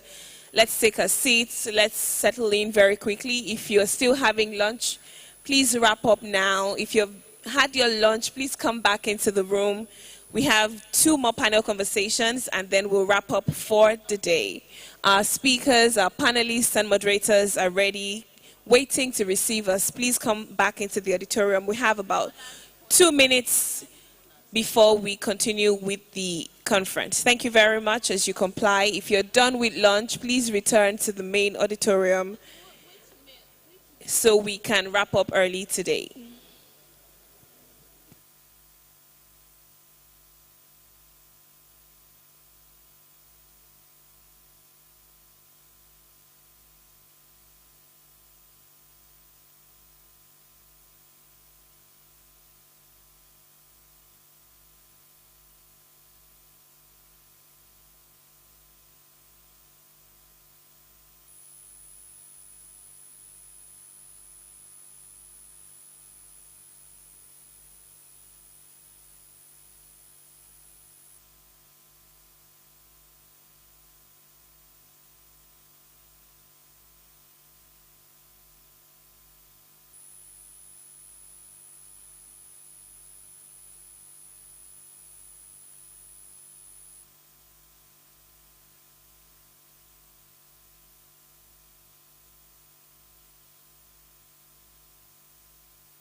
Distinguished ladies and gentlemen, if you are in the lunchroom, we'd like to ask that you please return to the main auditorium now. We have a few more seconds before we continue with the conference.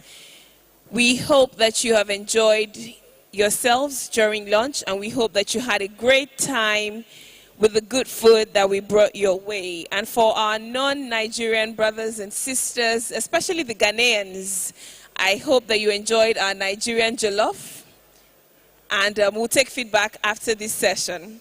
But welcome back from lunch. Without any further ado, we'll continue with the conference. And we have a presentation by our gold sponsor, FSD Africa. This presentation will be taken virtually. The good thing is, whether or not she's in the room, we'll still have her present with us, albeit virtually. So we have a principal specialist, capital markets, Mary Njuguna from FSD Africa, who will be joining us virtually. So technical, can we have Mary on the screen for her presentation?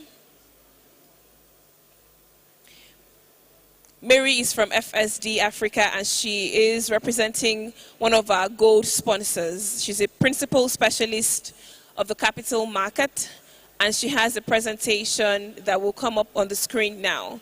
She's joining virtually. Hi, Mary. Please say hello if you can hear me. Hello, I can hear you clearly. I hope you can hear me well.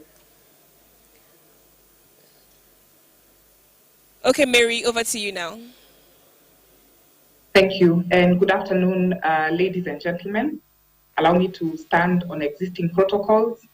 As FSD Africa, we are really delighted to be sponsoring the third WACMaC conference as part of our long-term relationship with regulators in the West Africa region, as part of our regulatory support work. Unfortunately, I was not able to join you in person, but we are ably represented on the ground by Mr. Adebayo Araoye, who is part of our capital markets team based in Lagos, and he manages a large portfolio of our work in Nigeria, but also regional programs across the region as well. So I think when you have seen him, you have seen us. The theme of the conference is really timely, and it resonates greatly with our own mandate. And I just wanted to take maybe 2 or 3 minutes to just share a very brief presentation for those in the room who may not know who we are and what we do. So bear with me 1 minute. I'm just putting the presentation up. I hope you can see it. Really, I just want to give a quick highlight on who we are. We are a specialist development agency. We were set up in 2012, funded by UK Aid. And we say that our purpose really is to make finance work for Africa's future. So we do that using several tools, and we believe that the Africa's financial markets should work effectively to be able to support Africa's sustainable economic growth. And one of the things that we believe as part of our strategy is that financing Africa's sustainable future means really just supporting financial markets to catalyze or mobilize green, clean, and fair growth, economic growth, that is. And so one of the things that we've done over time is supporting the strengthening of policy and regulatory environments in the various subsectors of the financial sector, one of which, of course, is the capital market. We work together with our partners in designing and delivering programs, and we have implemented and continue to implement several programs across various countries, 31 and counting. And our interventions are multi-country, sometimes they're country-focused, and many times they are multi-country in nature. In terms of our focus countries, we have on the map, as you can see there, all the green represents the countries in which we work in Africa. The dark green are priority countries. We do a lot more work in those countries than in the ones in light green, but not to say that we don't work in the other countries. We do, because as I say, we have a regional mandate, and therefore a lot of our work cuts across various countries, including the capital market regulatory support work that we do.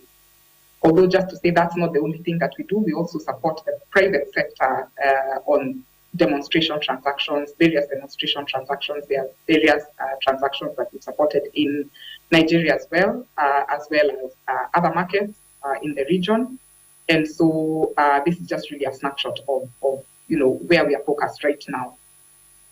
In terms of our capital market policy and regulatory work, this is again just a snapshot. The flags on the screen there just show you the various countries where we worked, and it's different pieces of work, and we continue to support countries and regulators, policymakers in strengthening regulatory frameworks, because that's of course a very important foundational aspect of capital markets and capital market growth.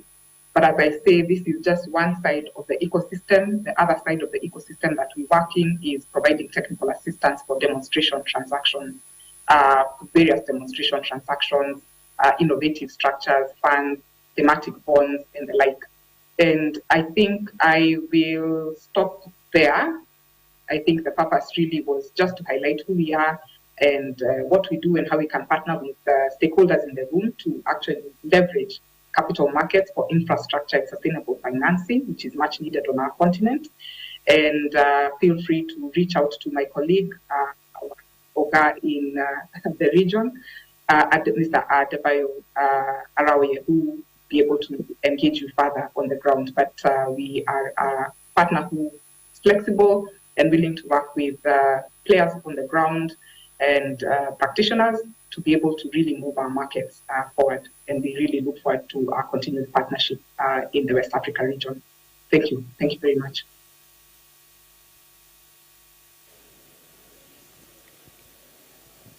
Thank you very much, Mary.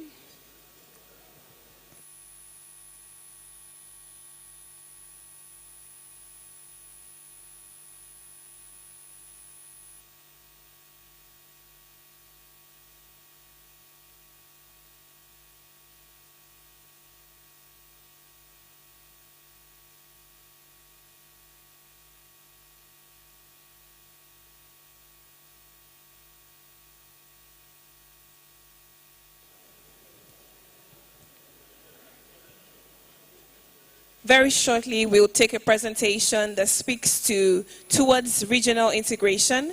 Right after that, we'll have another panel conversation that speaks to financing infrastructure development, the need for regional markets integration and coordination.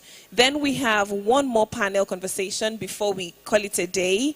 But let's look forward to the amazing speakers and panelists on the two outstanding panel conversations that we have.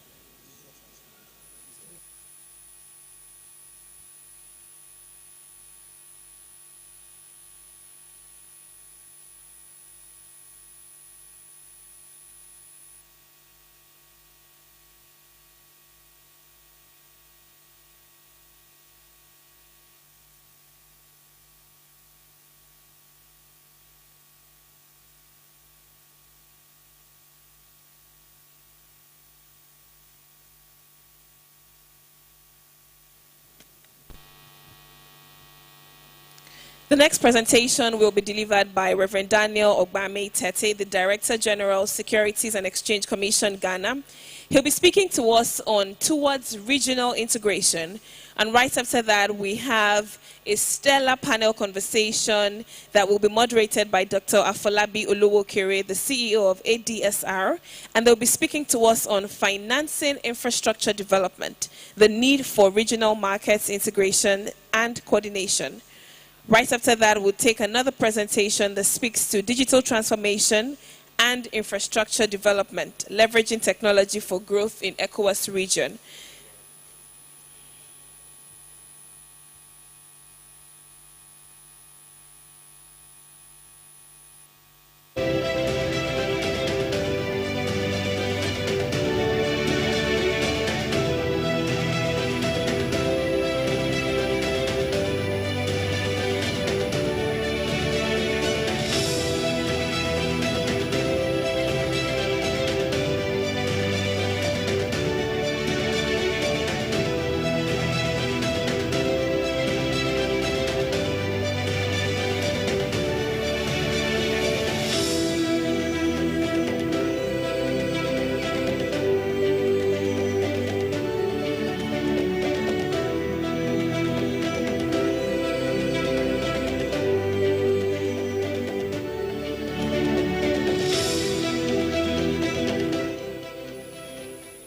Thank you very much, Technical. Welcome back once again, distinguished ladies and gentlemen, from the lunch break. Just now, we had a presentation by one of our gold sponsors, FSD Africa, Mary Unjuguna, who is a principal specialist in capital markets. And now we'll be taking a presentation that speaks towards regional integration. And this will be delivered by Reverend Daniel Ogbame-Tete, the Director General, Securities and Exchange Commission, Ghana. A round of applause for him as he comes up stage to herald the panel conversation that will come up after this. Thank you very much. After that, we'll have a panel conversation on financing infrastructure development, the need for regional market integration and coordination. Over to you, Reverend Daniel. Does this control Thank you very much, Madam MC. I know that after lunch can be tricky. So I'll try not to take too much time so that I don't lose you, and then we can get on with the panel discussion.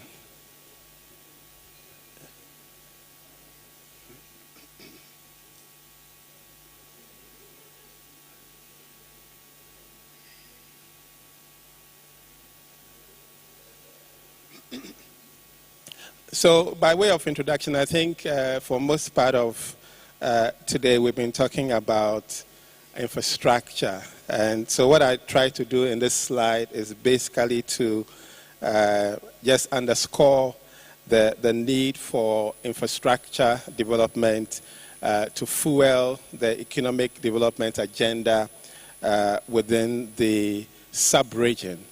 And I think it's very clear that hitherto, most of the infrastructure we have seen has been driven by public finance. And that, I believe, is not sustainable.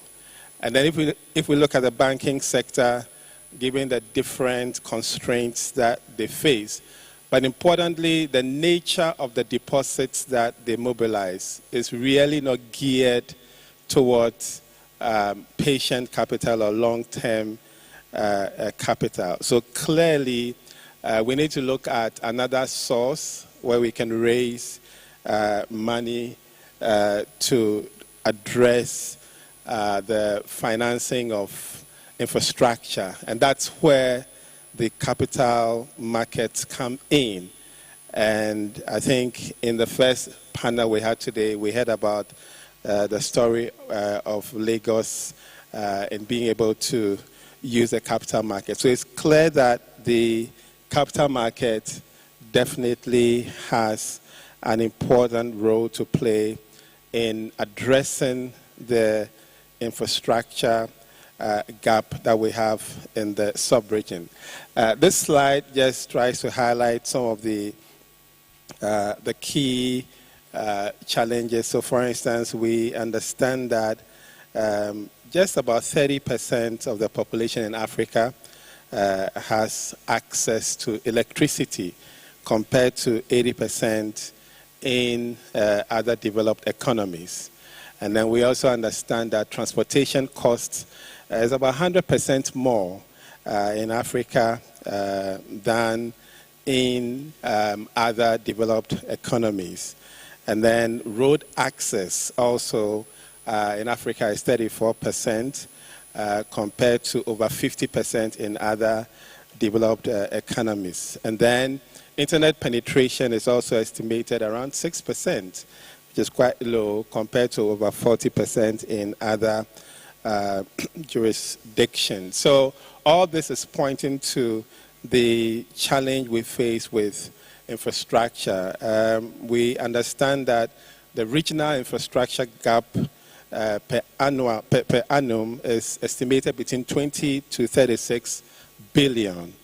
And so clearly we have a challenge, but every challenge is also an opportunity. And that's where we see the capital markets coming into relevance.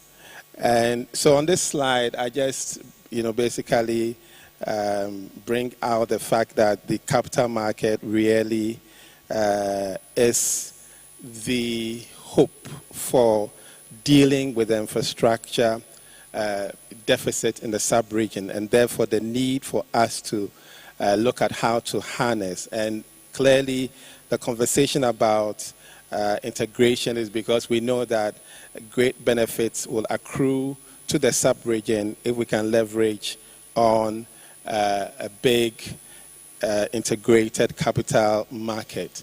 My understanding is that sovereign wealth funds and pension funds in Africa have about 2 trillion of assets, or so clearly, rightly positioned, we could see the capital market providing a source for addressing the infrastructure deficit.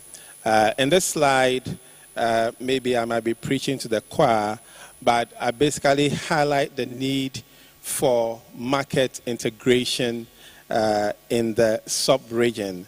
I'll not spend too much time because I want to believe that there are people here who can appreciate that there will be increased liquidity, a broader investor base, reduction in risk, broadening of diversification, efficient asset allocation, and all these facts which support the need for us to come together. There's this African proverb which I have always used anytime I talk about integration in the sub-region, which says that if you want to go fast, you go alone.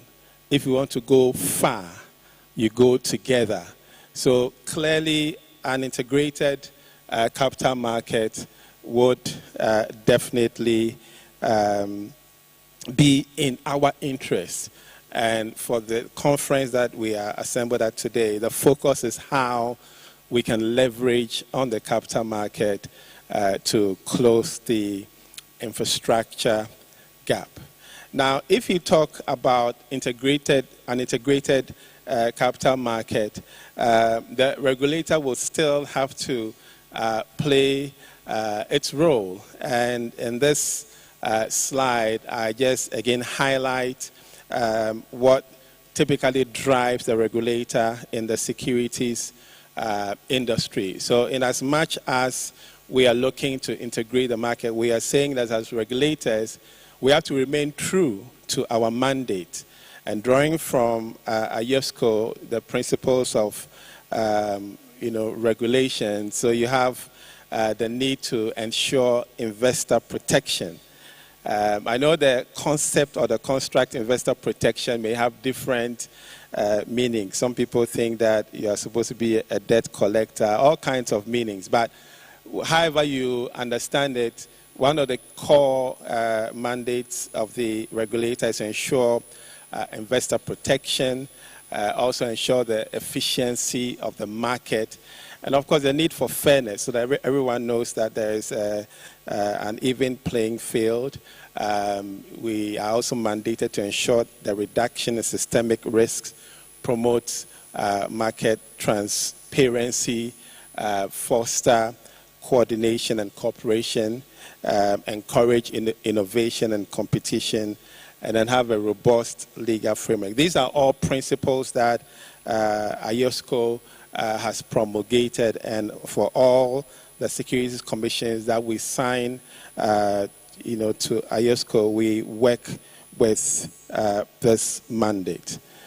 Now, in the next slide, still talking about regional integration, what I'm communicating here is that as far as regional integration is concerned, from the perspective of the regulator, the activities will remain the same, the risks will remain the same, and the regulatory outcomes that the regulators would need to achieve will remain the same.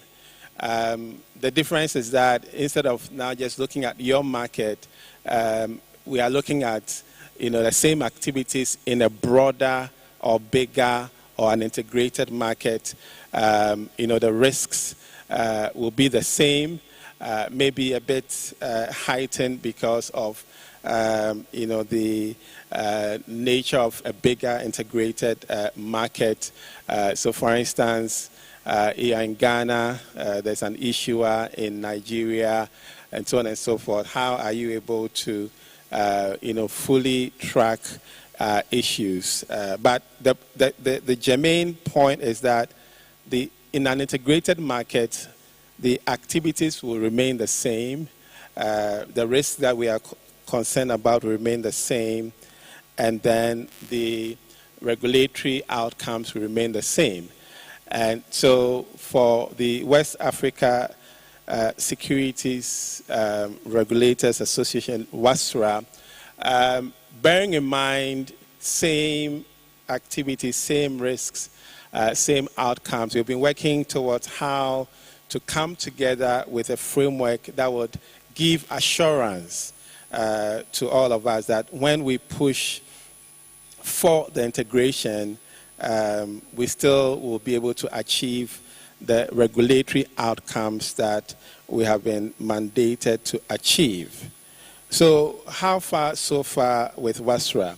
The next slide just gives a quick overview of where we are.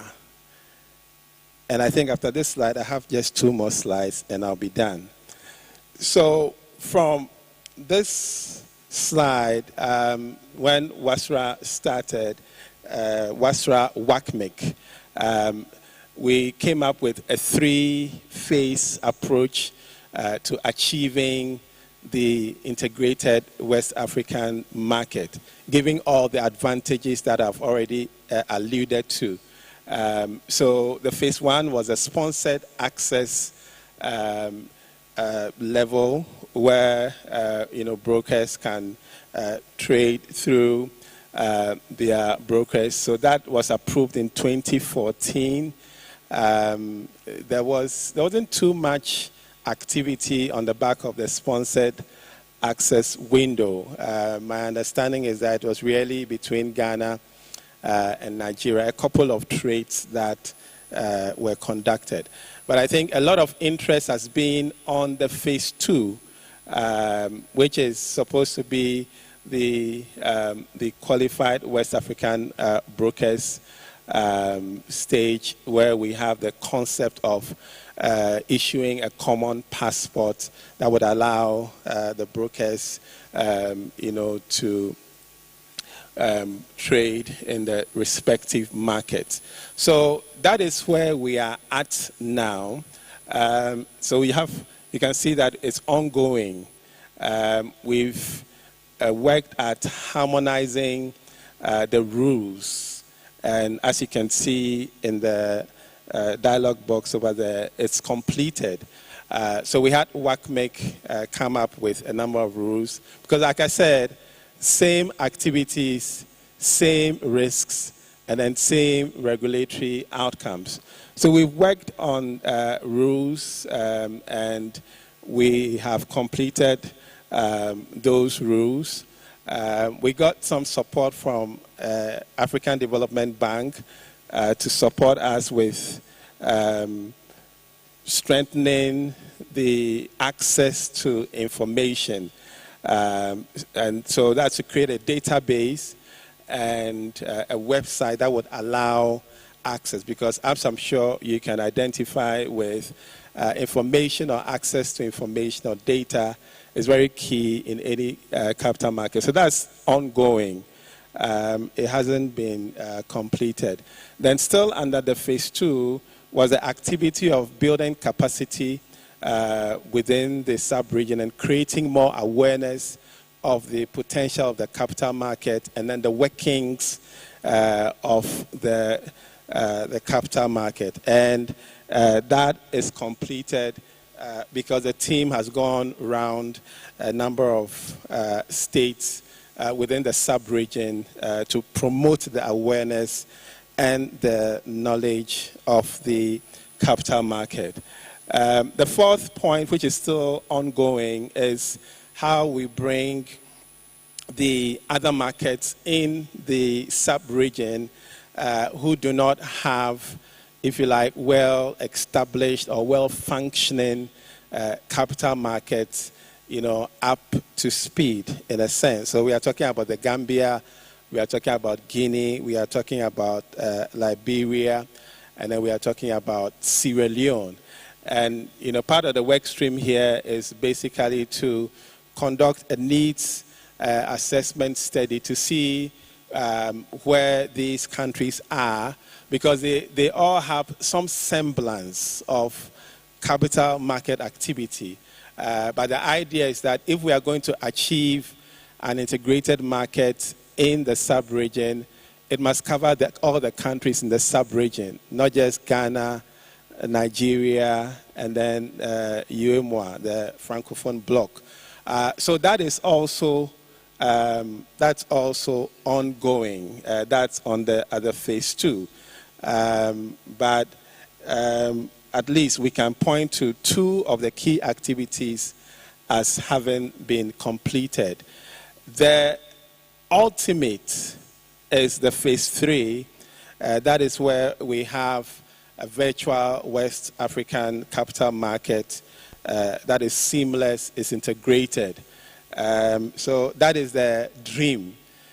We are not there yet.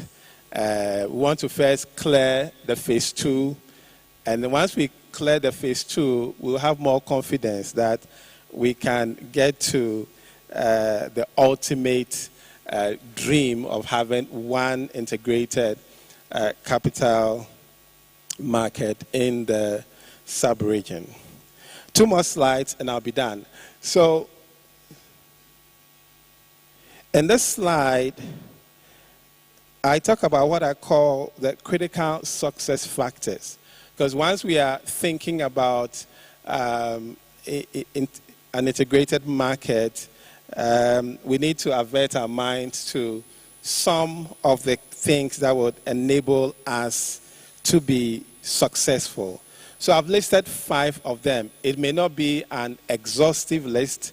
I'm aware that you can never in one presentation exhaust every subject or every area on a given subject. So from where I sit, looking at it from the lens of a regulator, I see these as some critical success factors.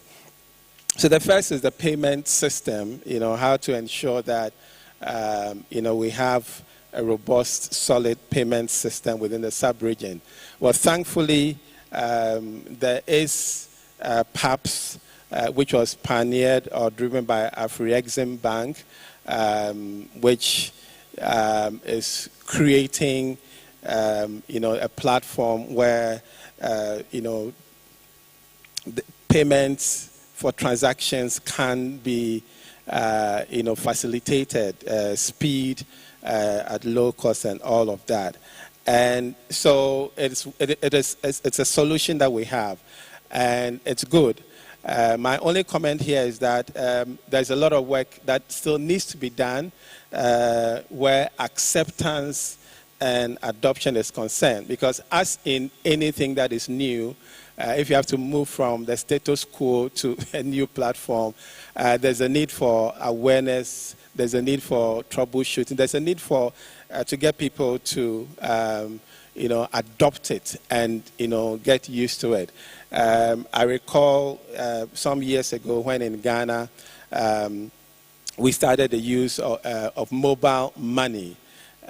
Initially it was a struggle, but today it's I mean the length to which it has been adopted is incredible.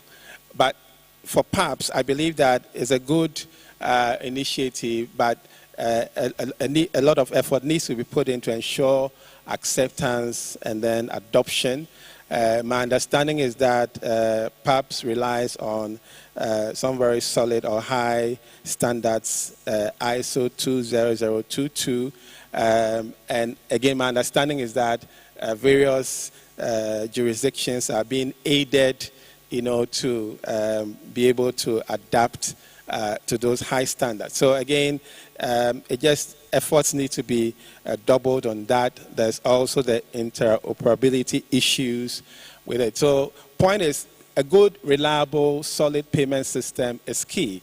And so as we are in the early stages, I think we need to do all the necessary advocacy, the education, troubleshooting, just to make sure that it serves its purpose. Again, settlement is a critical success factor from where I sit, and there are jurisdictional differences in settlement processes, and so that is something that we have to keep our eye on. Another critical success factor I've listed here is technology, the use of technology, and we have fintech coming through the capital market, and the need to leverage on it, as well as other innovations like blockchain. But while we are looking at how to ride on the back of technology, we need to avert our minds to things like cyber security and data protection matters. But be that as it may, we need to ensure that we adopt the right technology that would enable the integration of the capital markets in the sub-region, to really be firmed up. Another critical success factor I've listed here is a complaint resolution mechanism. And the point I'm making here is that there's a need for consistency and some standardization in how complaints are resolved, because that again gives confidence to capital, what kind of systems there are. Because if you have to do some transaction outside of your own jurisdiction, you want to be sure of how any potential matters that arise, how that can be resolved. And then the last I've listed here is disclosure requirements and access to information. I noted earlier that under the AFDB support, there's some money that has been voted towards creating a database and a website. But the key point is that disclosure requirements are important, access to information is important. So we need to keep our eye on that if we want to be successful in the integration of the capital markets in the sub-region. So call to action, and this is my very last slide. So my first bullet point, and I'll just speak on a couple of the points here. I talk about accelerate the integration of the sub-region's capital market. Accelerate. And I'm sure the capital market operators will be saying that, oh, regulator, you are the ones who should, accelerate. I think that we haven't made as much progress as we could have made under the integration, because we are probably waiting for all conditions to be perfect. But I believe that we don't need to wait for all conditions to be perfect. We need to get moving and have some motion. And where we need to review things with time, we do so. If we are waiting for all conditions to be perfect, we'll keep on waiting. And I think if my math is correct, since I got involved in WASRA issue, I think it's about 6 years, right? Thereabout. And, so I know that if we want all conditions to be perfect, it will take forever. So I'm basically saying to all of us that let's not wait for all conditions to be perfect. We have got some rules, we've got some things in the bag. Let's move. Let's take, the steps, and we will improve things as we make progress. There's a need to strengthen regulatory frameworks, And maybe the last thing, since I can see Mr. MC here, is that let's be committed to fostering a culture of partnership, shared responsibility, and mutual support in driving the integration of the capital market in the sub-region, which ultimately will help us address the infrastructure deficits in the sub-region. Thank you for your attention. Many thanks indeed. Yes, that's fine. That's fine. Thank you. A round of applause. A round of applause. My apologies. Reverend Daniel Tete, Director General, Securities and Exchange Commission of Ghana. And we'll move very swiftly now to the next item on the list, which is the panel discussion, the topic of which is financing infrastructure development, the need for regional markets integration and coordination. And to gracefully preside over this, the moderator will be Dr. Afolabi Oluokere. I think I saw him, yes, there he is. He initially gave us his own presentation. So he will be chairing this particular panel discussion segment. He has 5 panelists to do that. Doctor, please. Thank you. Let me quickly call them out. Tariye Badeshek Badegesing. Okay, that one hit me hard. She should have helped me. Badegeshing.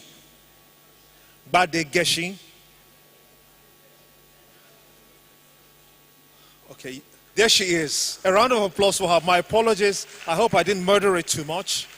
Okay, she says it's fine. Thank you very much. So the owner of the name has pardoned me. Thank you for coming, madam. Thank you. And I'm sure to get this correctly, Philip Southwell, Chairman, Nigeria Infrastructure Debts Fund. Philip,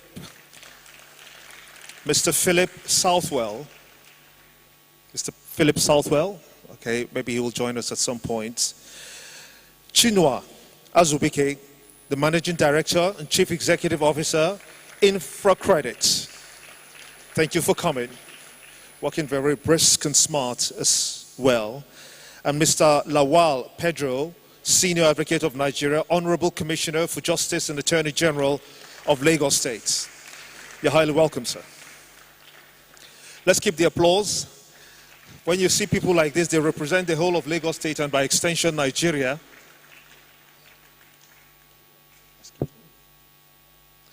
Thank you for coming.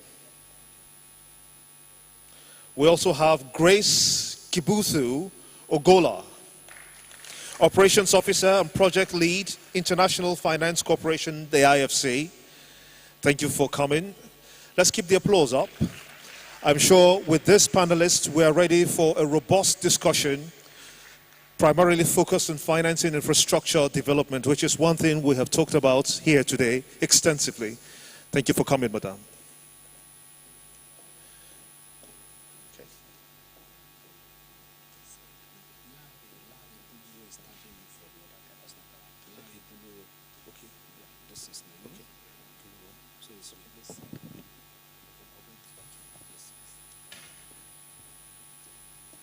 I am being told that Lanre, the Managing Director of Capital Markets, Chapel Hill, Dunham, Lanre Buluro is representing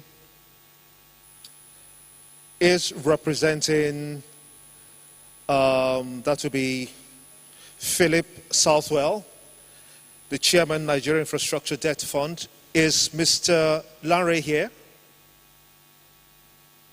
Okay, none of them are here, so we may as well just proceed. Thank you.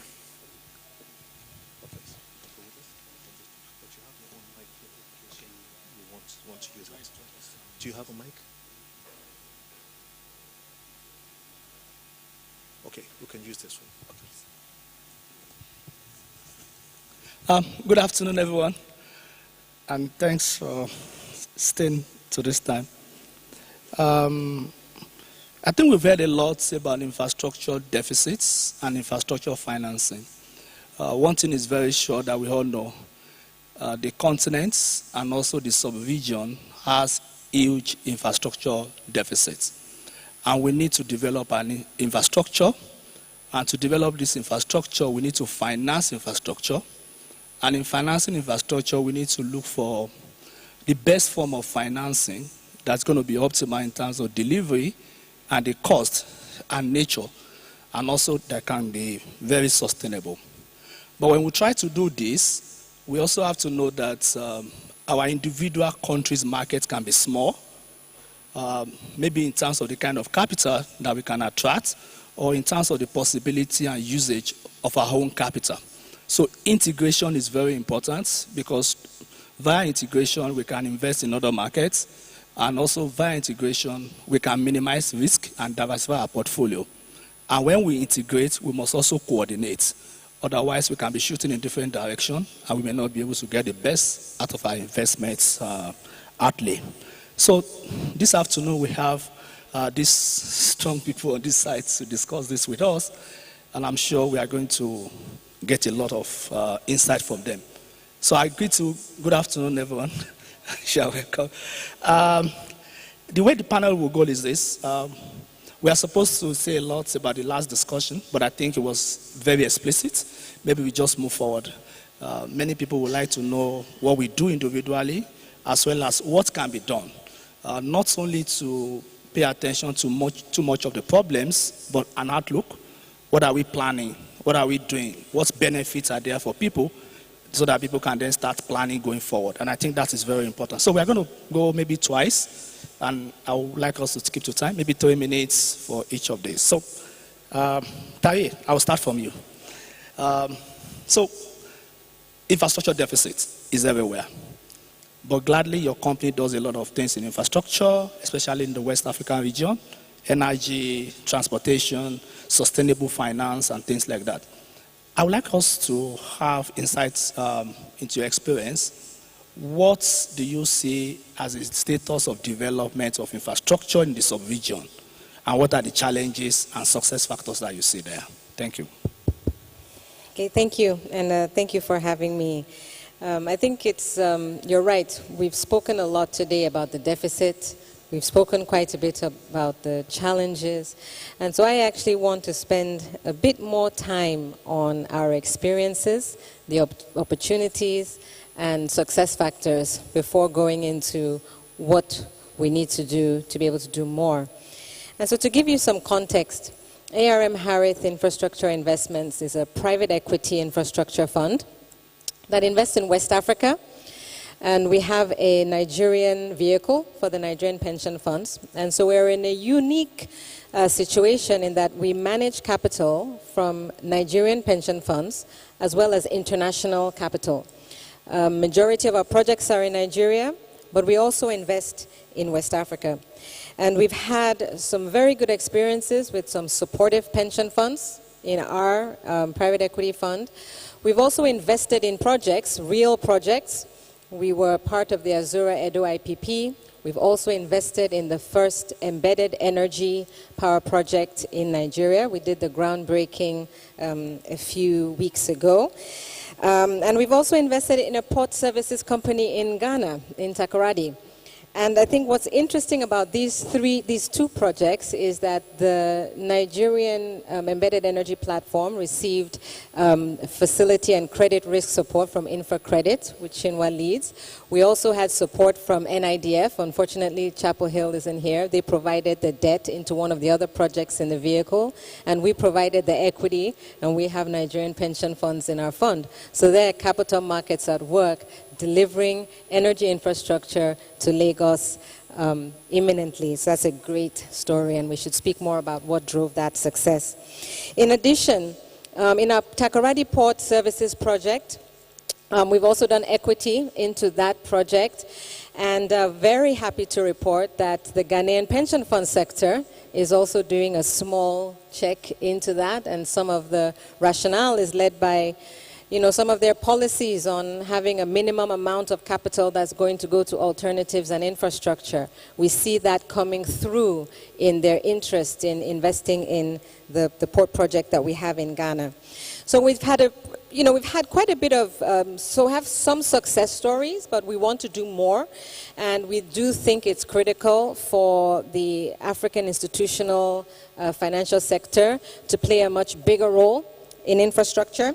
The successor fund that we're raising is dedicated to energy transition and climate.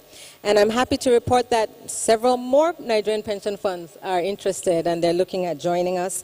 And also, interestingly, is Ghanaian pension funds. We've started having some conversations after the good story with our port in Ghana.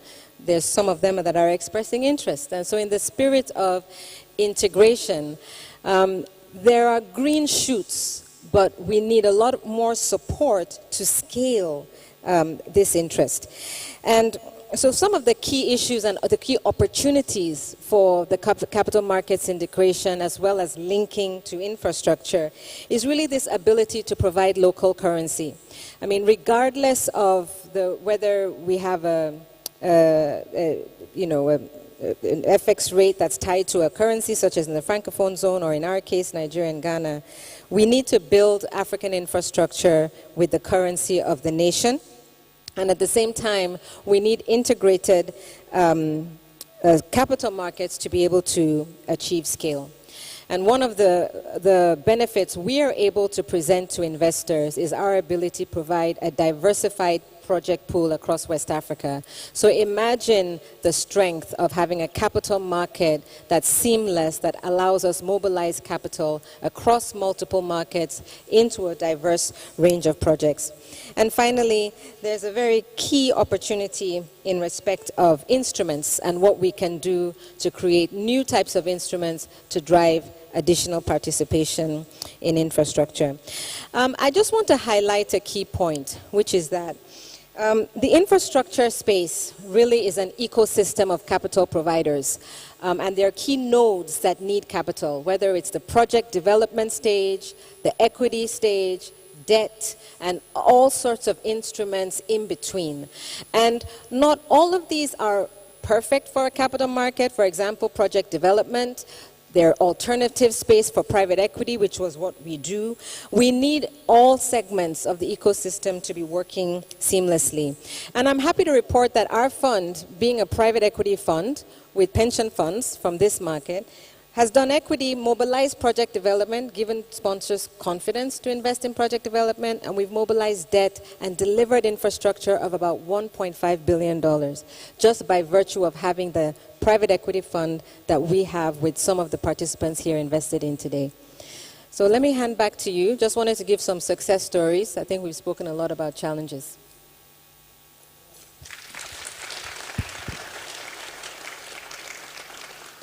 Thank you very much. I mean, for me, I like the idea of the Ghanaian pension funds.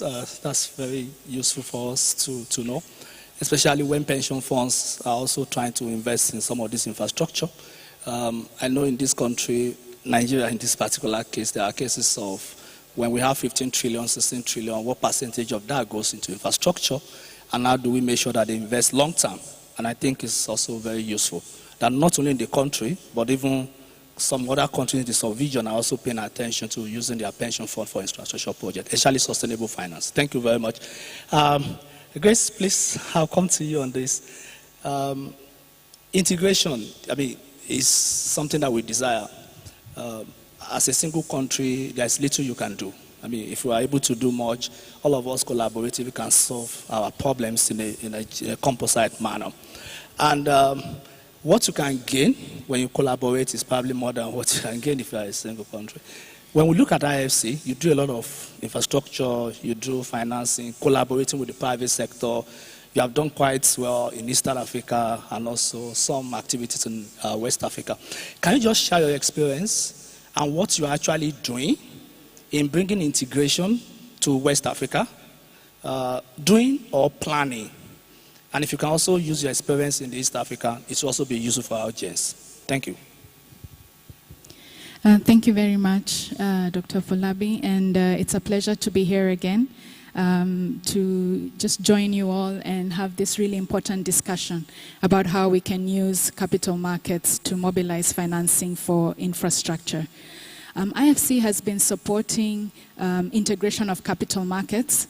We have done this in East Africa. We have some activities here in West Africa and also in the Central African Monetary Union. I think the greatest lessons that we have learned have come from the work in East Africa, where we started from scratch, working with the member countries to develop a strategy and a roadmap for integrating capital markets. And that covered the broad spectrum of the legal framework, the market infrastructure, investor base, the issuers, and also how economy and to diversify from heavy weighting to government securities. The DG of the SEC Ghana presented and talked about how the market is characterized by bank-based financing and government-led financing for infrastructure, and how we need to drive or transition towards more market-based financing. And the role InfraCredit was set up to play was to attract a growing pool of funding, which is estimated to grow about 15% per annum, thereabout or more, currently about 16 to 17 trillion. How do we get more of that being allocated as domestic credit to the private sector to create jobs and support local economic growth? And since we started firstly with the government through NSIA, and then NSIA crowded in the Africa Finance Corporation, the KfW Development Bank of Germany, AFDB, Infraco Africa, and also we even have Leadway Assurance, a local insurance company, in the capital structure. And so we're rated AAA in local currency, and our guarantees enhance the creditworthiness of projects, thereby de-risking it and increasing the appetite of these conservative investors to lend long term. And over the past 6 years of operations, we've helped to lengthen the yield curve for corporate debt financing in the capital market. So as at 2017, the average tenor was 7 years. We supported a 10-year financing with our guarantee. Subsequently, we supported another 15-year financing for a hydro project, the Shiroro Hydro, a green bond, which was quite interesting because subsequently the same issuer accessed the market to the same pension funds, and they didn't require a guarantee the next time because they were comfortable with the creditworthiness of the borrower. And this is as a result of capacity building and also track record. 2 years ago, we supported the Lagos Free Zone, which is a special economic zone, to raise 20-year financing. This is unprecedented, largely from local pension funds. And so what is demonstrated to be possible, and within the Nigerian context here, is that we have a youthful population, we have long-term money, and we can be able to allocate this capital for productive growth. And as a result of the success of InfraCredit is replicated now in Pakistan, and also there's a Kenya example that is now being replicated. And in terms of performance, I'd say that we've had 0 losses, we've had no impairments to date. And very recently, we got our ratings published by Fitch. And Fitch actually rated us AAA in local currency, but also B+. It's not high investment, it's not investment grade, but it's 2 notches above the sovereign, which actually means that corporate assets can actually outperform sovereign risk, as it were.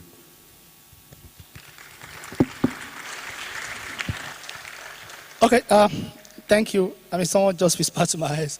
I thought we had all the time, but Commissioner, sir,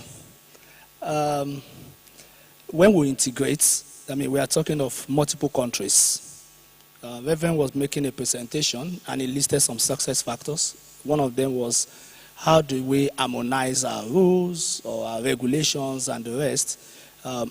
Maybe a bit of a background. In the ECOWAS, if you have treaties, agreements, protocols, the fact that you sign them there, you have to bring them home to, first of all, ratified, maybe by FEC or the executive, then later domesticated by the legislature. Otherwise, you cannot do anything at the courts, right? So, what do you see can be challenges in terms of frameworks, laws, and regulation as we move into a more integrated market? Thank you. Thank you very much. Ladies and gentlemen, good afternoon again. Mr. Moderator, thank you. Before going to the challenges, let me first of all say we must recognize the importance of why we are here and to show that it's actually a catalyst for growth and stability of the West African sub-region. We all know that infrastructure forms the backbone of any thriving economy, serving as the highway through which prosperity flows. But having said that, we must recognize that there are challenges which are referred to as legal. And in your intro, you recognize one, which is different treaties, protocols, agreements. Now, this is regional, but there's a need for harmonization of also what we refer to as area you refer to as conflict of laws. And these are areas we look into. Now, if you look at the ECOWAS you refer to, treaty there's a need for ratification, then domestication in each of these countries or nations that we refer to. If you look at the Anglo, our own, we refer to it as dualist. So the treaties, protocol do not just operate or come into what we call enforcement immediately. You first of all have to do the ratification. Then, of course, each nation's legislative arm of government will have to now domesticate it. For the Francophone country, which we refer to as monist, it's easier in those situations that once they may not have to go through legislative intervention or process before it becomes enforceable and I stand to be corrected. Now, if you look at other issues, like I've said, conflict of laws, this is another area we need to harmonize. And also, when you have disputes, I see that the DG from Ghana mentioned it, settlement. So the dispute resolution mechanism must be harmonized. There's a need for that. And that is only when the integration will have, maybe a better way to go about it is to say once you have an harmonized dispute resolution mechanism, then the settlement will be easier to go by. And you know, we also have the jurisdictional issue, either of law and territory, and individual players in different nations coming together to integrate them. Those are part of the challenges. And of course, we now have to do what we call enlightenment, the education of the practitioners in the sub-region. Even to some of us that are legal practitioners, what is operative in one nation may be the reverse. In the Anglophone country, we have issues, even when you go to arbitration, the resort to litigation. What has the ECOWAS court, how has it been able to function properly? And when there's intra-border transaction, how will it be quickly and timelessly resolved? And that will be a standardized process and procedure. I think once we have that, we will be better placed to have the integration that we deserve. Thank you.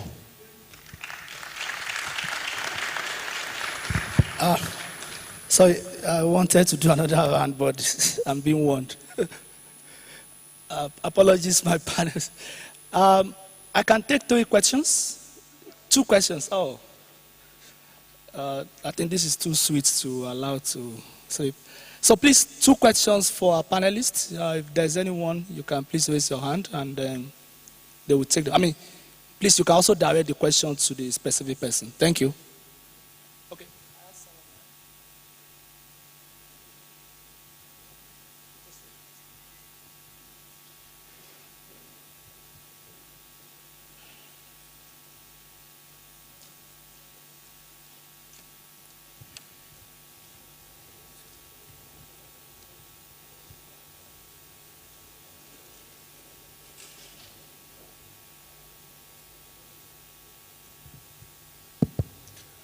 Good afternoon, distinguished members of the panel. My name is Ibrahim Shelling. I work at the Nigeria Mortgage Refinance Company.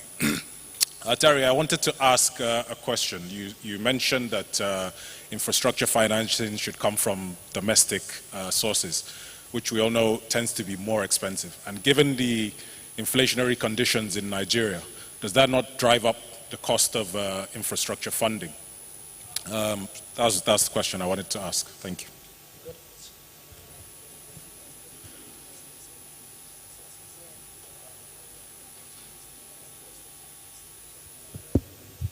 Thank you very much for the question. And I think there's 2 parts to it.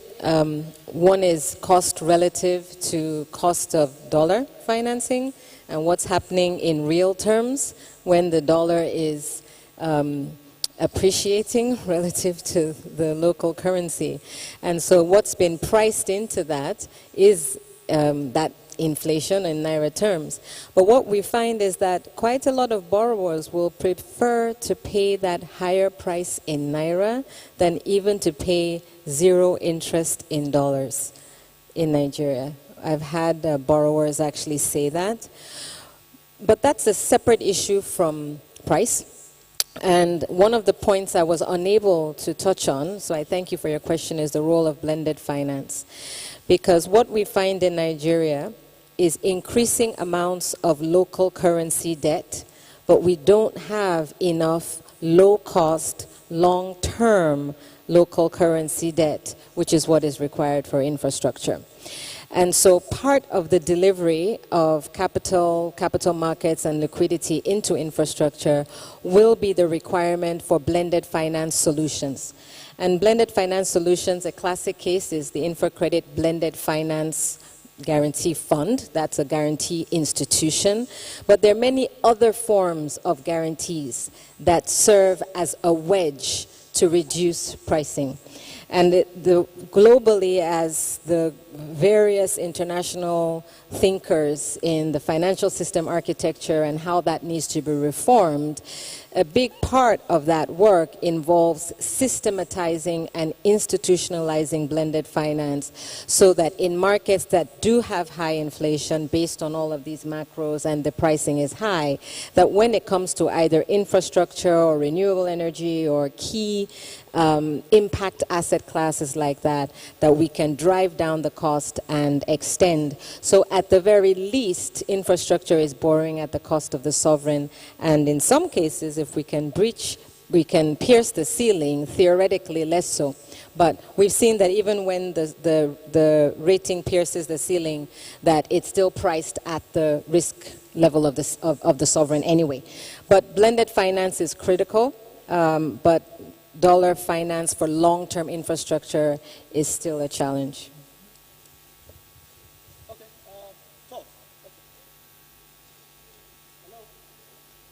Doctor, my apologies. I've been directed, just for the sake of time, we will not be able to take another question. We will indulge you because there is a picture session just after the panel session, and then you can get off the stage. Thank you so much indeed. That is just so intense. I'm afraid from the floor we cannot take more questions. We're pressed for time indeed. Yes, we'll take the group picture now. We'll take the group picture. The group picture. Yes. Thank you so much. Well, the cameraman. Okay, good. You.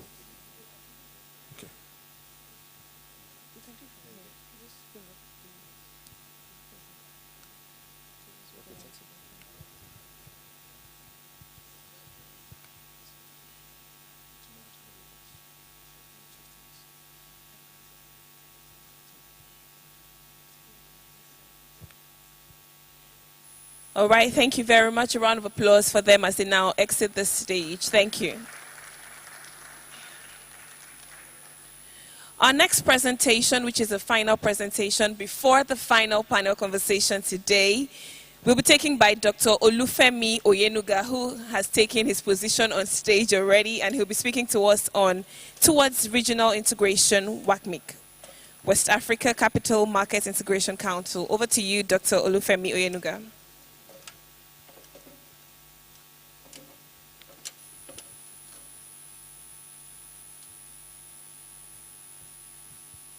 Good afternoon, everyone. This is what happens when you overload a day with very good presentation. I also actually wanted to ask questions as well, but thanks to the panel, you did a fantastic job. Well done. And we should all celebrate ourselves for being here. It's almost 4:30 in the afternoon. It shows how the content and the context of the debate is quite interesting. My own job is very simple here, so I might give some time back as well, is to talk about digital transformation in an integrated market. But I'm not sure everybody fully understands that topic sometimes. What does it really mean when we talk about digital transformation? Because it's not just only technology, it has to do with a lot of variables as well. So we'd always find that when we talk about the subject, understanding of digital transformation is important in an integrated market like this. And I think the DG of Ghana did some good work as well. So they've made my work very easy for this presentation. There are various blends to digital transformation. But we're not just transforming because we want to transform. We're transforming because we want to create impact for the region. There's a lot of good work happening in the region.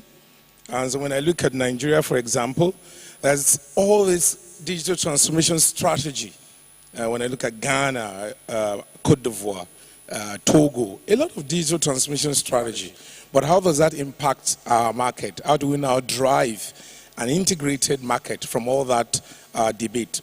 But let me take a step back to really, what does it really mean? So all the big buzzwords around artificial intelligence, big data, blockchain, cloud computing, they are all within the ambit of digital transformation.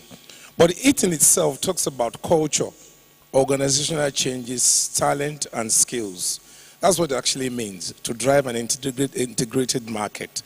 And then building what we call a consumer-centric solution for the market as well.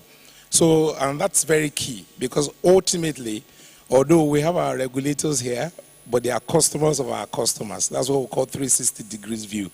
As they are bounding different policies to help drive the market, so is the capital market and the ecosystem also doing likewise as well. So I think it's a very interesting conundrum that we'll find ourselves. And there's a good work that's been happening in Nigeria as well. When we look at the incubation hub that SEC is driving for blockchain, for example, is within that ambit of digital transformation.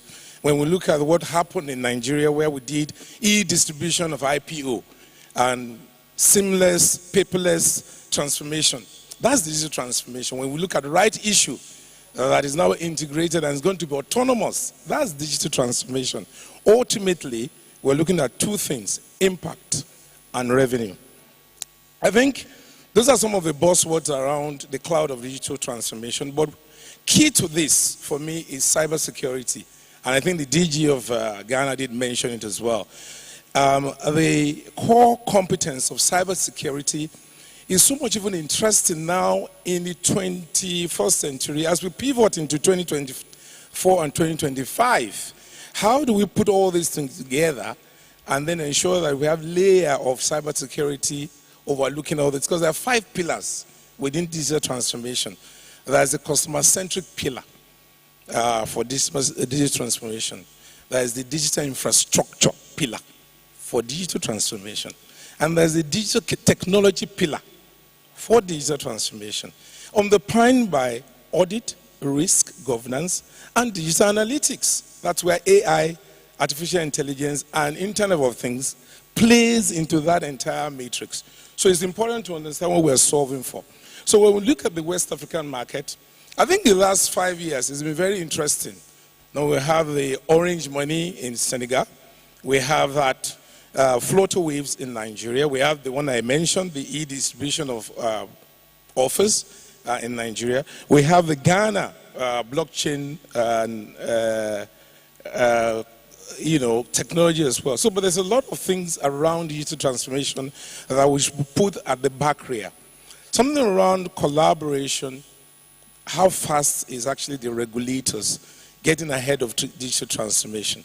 I think they've done a fantastic work, but actually we need to do more work there as well. What about the cybersecurity challenges? I think the hackers, so it's good to bring the hackers close to the ecosystem than fight them. Because by the time we are bringing a technology into the marketplace, I think the hackers are actually 5 or 10 steps ahead most of the time. So we should also look at some of the things around startup ecosystem, crypto, the ununderstood blockchain, e-commerce, and digital education, very important for talent as well. So these are some of the other variables around digital transformation. So I mentioned blockchain supply chain in Ivory Coast, Ghana Stock Exchange, the platform that was built, Nigeria, and then mobile money as well. So what are we really looking to solve from a digital transformation perspective? Integration's complexity is one of the things we're trying to solve for. Then regulatory compliance as well. How do we move around cost issues and constraint? And sometimes, to be honest, there's lack of clarity around the strategy as well. So you sometimes have to go back to the drawing board. But digital transformation will help us improve efficiency, drive decision-making through data, expand our market and global reach in West Africa. And by extension, I was happy to hear what the SADC country are also doing, the interoperability of the SADC company and West African countries as well. That gives a bigger picture of what we're solving for. And then an enhanced customer experience. The customers are always number one, anywhere you go.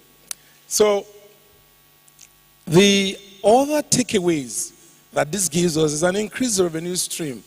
We will always argue that Nigeria is a dollarized economy, but it's also West Africa. Everybody is on dollar, but then the BRIC countries are also trying to create a problem for the hegemony of US as well. And I think when they said Nigeria should be number 9 in that link, I think it's about now to start thinking about how we are now bringing that Vision 2020 into reality. I think the Vision 2020 came before 2020, but it's actually having a life of its own now, so that we can actually deal with things around the dollar pressure that we have. I'm not an economist, so I won't go into an area that is not my bread and butter, but I think we can get in there as well. And then the almighty talk around sustainability and environmental impact, very important concept around digital transformation. So what do we get when you have an integrated market? You have an enhanced collaboration, seamless cross-border trading. I'm quite excited about the AFTA, PAPS, and the Second Start integrated market. I mean, we did see when Second Start came to the exchange, and what they've done is that they did a trade that brought in Tanzania, Uganda, Kenya, and Nigeria together seamlessly. That's interoperability under a secured environment. And then facilitating regulatory compliance and reporting, very, very key. So these are some of the takes away. And then what we see from that is that improves our market and helps us drive transparency of education. So one of the benefits, I mentioned some of the benefits of digital transformation. Some of the benefits goes around the access to a larger market-based diversification, enhanced productivity and standardization. What this helps us to do is to create a culture within this market. This is our market, the West African market, and by extension, the East African market as well. Help us drive sustainability, improve integration, and then we can drive the discussion around digital infrastructure and job creation. So that was why that last panel session was very germane as well. What that does is that it often helps us drive the project discussion across barriers. So for the potential of integration around digital transformation is some of the things around infrastructure investment, trade barrier reduction, inclusivity in terms of policy. I think the commissioner did mention that as well. Things around prioritization and what public engagement and awareness. And I think some of the things that we need to do more is engage our public in West Africa and East Africa so that people are actually in the moment of knowing what's happening. They have information at their fingertip. Why is the government doing this? That collaboration is important. So it gives us the opportunity to have interoperable connectivity, automated processes. Then the big picture of blockchain and security comes in, cloud computing and things like that, and digital collaboration. I think some of the best practices that will now help us integrate this market is a clear harmonization of regulatory frameworks. We're not there yet, but we were not where we were last year. And I think 2024 will be better because we keep improving. It also helps us with flexibility and adaptability to change, because it's very difficult. Change is a difficult concept. Sometimes you have to take your strategy to the drawing board and then rebuild it again. And then it helps technology-centric approach to a global problem. I mean, I've been involved in a lot of talk around generative AI, for example. And the traditional AI, when it came in 10 years ago, using machine learning algorithm, what it did was solve simple problem, giving us complex solution. But you now have complex problem with complex solution with generative AI. And that talks into talent, revenue, other streams of income, and things that we don't know, the unknown. There will always be the unknown anyway. So inclusivity of policy, disparity, technology adoption, and things like that. I think for me, as a wrap up, because I try to give some 2 minutes back so people can have a good afternoon. The concept of digital transformation in an integrated market is a going concern. It's not a gone concern. So it's like made in Nigeria for Africa, within Africa. Thank you very much.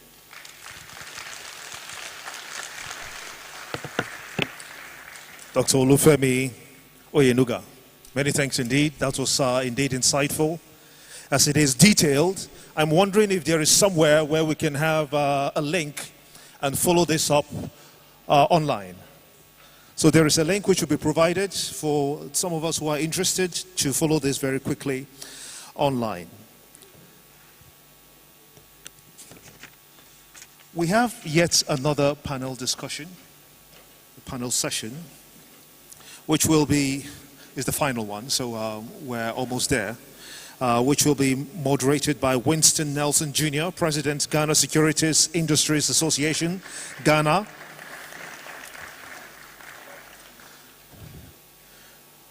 There he is. Okay, let's keep up the applause with the tiny bits of energies that we still have. Brilliant.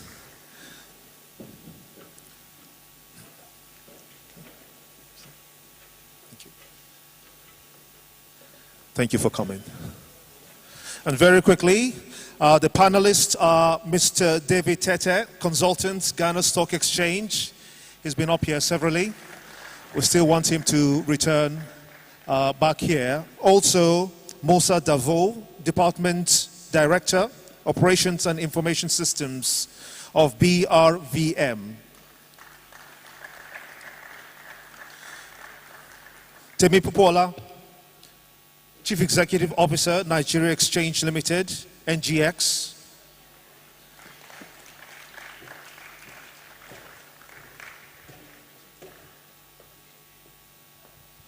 As well as Mr. Akin Yinka Akintunde, the CEO, President, AFEX. Okay, he's already there. And we also have Dr. Joe Mekilua, the Technical Advisor, FMDQ Group.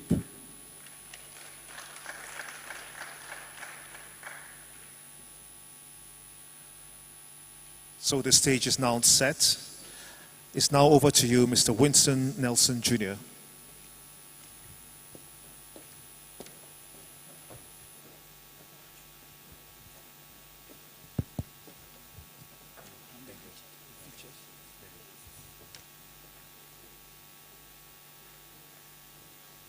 So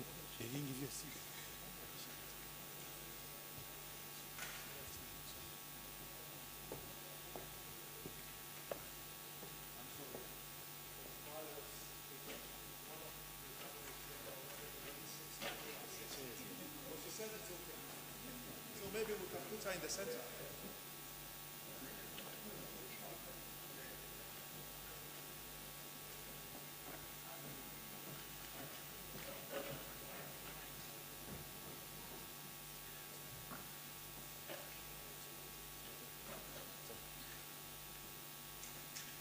Good afternoon, panelists, and good afternoon, ladies and gentlemen, and thank you for your patience.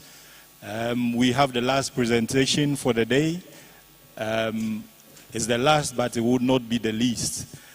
We will try and stick to the time so that we can all have a good evening. We just had a fantastic presentation on how digitization can be used in the region. And we know that from an earlier presentation, the Nigerian Stock Exchange has done extremely well in terms of its all-share index over the years. So tell me, maybe I'll start with you. How has the NSE adopted technology to drive its business to deliver the kind of results that we are seeing today? Thank you very much. Good afternoon, DG, and all of the distinguished guests here.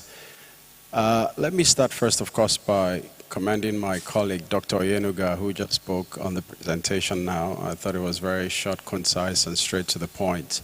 Very quickly on our side, as we think about technology, there are several verticals to it.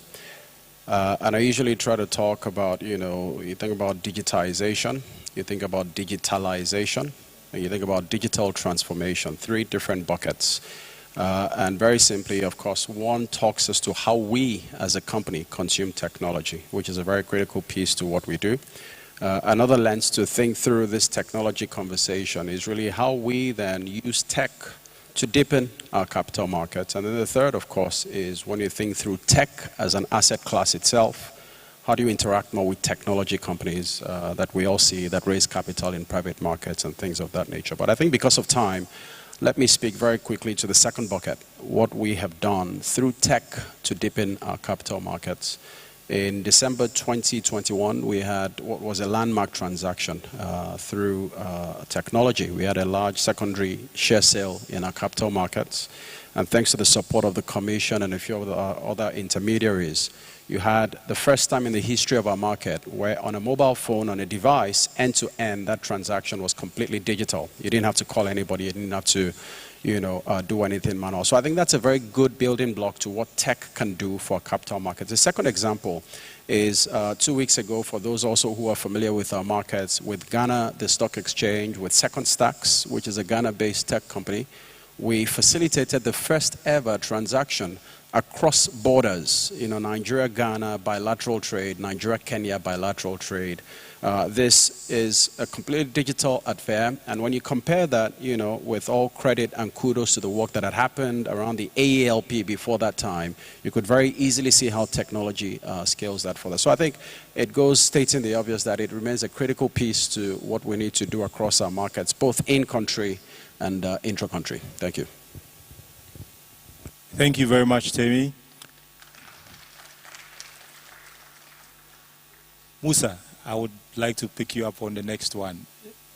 The BRVM currently has 8 countries operating from Abidjan.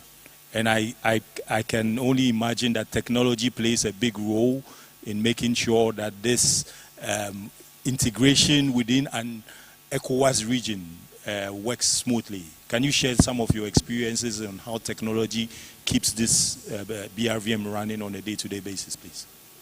Okay, thank you very much, and thank you for having me in this panel. I will say that technology is in the DNA of the creation of the BRVM, right? Because when the Council of Ministers in the West African Economic and Monetary Union, they took the decision to go for one single exchange for the whole region, for the 8 countries. They actually didn't know how to go about it. They did the feasibility studies, and the only way to do it was actually to use technology. And you can imagine at that time, technology that we have today is not what we had. So they decided to have one, let's say, trading engine, one CSD platform to be hosted at the HQ, and then have one software for the brokers to be used across the various countries. And then the challenge was how do you make the connectivity for the brokers to reach the HQ with the orders. So they went for installation of VSAT in each country at the branch office of BRVM. So the brokers have to go to the branch office and then connect and send their orders. I'll say 2022 2002 when the internet started to be available in most countries. So the technology was used to use VPN connection, right, for brokers to connect. So brokers would now stay in their offices and then connect to the market, and that has helped a lot in improving the transaction, improving the volumes. And then in 2013, we decided to go for continuous trading then. So continuous trading, we have to change the whole technology platform, upgrade, and also we have to, we had a new module, kind of API, the fixed platform, that also was one of the step of innovation of the stock exchange, to use the technology to make the market more accessible to market vendors in real time, also to brokers to connect the platform, their own platforms, and do the online trading, so to make the market more accessible to a wider base of investors. Right. Thank you very much.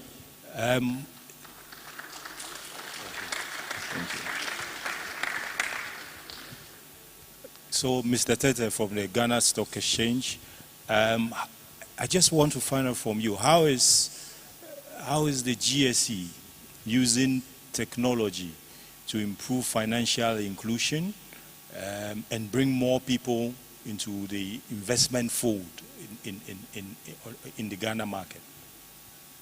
Okay, thank you very much, and a good afternoon to everyone. From the Ghana Stock Exchange, we have been actively engaging new age fintechs that are operating in the markets. Of course, our systems were automated long ago. We upgraded to allow brokers to have direct market access to the Ghana Stock Exchange systems. Actually, some of our brokers have sponsored access. I've heard the NSE talk about second stacks. They also connected through our systems to the Ghana Stock Exchange, so they're able to connect to other markets. In terms of financial inclusion, the Ghana Stock Exchange has been very active in partnering market operators and fintechs that work locally. The objective has been to get the markets to the ordinary man on the streets. These days, the young people and some older people are using phones to access all kinds of payment systems, banking systems, and we saw the need to extend the capital markets and our trading infrastructure and make it available to people. So in the last 2 years, the exchange has worked with a market operator to launch something called Trade Live, where people are able to trade directly from their phones. We also have another operator, a fintech operator, CD Manager, that allows individuals to trade fixed income securities and more recently treasuries on their phones. The exchange is encouraging a lot more fintechs that are looking to develop capital market products or connect to the stock exchange to join us and to team us. So we actively do that as part of our financial inclusion program. So that's what I'd say for the GSC point of view for now. Thank you very much, Mr. Tete. So I would like the lady in our midst to speak finally. I wanted to run through the exchanges first. So now we've heard from the exchanges within the region. At least I know you operate within capital market, but not necessarily running an exchange. How do you see the kind of technology that the exchanges are offering from an outside perspective? How does it facilitate investment? How does it facilitate the businesses or those who operate around their ecosystem? Do you think there are other areas that they have not viewed that properly and you would want to point them to? Okay. Thank you very much. First and foremost, IFEX is actually a commodities exchange licensed by the Securities and Exchange Commission. Before I start, I would like to make one important point that Mr. Tokwe mentioned earlier in his presentation, that the capital market is for everyone. And by everyone, it also includes those in the rural area whose productivity largely drives the profitability of the publicly listed companies that are in the food and beverage. Having said that, for us as an exchange and operating within the ecosystem, how has technology helped us to drive volume, to drive inclusion, and to drive traction on the exchange? I'll mention three key areas. One is in the area of price and price discovery. And I'm going to speak with it with respect to food security, because I think that's a common decimal across all countries represented here and even the global market. When we talk of food security, you're talking of productivity and all that. Part of the challenge of food security is what is lost due to post-harvest losses. And part of the challenge is lack of access to market.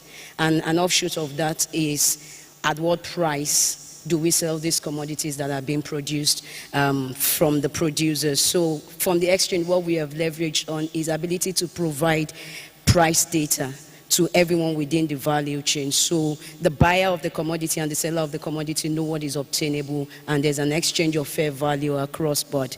This same pricing is also very useful to financial analysts that are looking at the valuation of publicly listed companies, especially those in the food and beverage. Because again, you're not just looking at their cash flow and the balance sheet, but you're also looking at what influences their cost of goods. And for a number of these people, more than 60% of their cost of production come from the cost of procurement of commodities. So ability to also track the prices of this underlying help you to predict the direction of the performance of this publicly listed company. The second part I will talk about is on settlement. Again, most of the producers of commodities are within the defragmented part of the ecosystem, extremely financially excluded. And for them, cash is king. How do you ensure that they get immediate settlement for trades that they do? We've leveraged on mobile money such that as trades are being executed on the exchange, they are getting the value for their trades in their respective wallets.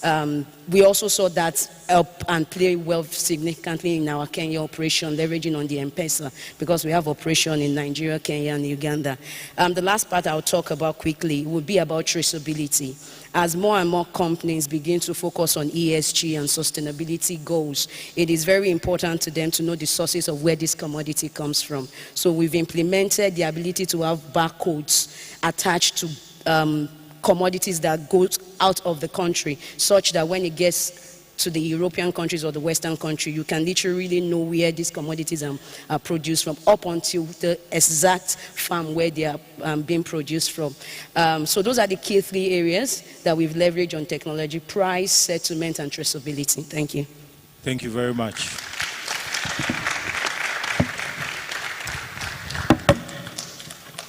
So Dr. Mekilewa, you have chaired the technical committee of the WACMaC from 2013 when that committee came together. A lot of the work that was presented around the stages for the integration, phase 1, phase 2, phase 3, etc., were all put together under your supervision. As the DG of Ghana mentioned, we are currently around the phase 2. Can you give us can you briefly describe what the phase 2 is about? And can you also then tell us how can we get this integration going using technology? Assuming the regulators get our rules harmonized, etc., how can technology help us to kick this integration business going? Thank you very much. Just like you rightly said, I was a technical chairman of the committee throughout the period. And one thing we observed was that the West African countries are not of the same level technologically as well as market structure. That actually brought about the concept of phase 1, phase 2, and phase 3. Though you asked me to highlight some things about phase 2, but it's good I mention some salient points of phase 1. Phase 1, the foreign broker can only be onboarded by the local broker. Foreign broker can only be onboarded in the local market by the local broker. That is why it's called sponsored access, unlike phase 2. In phase 1, the liabilities of the foreign broker will be shouldered by the local broker sponsoring him. Number 3, the local broker should ensure that settlements are done. If there is any issue, the local broker will be held responsible. Just because of time, let me rush now to 2. There are about 9 points of phase 1 on things to look after. Phase 2,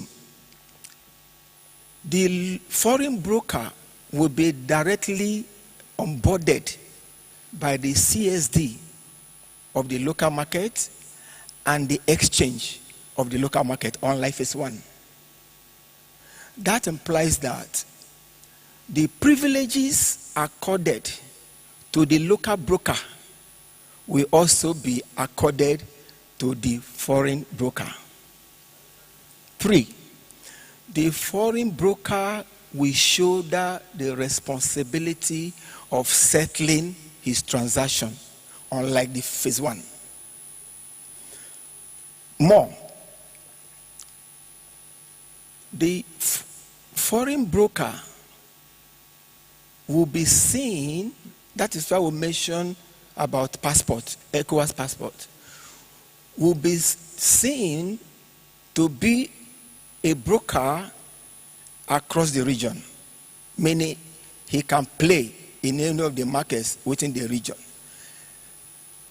Next one is that any broker that does not meet the prerequisites in phase 2 will remain in phase 1 until he has upped his games technologically before he can be in phase 2. Because there are qualifications for phase 2. One of them is even capital requirements. Do I need to go to phase 3? Just a few words on phase 3 and then we can wrap it up. Okay, sorry. Unfortunately. Yeah. In phase 3, we have virtual platform, central virtual platform, which is WACM, West Africa Security Market. Whatever is listed in any of the countries is deemed to have been listed across the region. There is regional CSD, virtual, just like ICSD. The same thing, we have regional, the exchange. Another thing is this, it is a federated system. That does not mean it will lead to the extinction of the local exchanges, nor the local CSDs. Okay, let me stop there. I think everybody gets the picture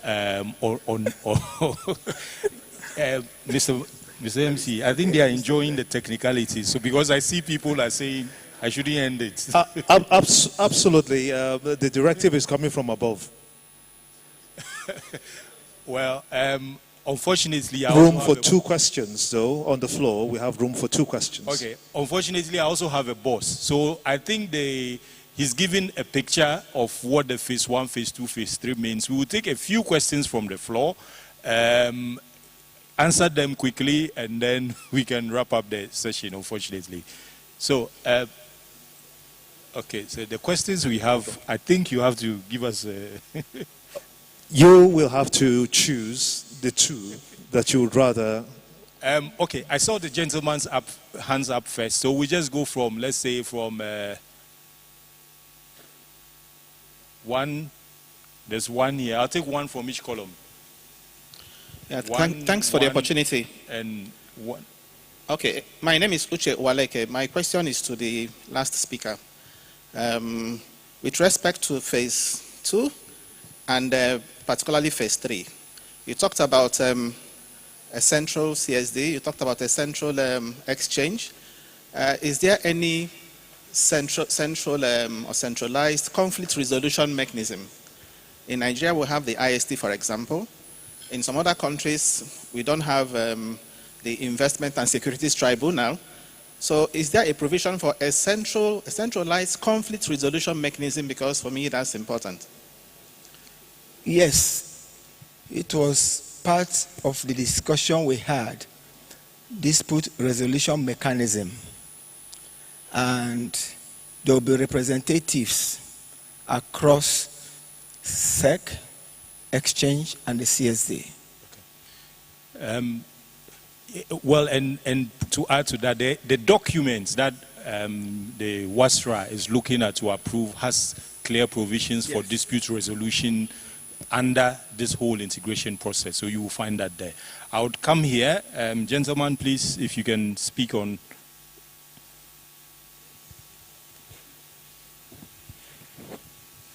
Thank you for the opportunity. And good afternoon, everyone. My name is Emmanuel Nkpa. I have a question to the last speaker and also maybe Mr. Musa. Now, on the depositors on trial, which is the equivalent of the CSCS in Nigeria and CSD in Ghana, shareholders don't have their individual accounts. What we have are accounts of brokers who aggregate the holding of their customers. So now we are talking about integration, we are talking about having a virtual CSD and all that. So my question is, are there any plans to change that situation? Do we have on the BFVM, and that's the process on trial, the technology to be able to have individual shareholders have their account on the depositors on trial? And also, do we have the rules or regulations being updated for that to happen? That there are some markets that operate omnibus system, but in Nigeria we do hybrid. Now, part of the plan was that there will be what is called central KYC repository, and that central KYC repository will enable every client to have regional CSD number, local CSD number, and account number that is attached to the broker. So assuming as an investor, I open an account with a broker in Nigeria, and for any reason, I want to move to another broker in Ghana, I don't need to submit any KYC document any longer to that broker. What I will do is I will submit my regional CSD number. With that, my KYC details will be pulled and my account will be created in the target broker irrespective of the country. Joe. We also know that some... Dr. Mikelewa. Okay. Sorry. Yes.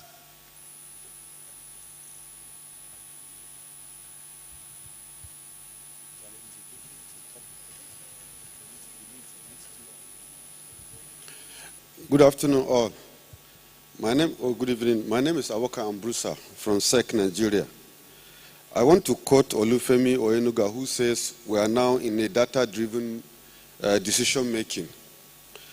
While Mr. Tope Paswa was making his presentation and we saw the data, he said he had problem obtaining data from West African French-speaking countries. My question is to Dr. Musa Devo. Could you please explain what are the issues? Thank you.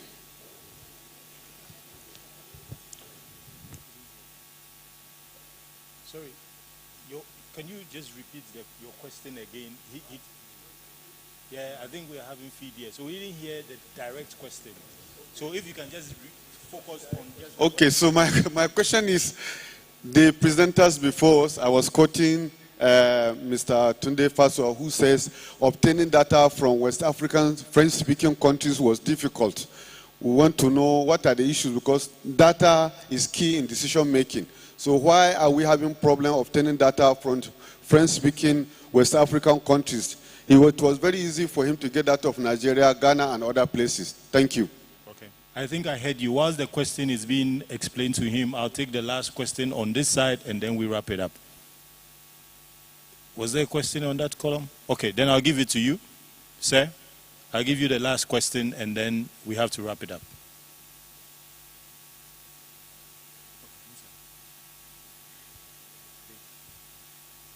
Okay. Thank you for your question. Okay, is it because of language? Data is not translated, or lack of data, complete lack of data? If it's because of lack of data, yes, I'm aware that some of our listed companies they do not follow the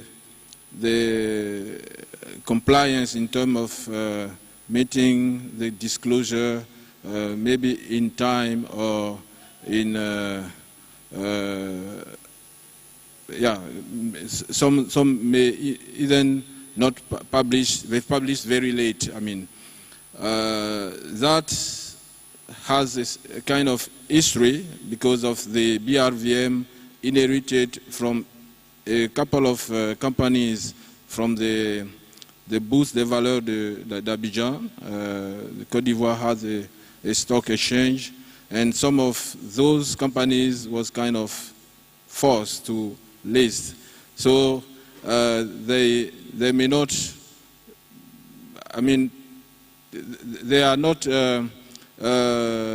comfortable with some of the market rules. But aside from this, just few companies, all our companies, they do the publication, and the market data is available. Could be because if it's French, then our market is a francophone market, and official documents are all in French, and companies will publish in French.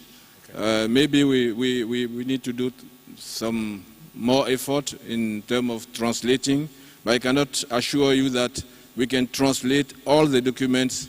And the other problem is that the official document coming from an issuer, when it is in French, as exchange, we don't take the risk to translate it, right? So we leave it in the original language because we can kind of modify the message. Thank you. Right? Thank you very much, Musa. Thank you, panelists. Thank you, audience. I think if I go any further, they will shut down the technology up the stage. So I would like to end here. Thank you very much. Please give them a round of applause. They had the task of driving the final panel conversation today, and I think they did justice to it. Thank you so much.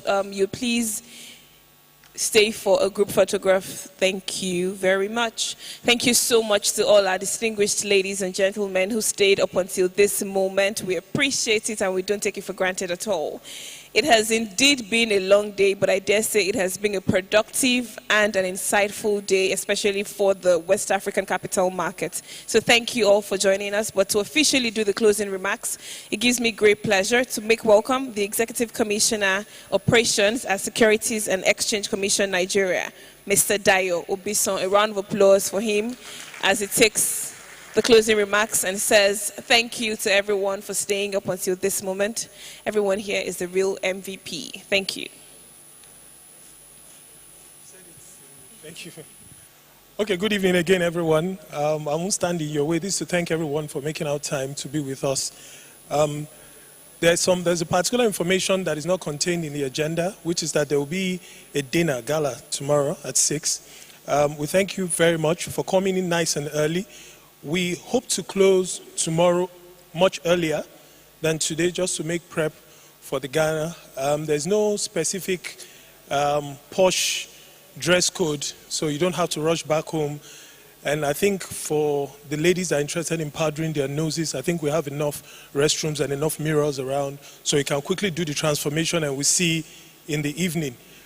We'll really encourage that we all come nice and early tomorrow, so we can start early, keep to precision to time, have less threats from throwing people off the stage, so we can interact much better. On that note, on behalf of the Director General and all the hosts, colleague co-hosts from Ghana, from the UMOA region, WAMI, ECOWAS, we thank you very much and do have a lovely evening. Thank you.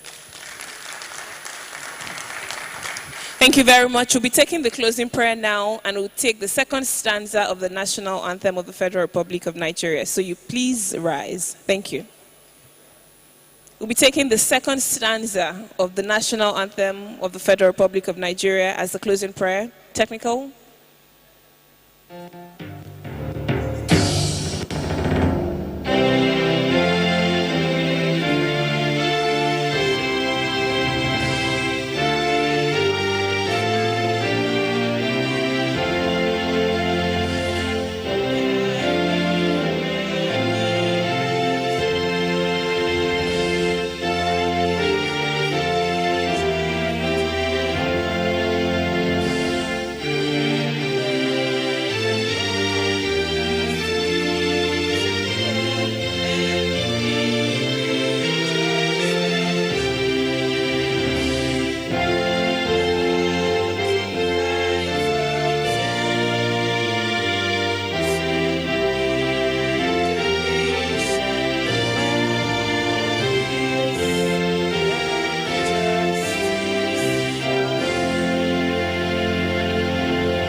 God bless the Federal Republic of Nigeria. Do have a lovely evening. See you tomorrow.